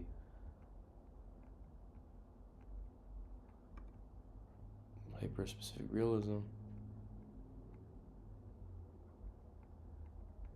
Yeah, it's facts. That's facts. clients still trust real footage more than synthetic visuals, 100%. If someone were to snoop out and be like, oh, well, that's AI and a law firm reel, that's probably not a good feeling. AI wins when you need sexual visuals, transitional shots, metaphors.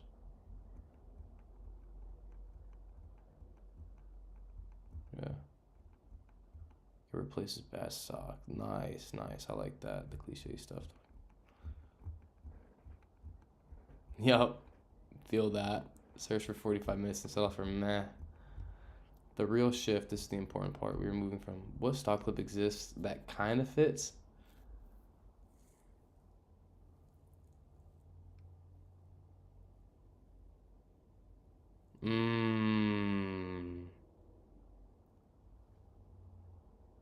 I love it.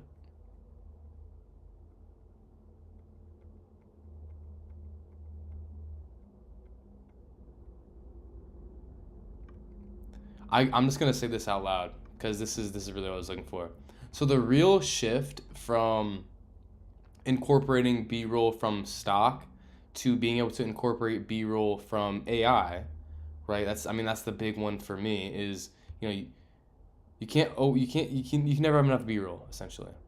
We are moving from what stock clip exists that fits this narrative to what image does this moment need? Okay? So that is a massive creative unlock. All right? AI allows bespoke B-roll instead of generic filler. You're no longer limited by what someone happened to shoot, what exists in a database, or what fits your budget tier. You're limited by taste and direction. I mean, that's awesome. That's like what was in my head, but I couldn't really translate it. What this means for editors and directors like you: AI raises the bar, it doesn't lower it. The winners will be editors with taste, directors with vision, creators who understand pacing, symbolism, mood. The losers will be button pushers, template-only editors, people who rely on searching instead of thinking. AI makes intent more valuable, not less. Where I fully agree with you, I think it enhances it. You're right. It's probably it makes you faster.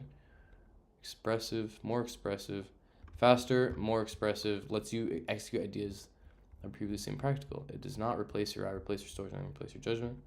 Exposes who actually has those skills. Creating for content. Ooh, AI didn't kill creativity, it killed excuses. Ooh. AI with the fire. No, that's fire. I appreciate this so much. It doesn't replace video editors, it replaces the bad ones. Stock footage isn't dead, but generic visuals are. You're in a perfect position to speak on this because you shoot real footage, you use stock, use AI, you understand when each makes sense. Then credibility about it. The future, real talk. The future isn't stock or AI, it's a real footage, stock assets, AI generated visuals, 3D motion. Yep.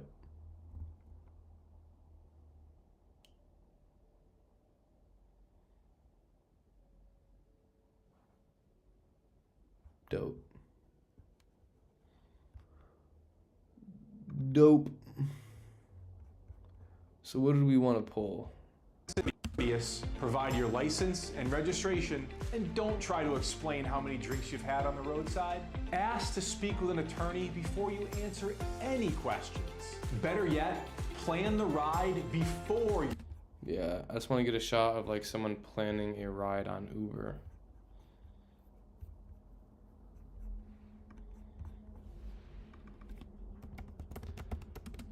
Planning ride share.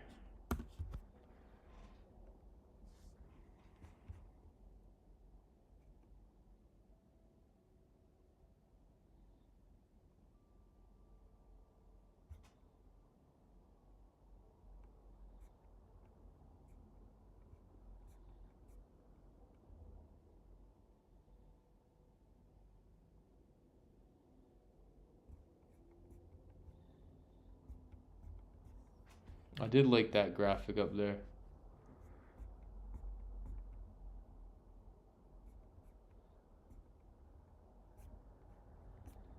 Like this one.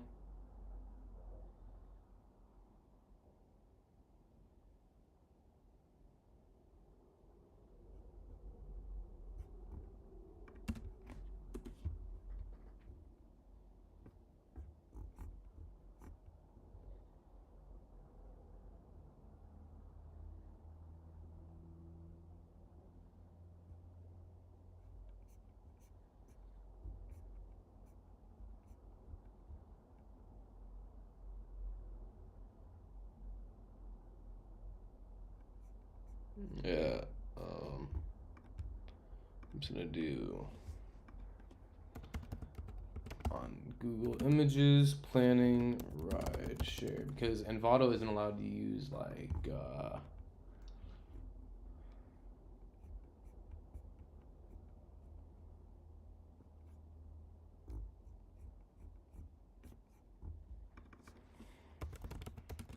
using Uber app.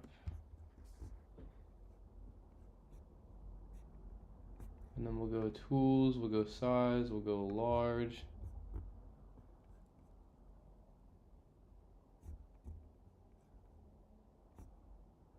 And we want it to be like a little bit later at night. If you're talking about like partying on the holidays.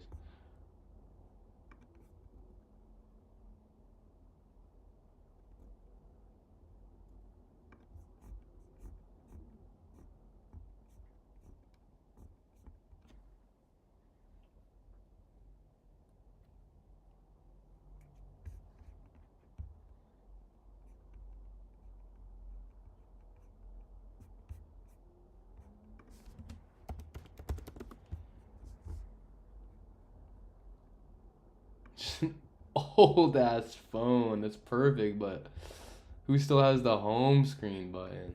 I kind of miss that thing low key. Samsung.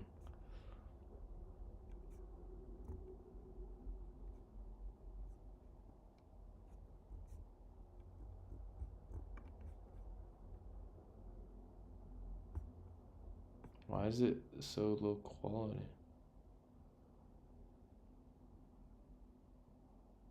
Yeah, this one will work. No, not save link as. We want to go save image as. Boom.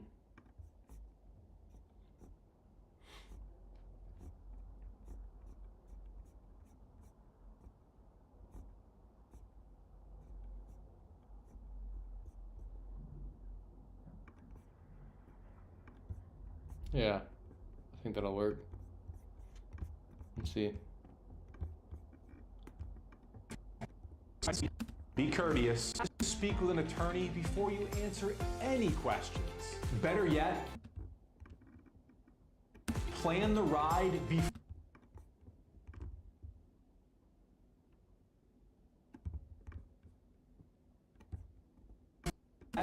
Plan the ride before your first toast. 5. Better yet, plan.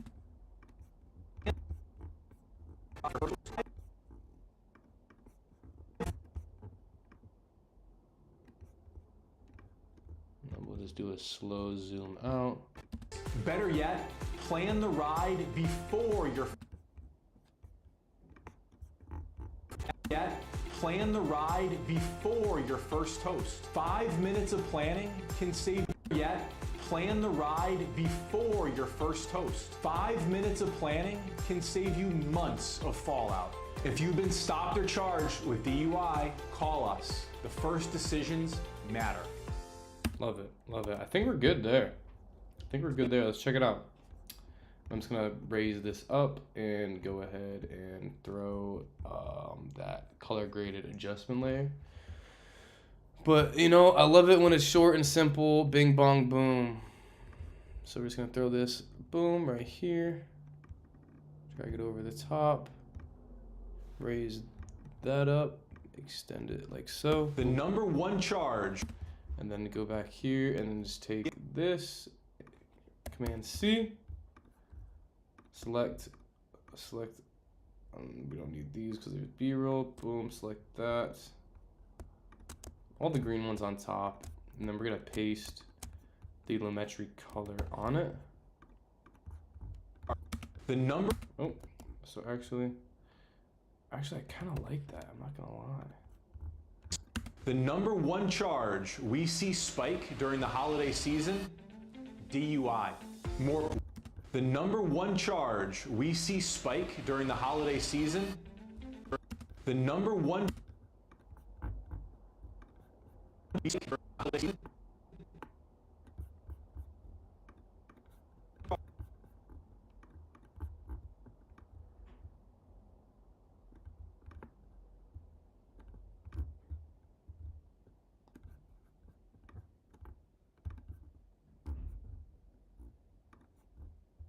The number one charge we see spike during the holiday season.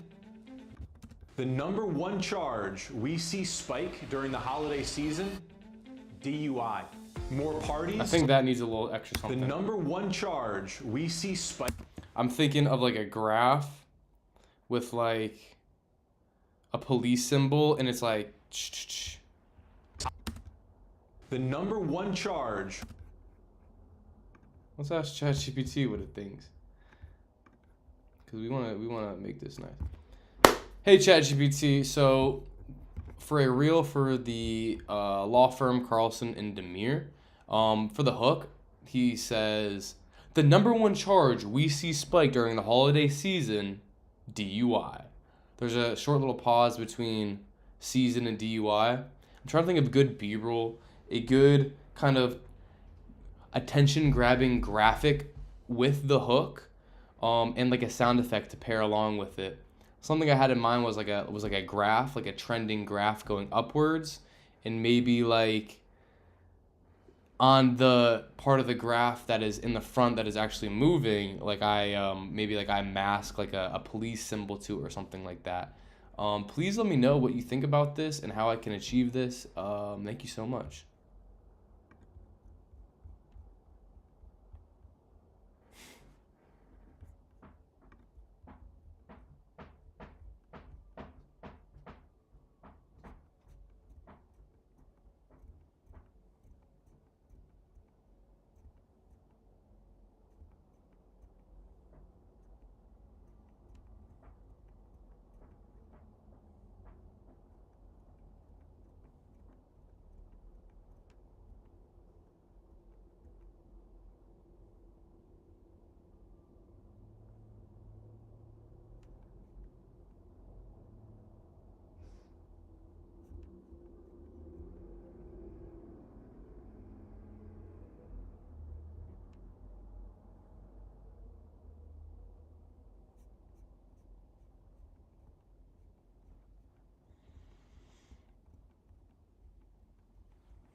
If you could design a reusable DUI spike graphic that I can use, that would be phenomenal.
Hey, is there a certain AI platform like Kling or Nano Banana that can generate me this graphic, this motion graphic without me having to actually create it in After Effects?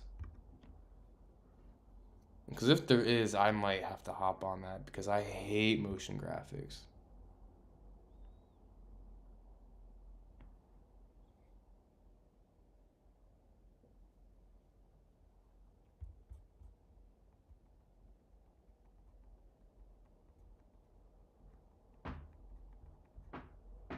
So no.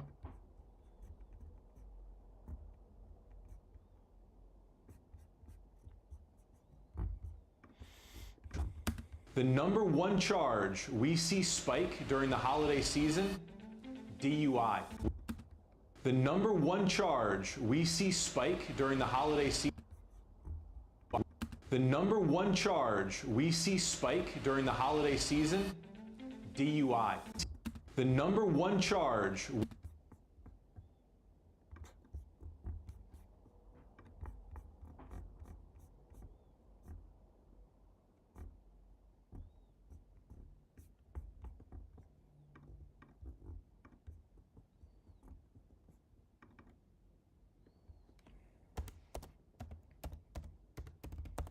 I have an idea.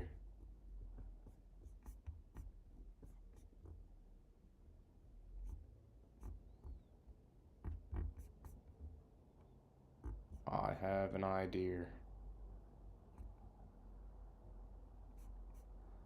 I'm not sure if it'll turn out to be a good idea, but it's an idea.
Let's go.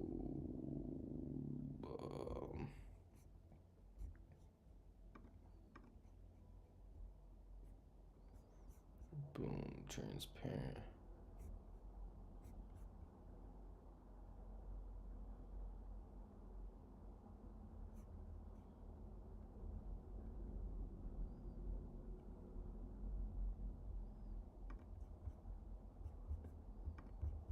Let's try that too. All right. Police sound effect.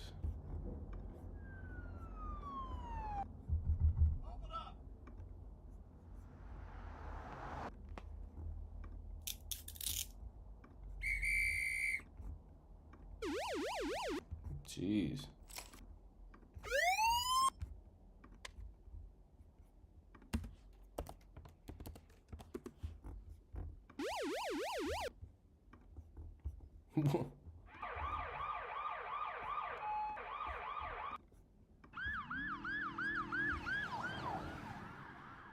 That sounds crazy. And it went from this headphone to that headphone. We'll try it out. All right, let's try this out. The number one charge we So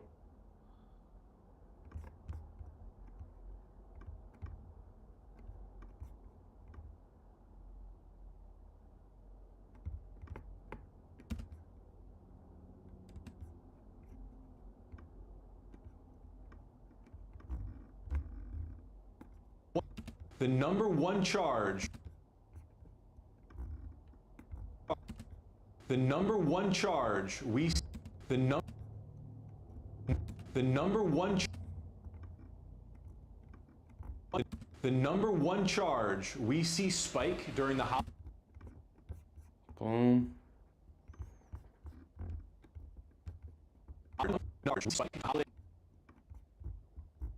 holiday season. This was supposed to be transparent, so let me go. I don't know why it was there when I put the. Then we want to go ultra key. I don't think this is gonna look how we want it, but we'll try it. Boom. Yeah, no.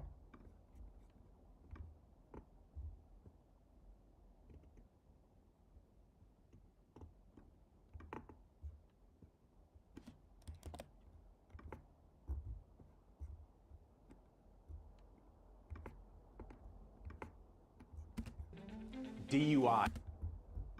We see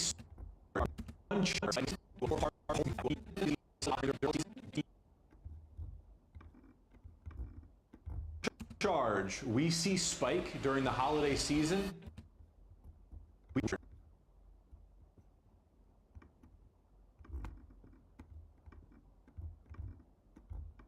Charge. We see spike during the holiday season.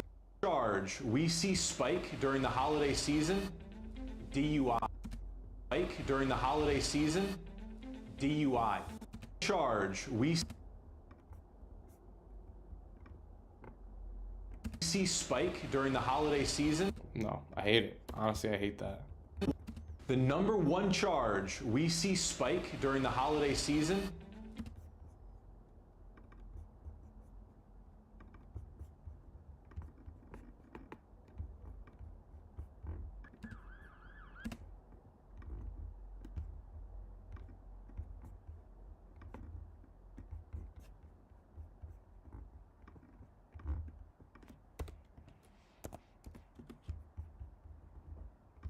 The number one charge we see spike during the holiday season, DUI. More parties, more checkpoints, more patrols. The number one charge we see spike during the holiday season, DUI. More parties, more checkpoints, more patrols. If you're stopped, be polite, be courteous, provide your license and registration, and don't try to explain how many drinks you've had on the roadside. Ask to speak with an attorney before you answer any questions. Better yet, plan the ride before your first toast. 5 minutes of planning can save you months of fallout.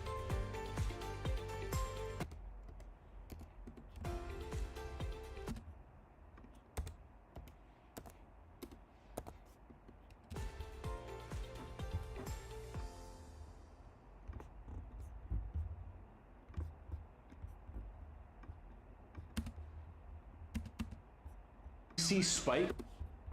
The number one charge we see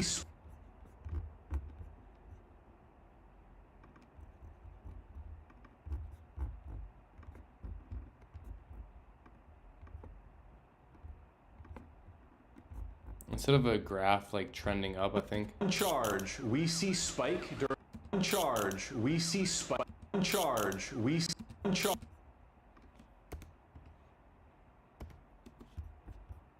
Charge. We see charge. We see. I would like a little like chain kind of sound effect. I think my sound effect should be over here.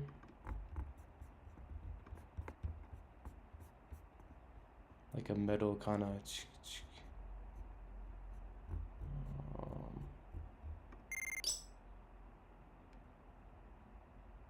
Yeah, we could actually use that for the trending.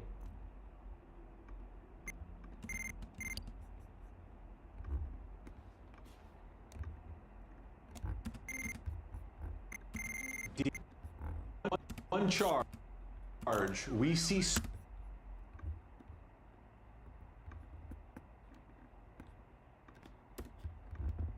G, -8. Spike during the holiday. The number one charge we see spike during the holiday season, DUI. More. The number one charge we.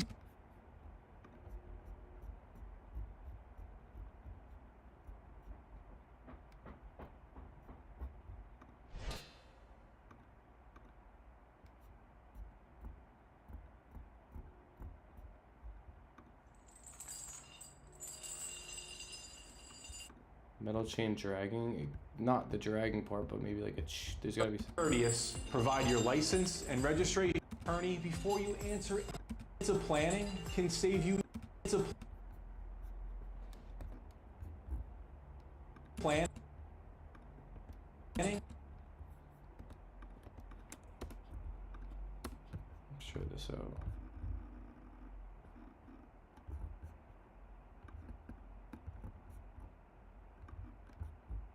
Charge. We see spike. Charge.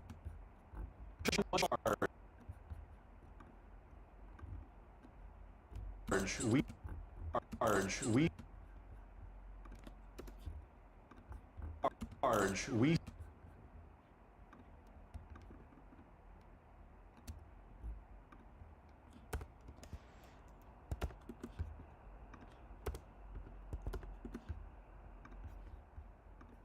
That should work.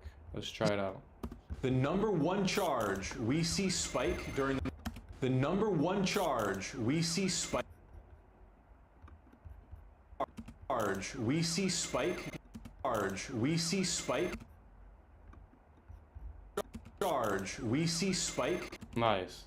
Charge. We see spike during the. The number one charge we see spike Very, during very the holiday subtle. season. DUI. More parties, more checkpoints, more patrols. If you're stopped. -4 there. And then on these risers, I'm going to turn those down. G, -6. The number one charge we see spike during the holiday season. DUI. More parties, more checkpoints, more patrols. If you're stopped, be polite, be courteous, provide your license and registration, and don't try to explain how many drinks you've had on the roadside. Ask to speak with an attorney before you answer any questions. Better yet, plan the ride before your first toast. 5 minutes of planning can save you months of fallout. If you've been stopped or charged with DUI, call us. The first decisions matter. And just a slight zoom out here. So it's going to keyframe, position, and scale, and then go to the beginning and just punch it in ever so slightly. And then highlight them, go to temporal interpolation, ease in, and it should just add a little. DUI, call us. The first decisions. Now if I just drag them out, it'll make it even smoother and slower. With DUI, call us. The first decisions matter. Love it. Love it, love it, love it. I'm gonna go to text.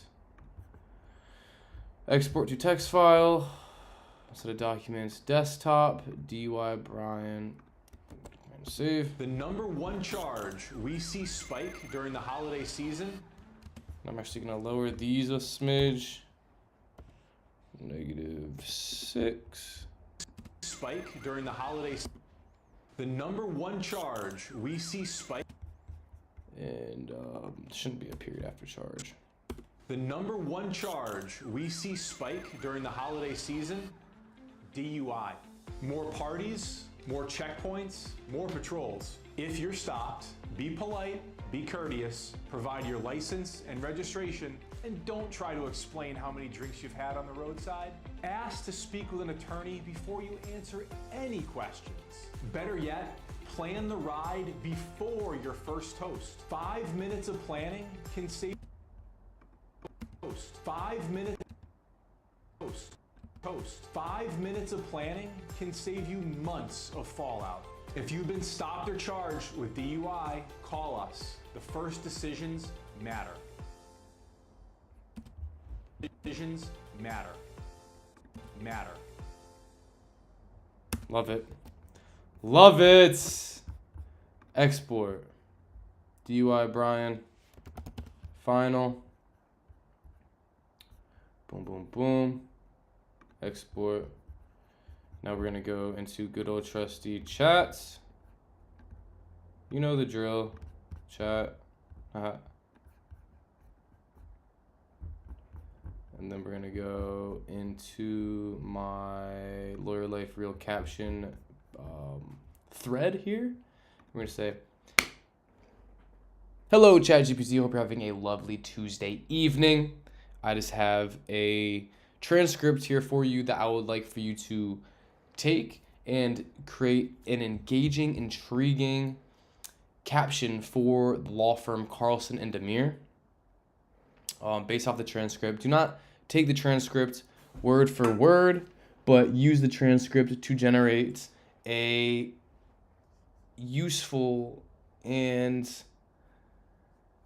call to action I guess, without being too like pushy. A nice caption for the law firm using the transcript, along with good hashtags for SEO and an idea for a cover image, as you always do. I'm going to send the transcript as soon as this voice note is done. Thank you.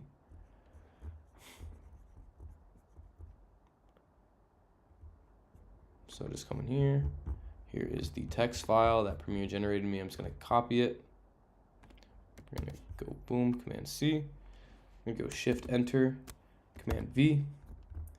Charged with DUI, period. And then we're missing a few over here.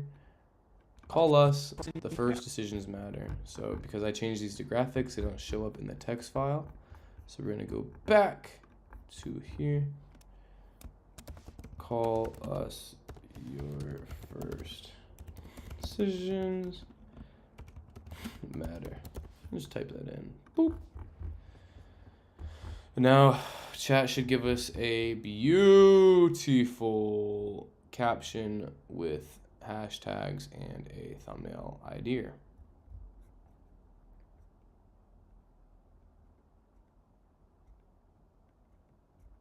Awesome. So before I go ahead and send this over to the law firm, I would just like to bang out that thumbnail real quick. So I'd like to go to Canva, projects, boom, and let's see here. What did chat give me? So holiday DUI, plan first, stop, say less, call us. Nice.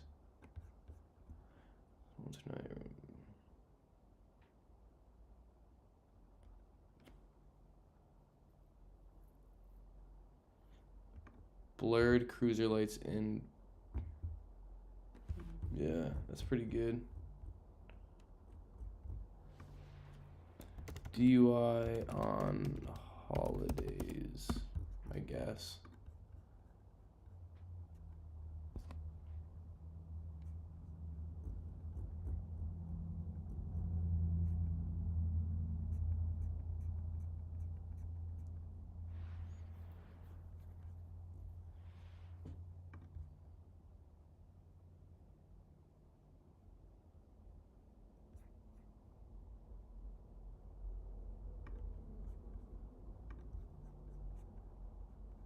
Pretty good image that the Farahi law firm used there.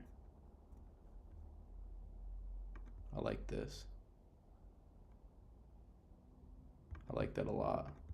I think Scott's gonna too.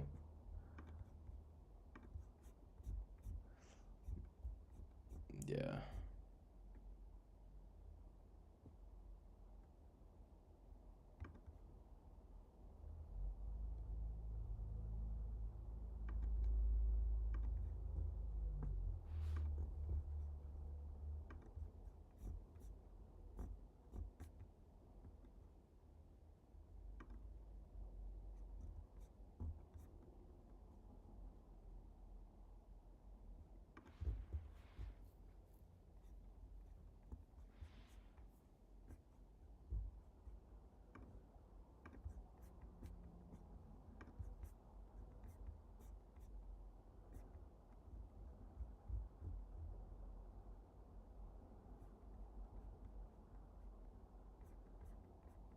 I mean, they're using AI to come up with that, so I don't know if there's any like copyright on AI. You know what I mean? I don't think there would be.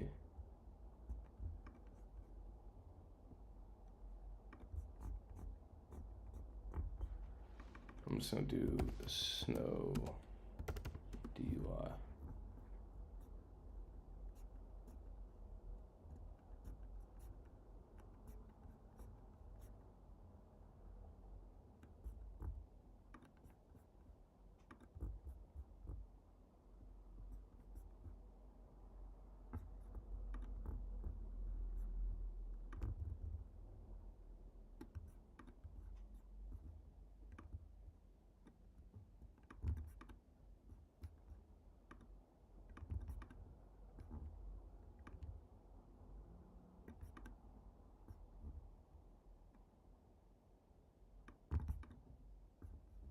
Come on, let me get that first frame, yo.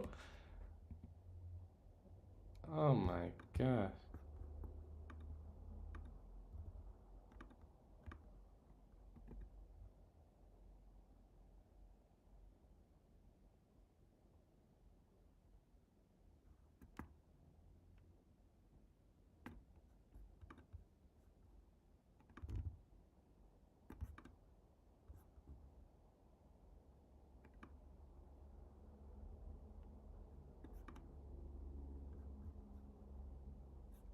I'm just gonna go like this.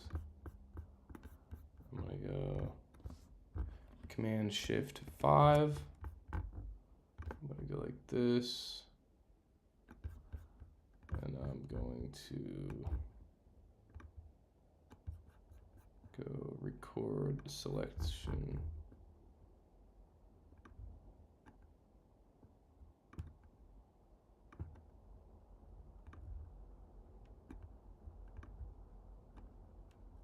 Yeah, we should have it. Boom. Now we go.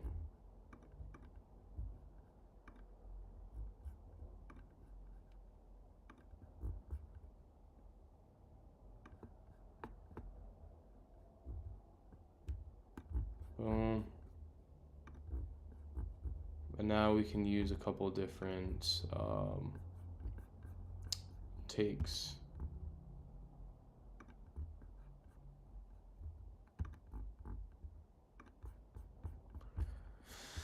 So coming over here, taking this screen recording, and I actually just want to go here.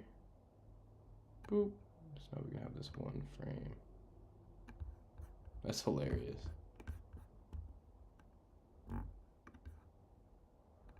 And now I can come here, go Command Shift 5, use the same image here, but just capture it as a photo instead of a image here. So going to capture selected portion, boom, capture. Then I can come here, delete that. And inside of Canva, I'm just gonna duplicate this, delete all that.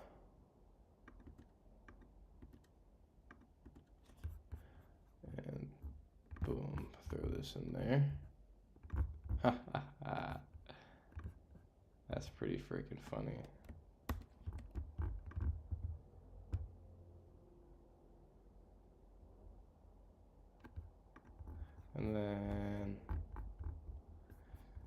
back to chat. Holiday DUI, plan first.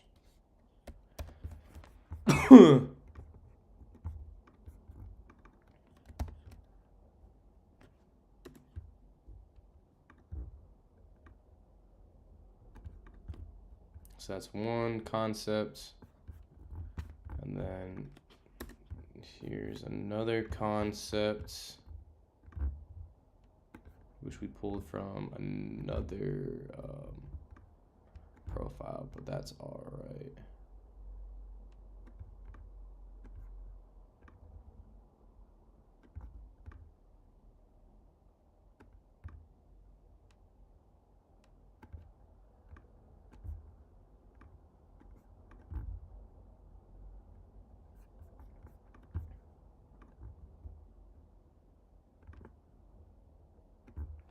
Your first decisions matter. I kind of like that.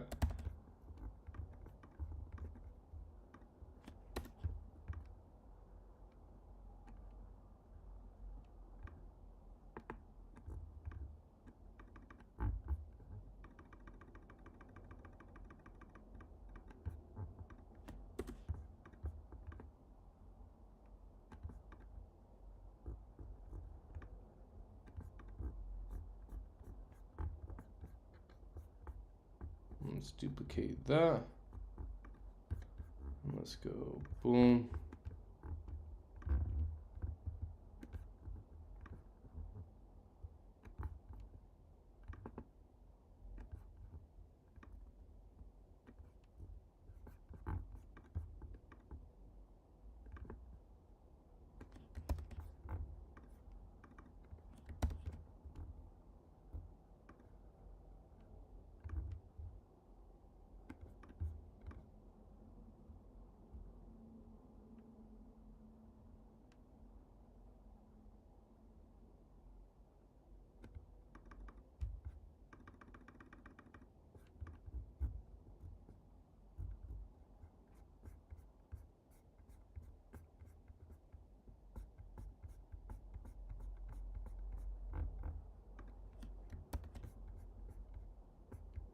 And then I'm just gonna paste Brian on all of these.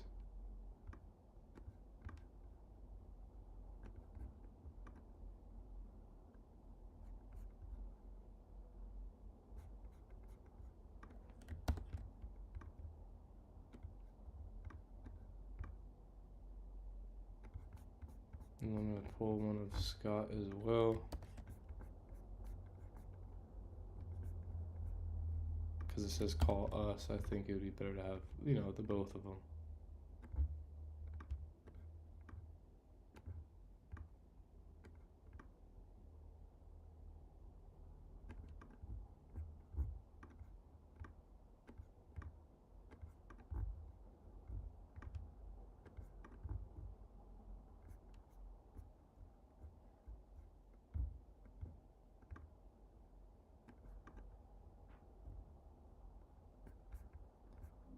So we're gonna go 4, 5, and 6. So 4 through 6, done, download.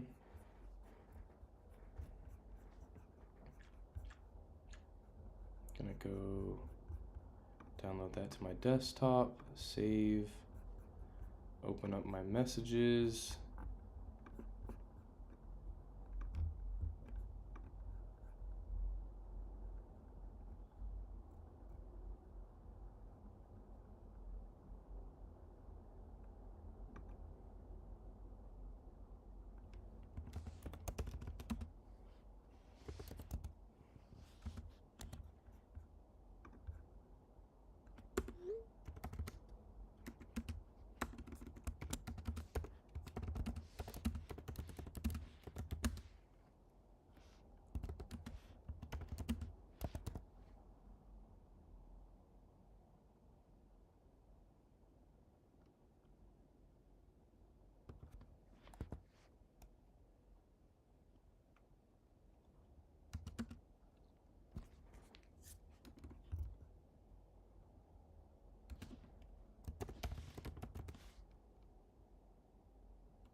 All right.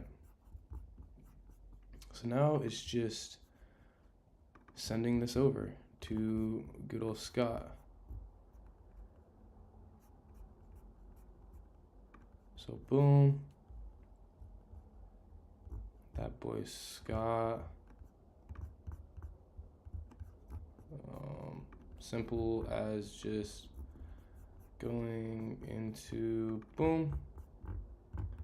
Going to C and D7. Final. DUI Brian. Boom. And then taking this caption, sending him the caption, doing a quick little edit. Holiday season equals more steps and checkpoints. Keep it simple. Be polite. Hand over license registration. Don't debate drinks on the roadside.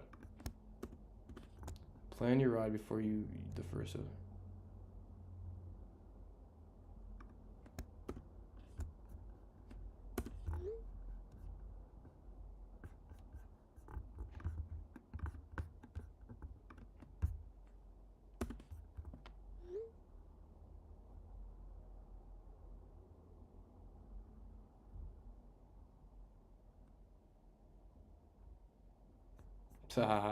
So we're just gonna wait to hear back from him, and we're gonna get that posted. It's just about 5 p.m. We like to get it posted like 3 reels a week, in that like 5 to 6 time frame. Really, it doesn't matter what time you post. It really doesn't. The algorithm's gonna feed it to who it wants to feed it to, and it depends way more on like engagement rather than what time you post it at. Sure, you can optimize it and be like, oh, at 10 a.m. people are going to be scrolling at this time and they're going to see it and they're going to be in a better mood, but it's like, just post it, you know? That's kind of my take on the whole like posting frequency. Yeah, post a lot. Like, be consistent. But like scheduling it ahead of time and all that is great. I would honestly say to schedule ahead of time. But, yeah, it's just not, like, super duper ideal. Just post a lot. Make a lot of content. That's what I would say. Yeah, great. Boom. And now, ladies and gentlemen, what we have left for the stream, because I told you, so what we'd be doing is editing photos. So let's just go ahead and do some of that. And I might not finish the whole thing on a stream, but just to kind of get you guys an inside look of, you know, how I go about creating real estate photos and editing them.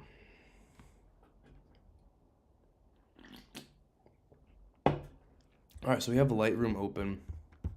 Lightroom, just regular Lightroom, not Lightroom Classic.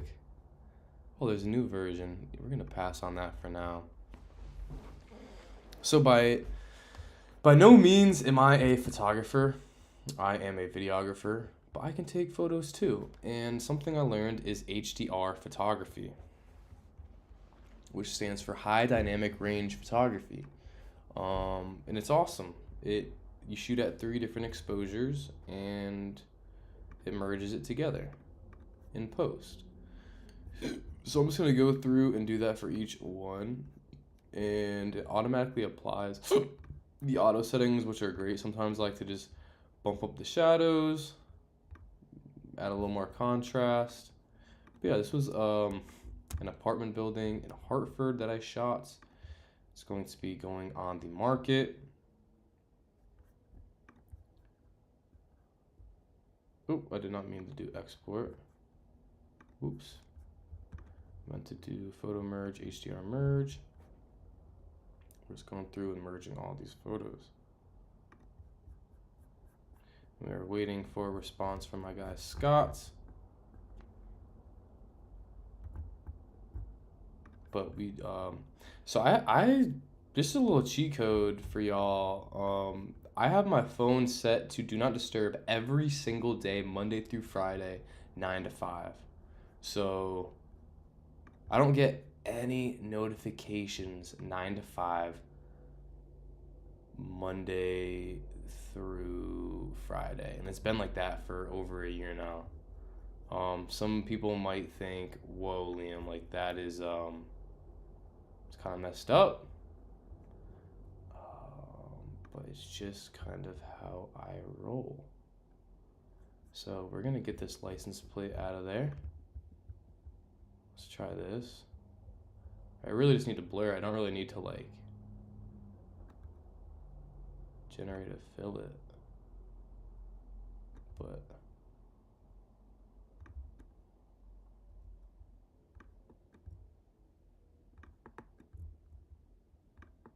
yeah, that works.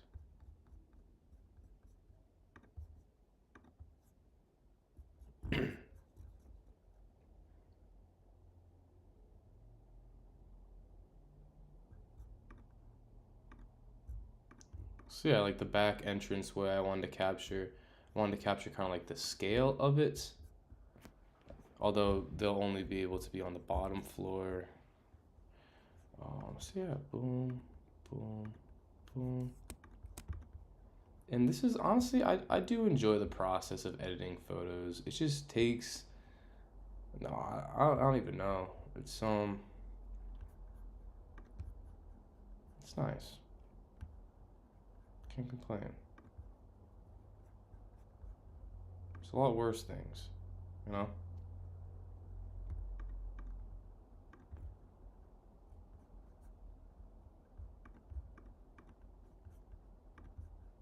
So I just like bringing the highlights down, shadows up, add some contrast in there.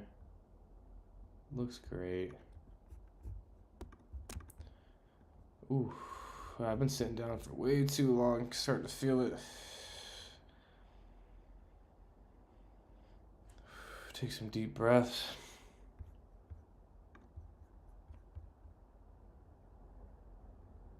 Yeah, this is my 10th live stream ever. It's been awesome. I think I'll raise the exposure up a smidge. Bring those whites back a little bit. Blacks down. I think it'd be a little more exposed in here, but that's all right.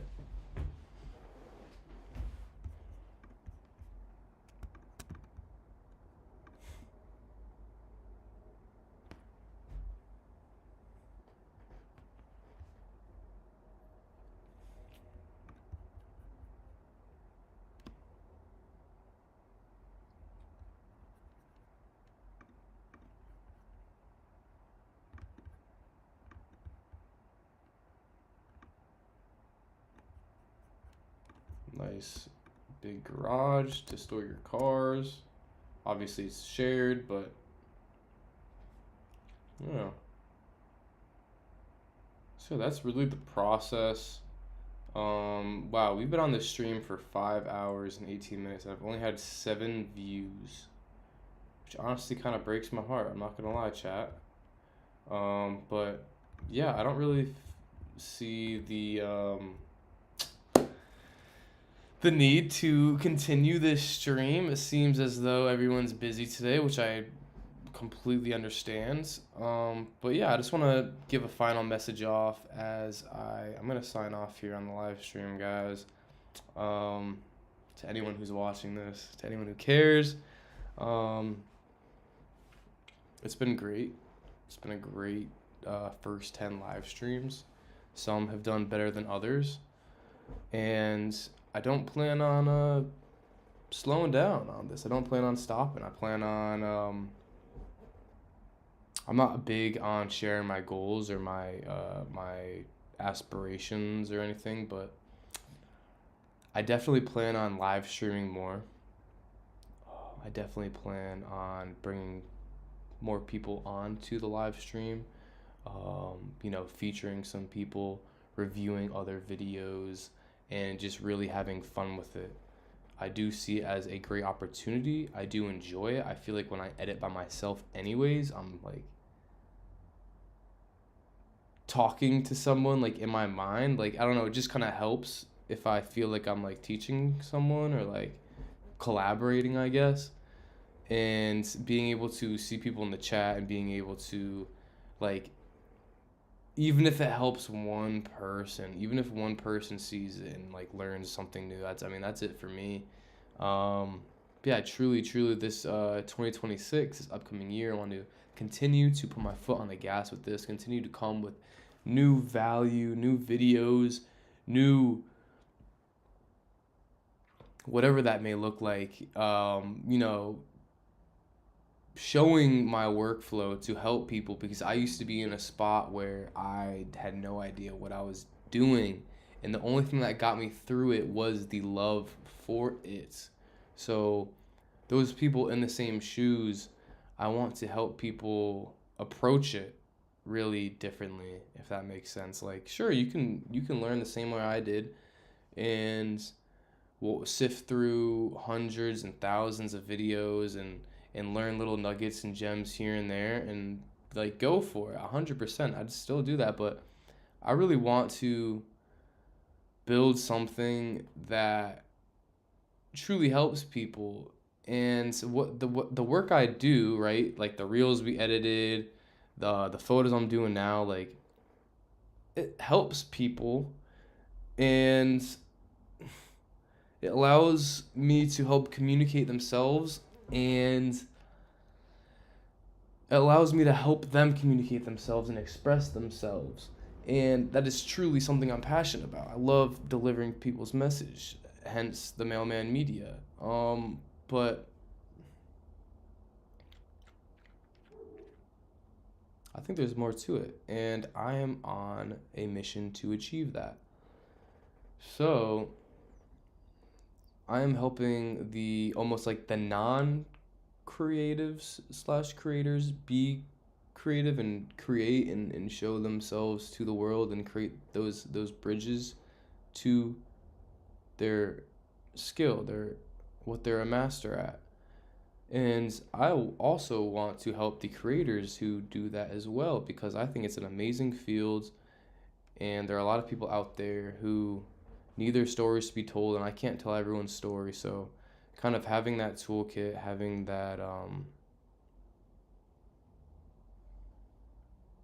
guide to guide them, and really taking that leader role. And this year 2025 was honestly a great one, and I love everything that I was able to accomplish, and I know that there's much more to it.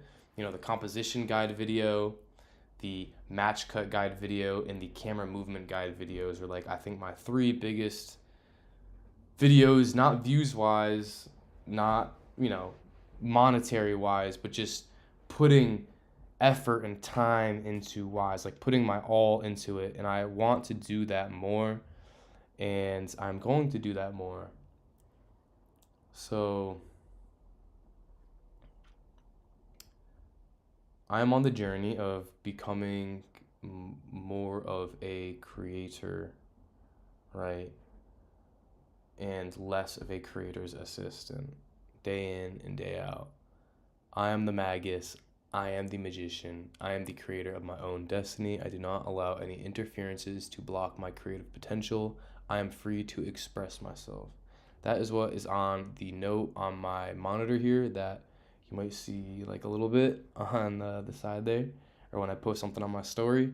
So yeah, I wrote that on a note card like 2 years ago when I went on like a retreat in San Diego with my cousin, and I pulled like the Magus card out of that, and I took it to heart, and I really do feel like I'm still on that journey of becoming like the ultimate creator, right? Like I love what I do, I love where I'm at, and I'm blessed to be where I'm at, but I know I'm still working, and I know I'm still establishing myself as a creative, and there are many things I plan on doing, many things I want to do.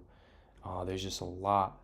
So 2026 is choosing to be free and create more meaningful work for all of you, the ones that I love. And helping you visualize your purpose through digital assets, digital creativity. So yeah, if you made it this far into the stream, you're watching on the replay, you're watching live, I don't even know anymore. All the love to you. Have a beautiful rest of your night or day. I say night first because it's nighttime for me. Getting to be nighttime. And yeah, stay creative, stay up, stay disciplined, sleep good, work out. You know, like health, wealth, and relationships are the 3 pillars. Make a vision board, write down on your vision board health, wealth, and relationships, right? And just use that as a guide to set goals for your next year. Health, okay, what do I want to do to be healthy? Okay, I want to work out. I want to get this many steps in a day. I want my physical body to be better.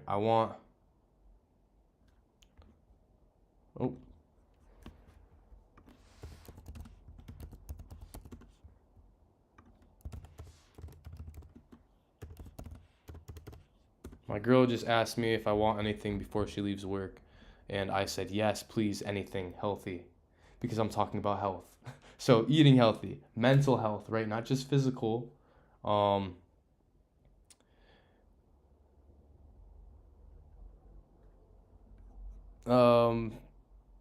And then wealth, health, wealth, relationships. Wealth.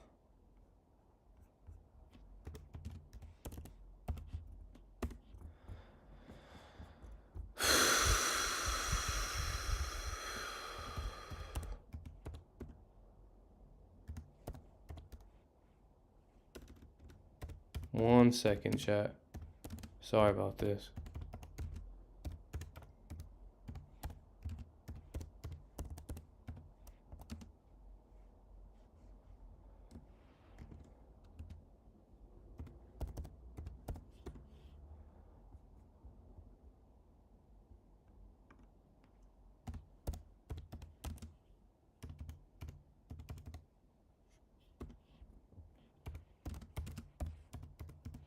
All right.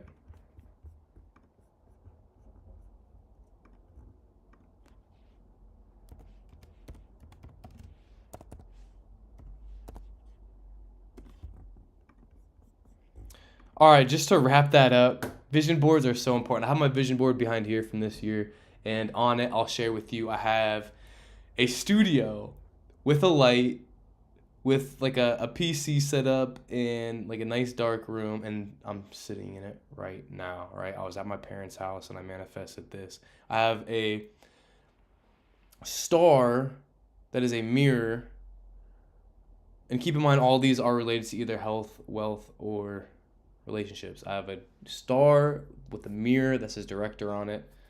This was from my Uncle Pete.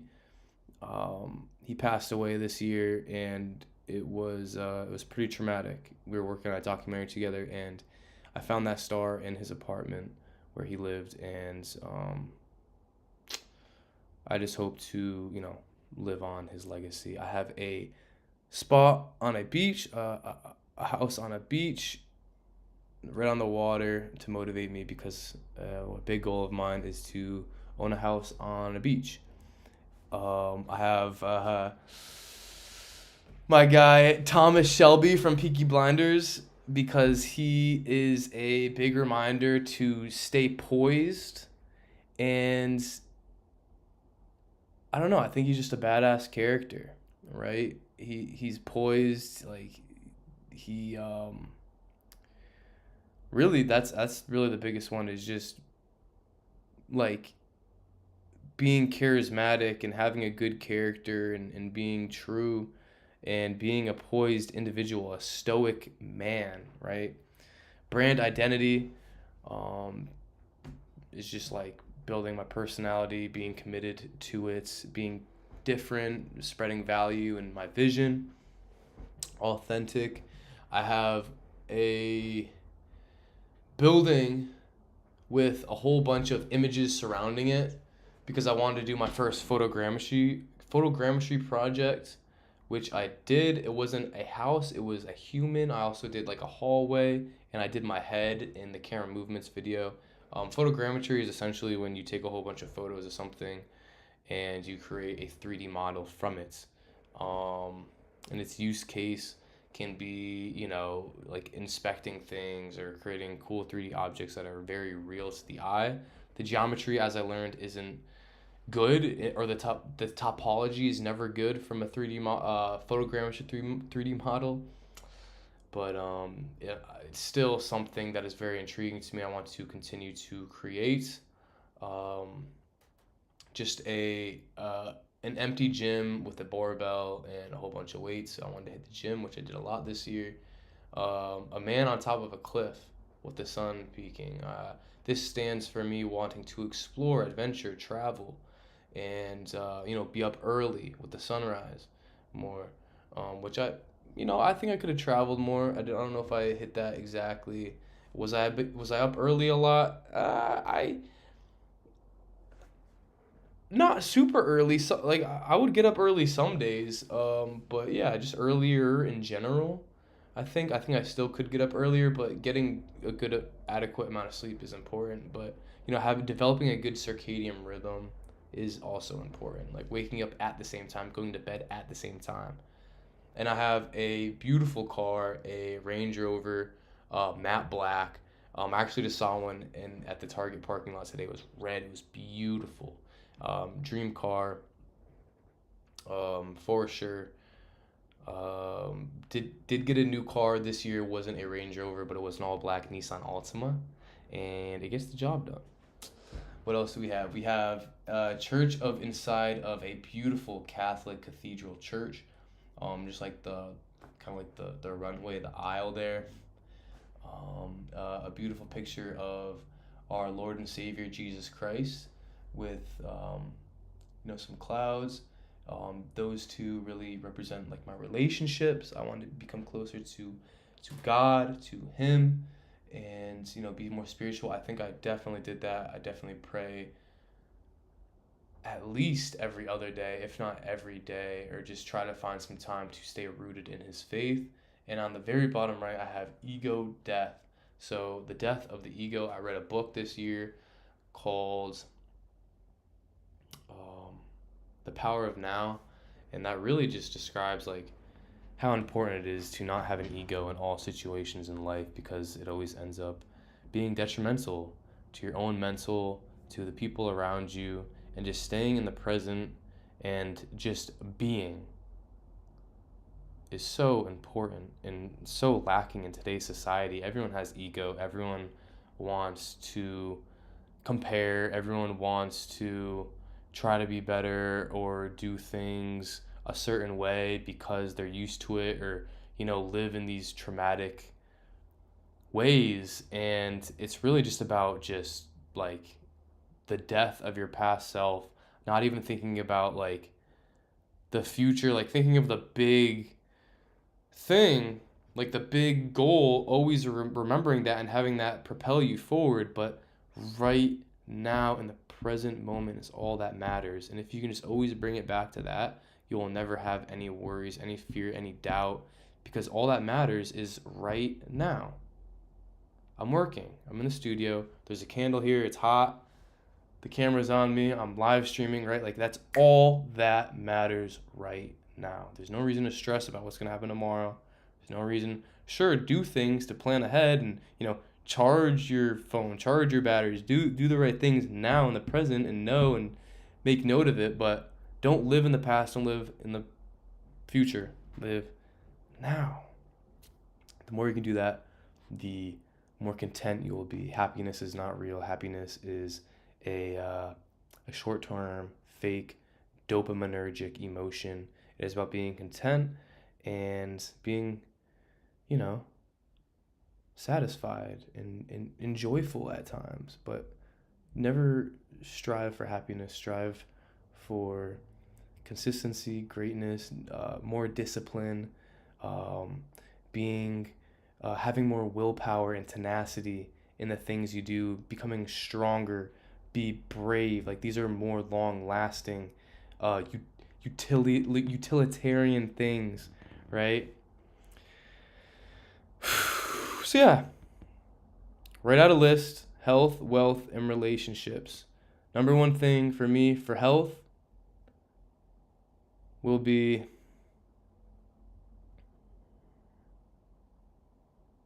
health. I like to break down into, like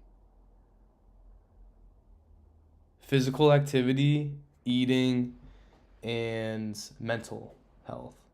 And so like those are like the three pillars underneath health.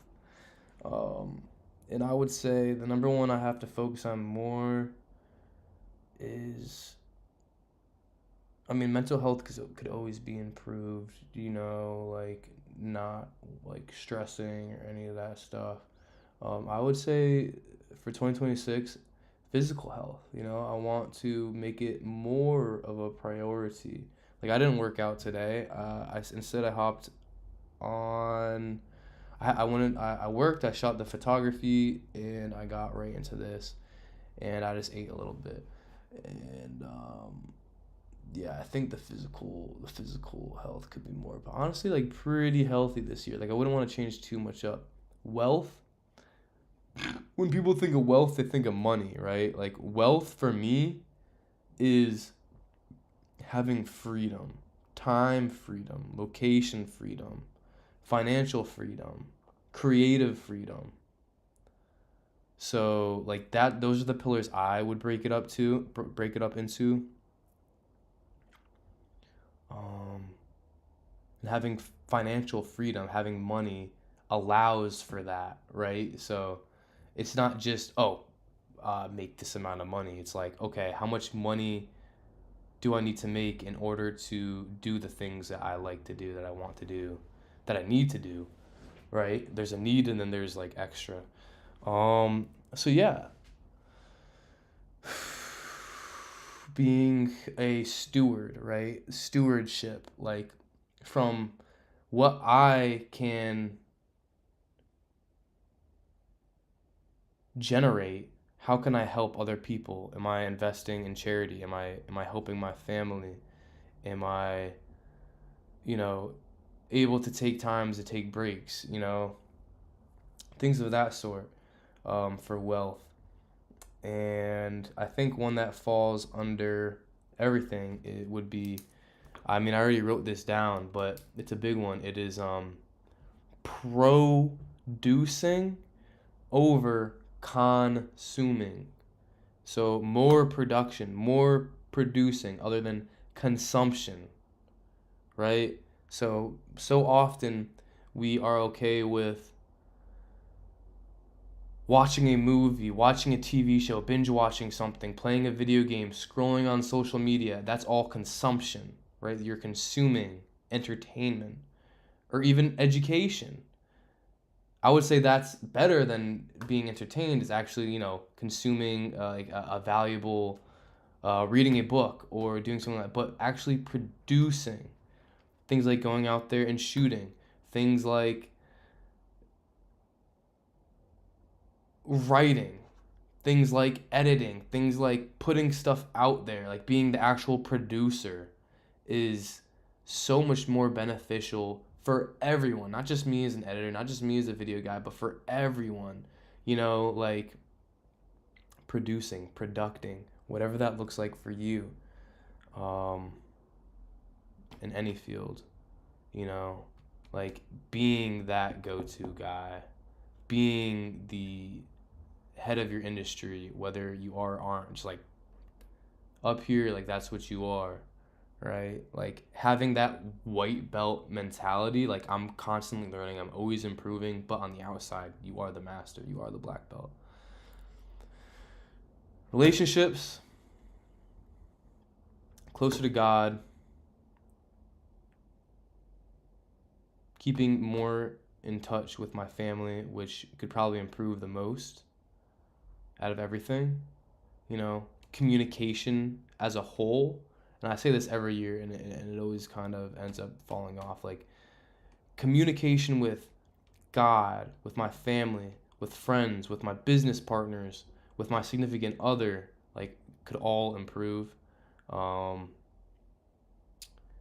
Yeah, relationships, business relationships. I think that falls into a lot of things, and it really revolves around love, right? So like I think there's different pillars of love and relationships and, communication. You have love for your craft. You have love for your significant other. You have love for yourself. You have love for your family and your friends, right? There's all different forms of love. And like however you define those, like through your relationships, how do you want to better those? How are you going to communicate? How many times? What are you going to do to strengthen your relationships? Like simply like asking questions or planning things to do with someone, or I don't know, just being more available, I guess, or being less available, creating boundaries, like, and setting them, whatever it takes. But that's my rant. I would advise everyone to write that down, set your goals, and based off of those 3 things, and your life will improve. So have a blessed, I already said this, rest of your night or day. Plan your goals, stay up with all the love in my heart. Go out there and crush it. Finish off this 4th quarter here. How many days do we have left? Let's see here. We're about halfway through December. That's crazy. 2025 is about to be done. 2026, we are just around the corner. So that is Liam Coleman, aka Mailman Media, signing off. Peace.